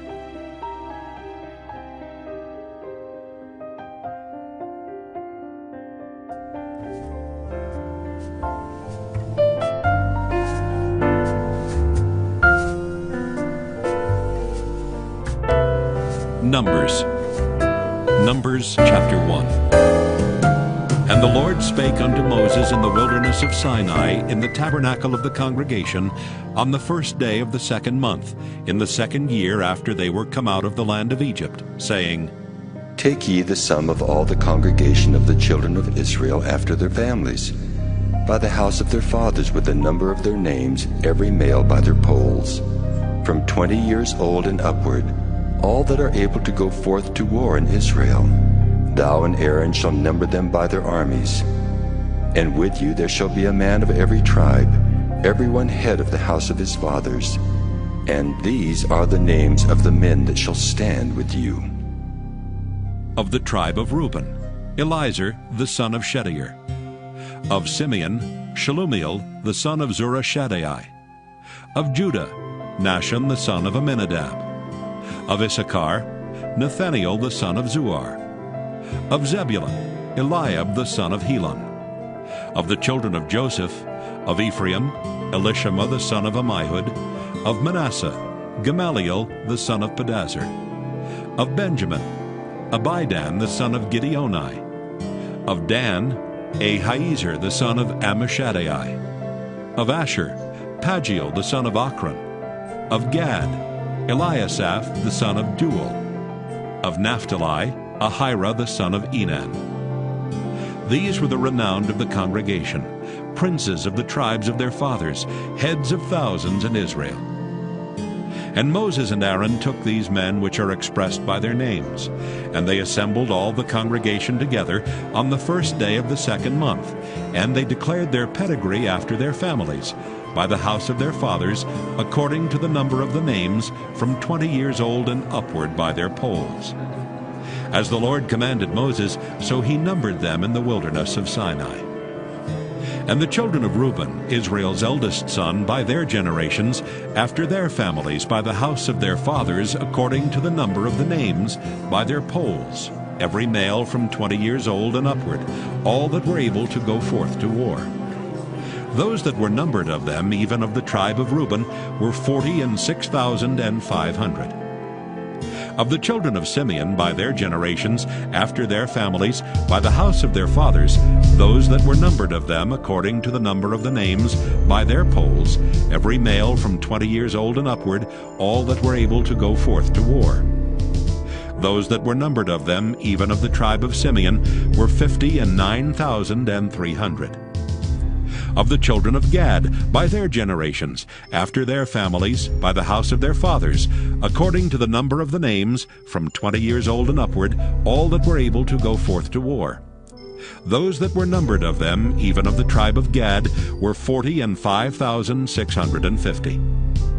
Of the children of Judah, by their generations, after their families, by the house of their fathers, according to the number of the names, from 20 years old and upward, all that were able to go forth to war. Those that were numbered of them, even of the tribe of Judah, were 314,600. Of the children of Issachar, by their generations, after their families, by the house of their fathers, according to the number of the names, from 20 years old and upward, all that were able to go forth to war. Those that were numbered of them, even of the tribe of Issachar, were 54,400. Of the children of Zebulun, by their generations, after their families, by the house of their fathers, according to the number of the names, from 20 years old and upward, all that were able to go forth to war. Those that were numbered of them, even of the tribe of Zebulun, were 57,400. Of the children of Joseph, namely of the children of Ephraim, by their generations after their families, by the house of their fathers, according to the number of the names, from 20 years old and upward, all that were able to go forth to war. Those that were numbered of them, even of the tribe of Ephraim, were 40,500. Of the children of Manasseh, by their generations, after their families, by the house of their fathers, according to the number of the names, from 20 years old and upward, all that were able to go forth to war. Those that were numbered of them, even of the tribe of Manasseh, were 32,200. Of the children of Benjamin, by their generations, after their families, by the house of their fathers, according to the number of the names, from 20 years old and upward, all that were able to go forth to war. Those that were numbered of them, even of the tribe of Benjamin, were 35,400. Of the children of Dan by their generations, after their families, by the house of their fathers, according to the number of the names, from 20 years old and upward, all that were able to go forth to war. Those that were numbered of them, even of the tribe of Dan, were 62,700. Of the children of Asher, by their generations, after their families, by the house of their fathers, according to the number of the names, from 20 years old and upward, all that were able to go forth to war. Those that were numbered of them, even of the tribe of Asher, were 41,500. Of the children of Naphtali, throughout their generations, after their families, by the house of their fathers, according to the number of the names, from 20 years old and upward, all that were able to go forth to war. Those that were numbered of them, even of the tribe of Naphtali, were 53,400. These are those that were numbered, which Moses and Aaron numbered, and the princes of Israel, being 12 men. Each one was for the house of his fathers. So were all those that were numbered of the children of Israel by the house of their fathers, from 20 years old and upward, all that were able to go forth to war in Israel. Even all they that were numbered were 600,000 and 3,550. But the Levites after the tribe of their fathers were not numbered among them. For the Lord had spoken unto Moses, saying, Only thou shalt not number the tribe of Levi, neither take the sum of them among the children of Israel. But thou shalt appoint the Levites over the tabernacle of testimony, and over all the vessels thereof, and over all things that belong to it. They shall bear the tabernacle and all the vessels thereof, and they shall minister unto it, and shall encamp round about the tabernacle. And when the tabernacle setteth forward, the Levites shall take it down. And when the tabernacle is to be pitched, the Levites shall set it up, and the stranger that cometh nigh shall be put to death. And the children of Israel shall pitch their tents, every man by his own camp, and every man by his own standard, throughout their hosts. But the Levites shall pitch round about the tabernacle of testimony, that there be no wrath upon the congregation of the children of Israel. And the Levites shall keep the charge of the tabernacle of testimony. And the children of Israel did according to all that the Lord commanded Moses, so did they.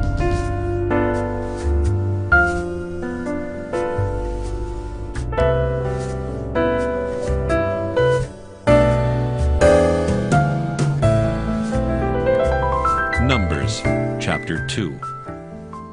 And the Lord spake unto Moses and unto Aaron, saying, Every man of the children of Israel shall pitch by his own standard with the ensign of their father's house. Far off about the tabernacle of the congregation shall they pitch. And on the east side, toward the rising of the sun, shall they of the standard of the camp of Judah pitch throughout their armies. And Nahshon the son of Amminadab shall be captain of the children of Judah. And his host and those that were numbered of them were 314,600. And those that do pitch next unto him shall be the tribe of Issachar, and Nathaniel the son of Zuar shall be captain of the children of Issachar. And his host and those that were numbered thereof were 54,400. Then the tribe of Zebulun, and Eliab the son of Helon shall be captain of the children of Zebulun. And his host and those that were numbered thereof were 57,400. All that were numbered in the camp of Judah were 100,000 and 6,400 throughout their armies. These shall first set forth. On the south side shall be the standard of the camp of Reuben, according to their armies, and the captain of the children of Reuben shall be Elizur the son of Shedeur. And his host and those that were numbered thereof were 46,500. And those which pitch by him shall be the tribe of Simeon, and the captain of the children of Simeon shall be Shelumiel, the son of Zuri-Shaddai. And his host and those that were numbered of them were 59,300. Then the tribe of Gad, and the captain of the sons of Gad shall be Eliasaph, the son of Reuel. And his host and those that were numbered of them were 45,650.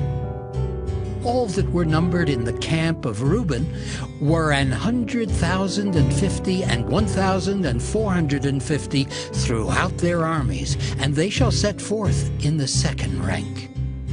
Then the tabernacle of the congregation shall set forward with the camp of the Levites in the midst of the camp. As they encamp, so shall they set forward, every man in his place by their standards.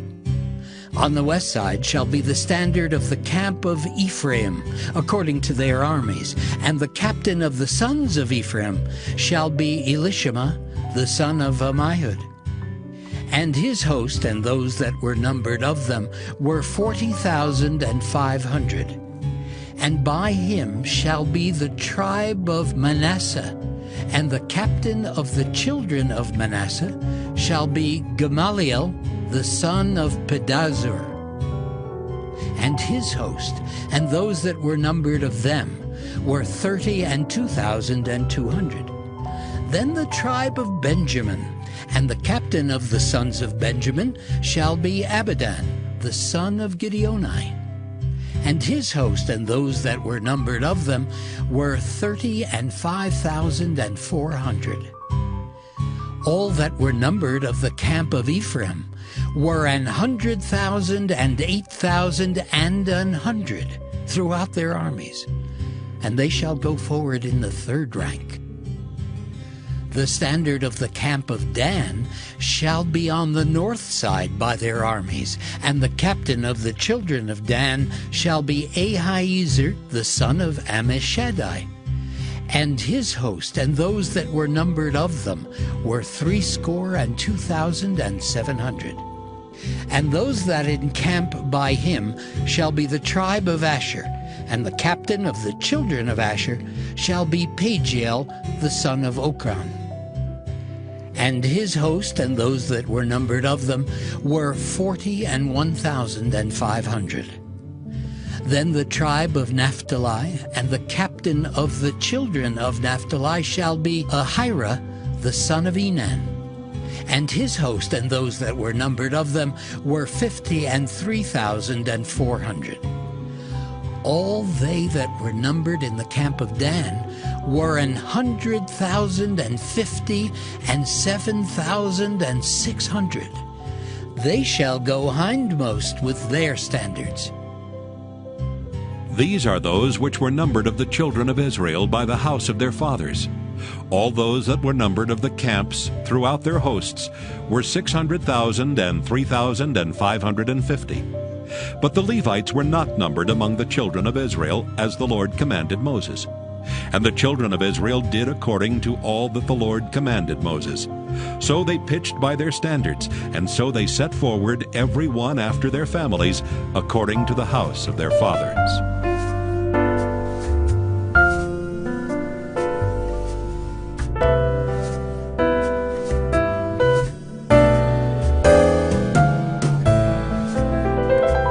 Numbers chapter 3. These also are the generations of Aaron and Moses in the day that the Lord spake with Moses in Mount Sinai. And these are the names of the sons of Aaron, Nadab the firstborn, and Abihu, Eleazar, and Ithamar.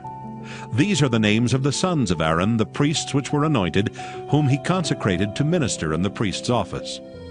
And Nadab and Abihu died before the Lord when they offered strange fire before the Lord in the wilderness of Sinai, and they had no children. And Eleazar and Ithamar ministered in the priest's office in the sight of Aaron their father. And the Lord spake unto Moses, saying, Bring the tribe of Levi near, and present them before Aaron the priest, that they may minister unto him. And they shall keep his charge, and the charge of the whole congregation before the tabernacle of the congregation, to do the service of the tabernacle. And they shall keep all the instruments of the tabernacle of the congregation, and the charge of the children of Israel, to do the service of the tabernacle. And thou shalt give the Levites unto Aaron and to his sons. They are wholly given unto him out of the children of Israel. And thou shalt appoint Aaron and his sons, and they shall wait on their priest's office. And the stranger that cometh nigh shall be put to death. And the Lord spake unto Moses, saying, And I, behold, I have taken the Levites from among the children of Israel, instead of all the firstborn that openeth the matrix among the children of Israel. Therefore the Levites shall be mine, because all the firstborn are mine.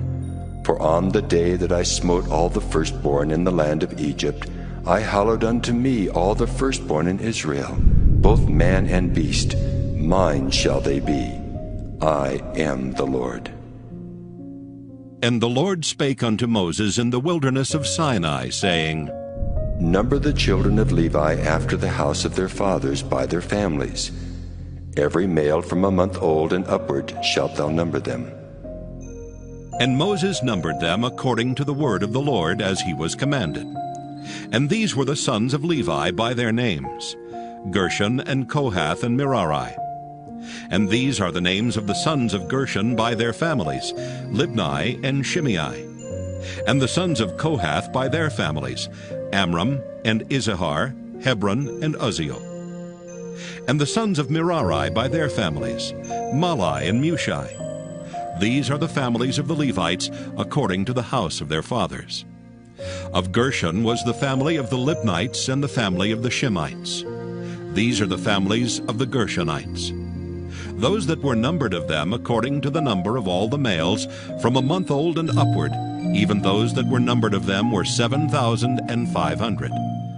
The families of the Gershonites shall pitch behind the tabernacle westward. And the chief of the house of the father of the Gershonites shall be Eliasaph the son of Lael. And the charge of the sons of Gershon in the tabernacle of the congregation shall be the tabernacle and the tent, the covering thereof, and the hanging for the door of the tabernacle of the congregation.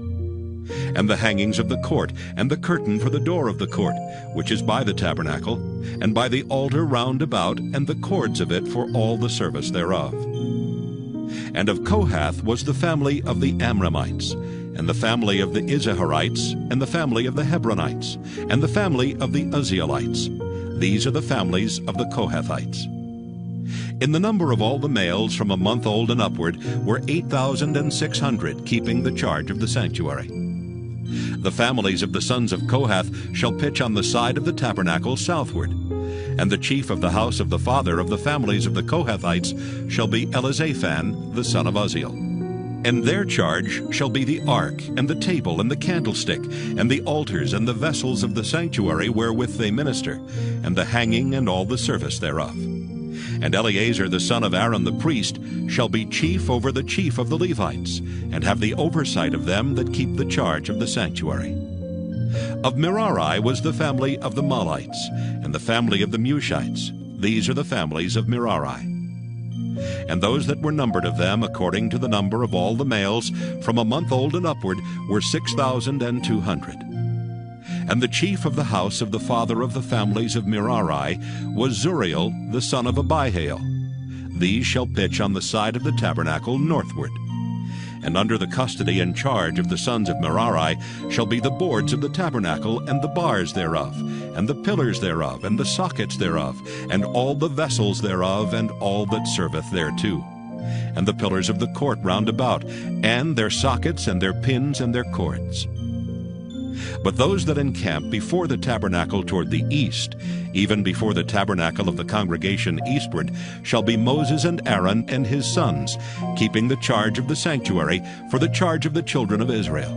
And the stranger that cometh nigh shall be put to death.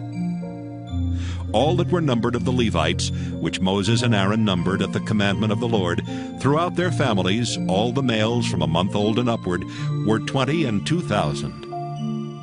And the Lord said unto Moses, Number all the firstborn of the males of the children of Israel from a month old and upward, and take the number of their names. And thou shalt take the Levites for me, I am the Lord, instead of all the firstborn among the children of Israel.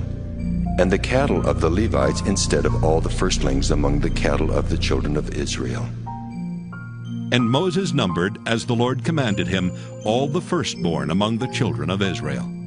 And all the firstborn males by the number of names, from a month old and upward, of those that were numbered of them, were 20,213. And the Lord spake unto Moses, saying, Take the Levites instead of all the firstborn among the children of Israel, and the cattle of the Levites instead of their cattle, and the Levites shall be mine. I am the Lord. And for those that are to be redeemed of the 213 of the firstborn of the children of Israel, which are more than the Levites, thou shalt even take 5 shekels apiece by the poll. After the shekel of the sanctuary shalt thou take them. The shekel is 20 gerahs. And thou shalt give the money, wherewith the odd number of them is to be redeemed, unto Aaron and to his sons. And Moses took the redemption money of them that were over and above them that were redeemed by the Levites. Of the firstborn of the children of Israel took he the money, 1,365 shekels, after the shekel of the sanctuary. And Moses gave the money of them that were redeemed unto Aaron and to his sons, according to the word of the Lord, as the Lord commanded Moses.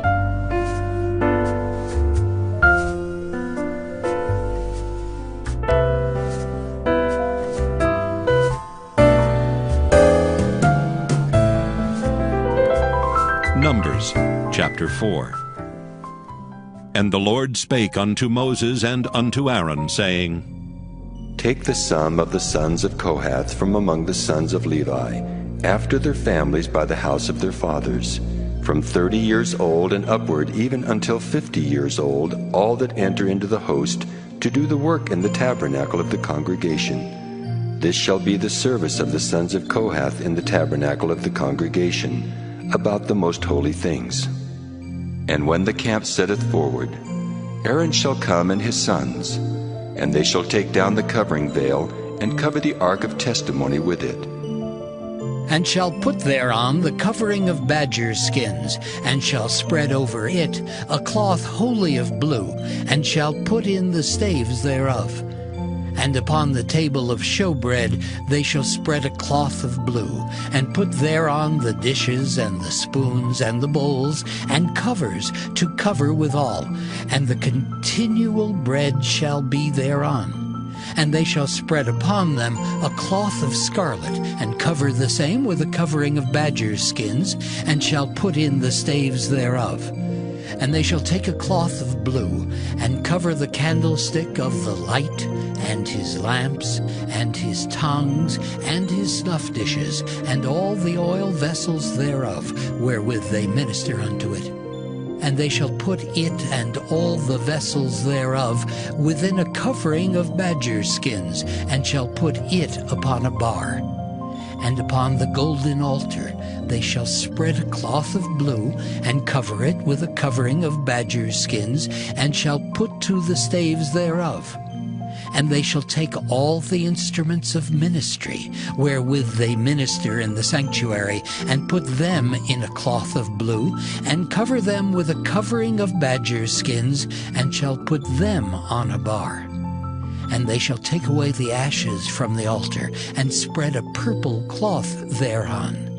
And they shall put upon it all the vessels thereof, wherewith they minister about it, even the censers, the flesh hooks, and the shovels, and the basins, all the vessels of the altar.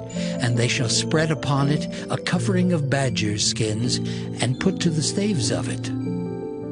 And when Aaron and his sons have made an end of covering the sanctuary and all the vessels of the sanctuary, as the camp is to set forward, after that the sons of Kohath shall come to bear it, but they shall not touch any holy thing, lest they die. These things are the burden of the sons of Kohath in the tabernacle of the congregation.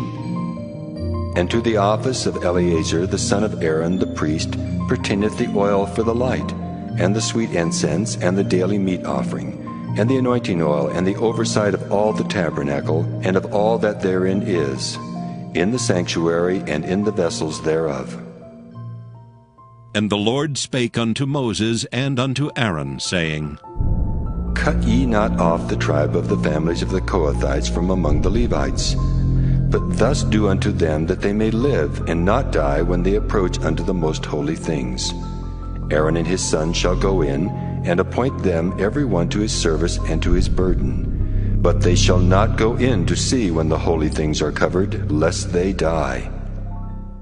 And the Lord spake unto Moses, saying, Take also the sum of the sons of Gershon throughout the houses of their fathers by their families. From 30 years old and upward until 50 years old shalt thou number them. All that enter in to perform the service to do the work in the tabernacle of the congregation. This is the service of the families of the Gershonites, to serve and for burdens.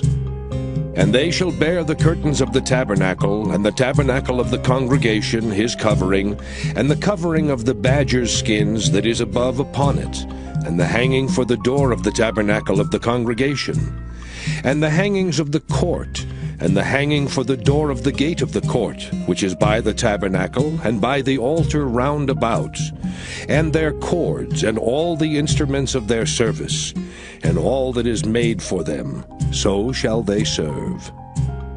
At the appointment of Aaron and his sons shall be all the service of the sons of the Gershonites, in all their burdens and in all their service, and ye shall appoint unto them in charge all their burdens.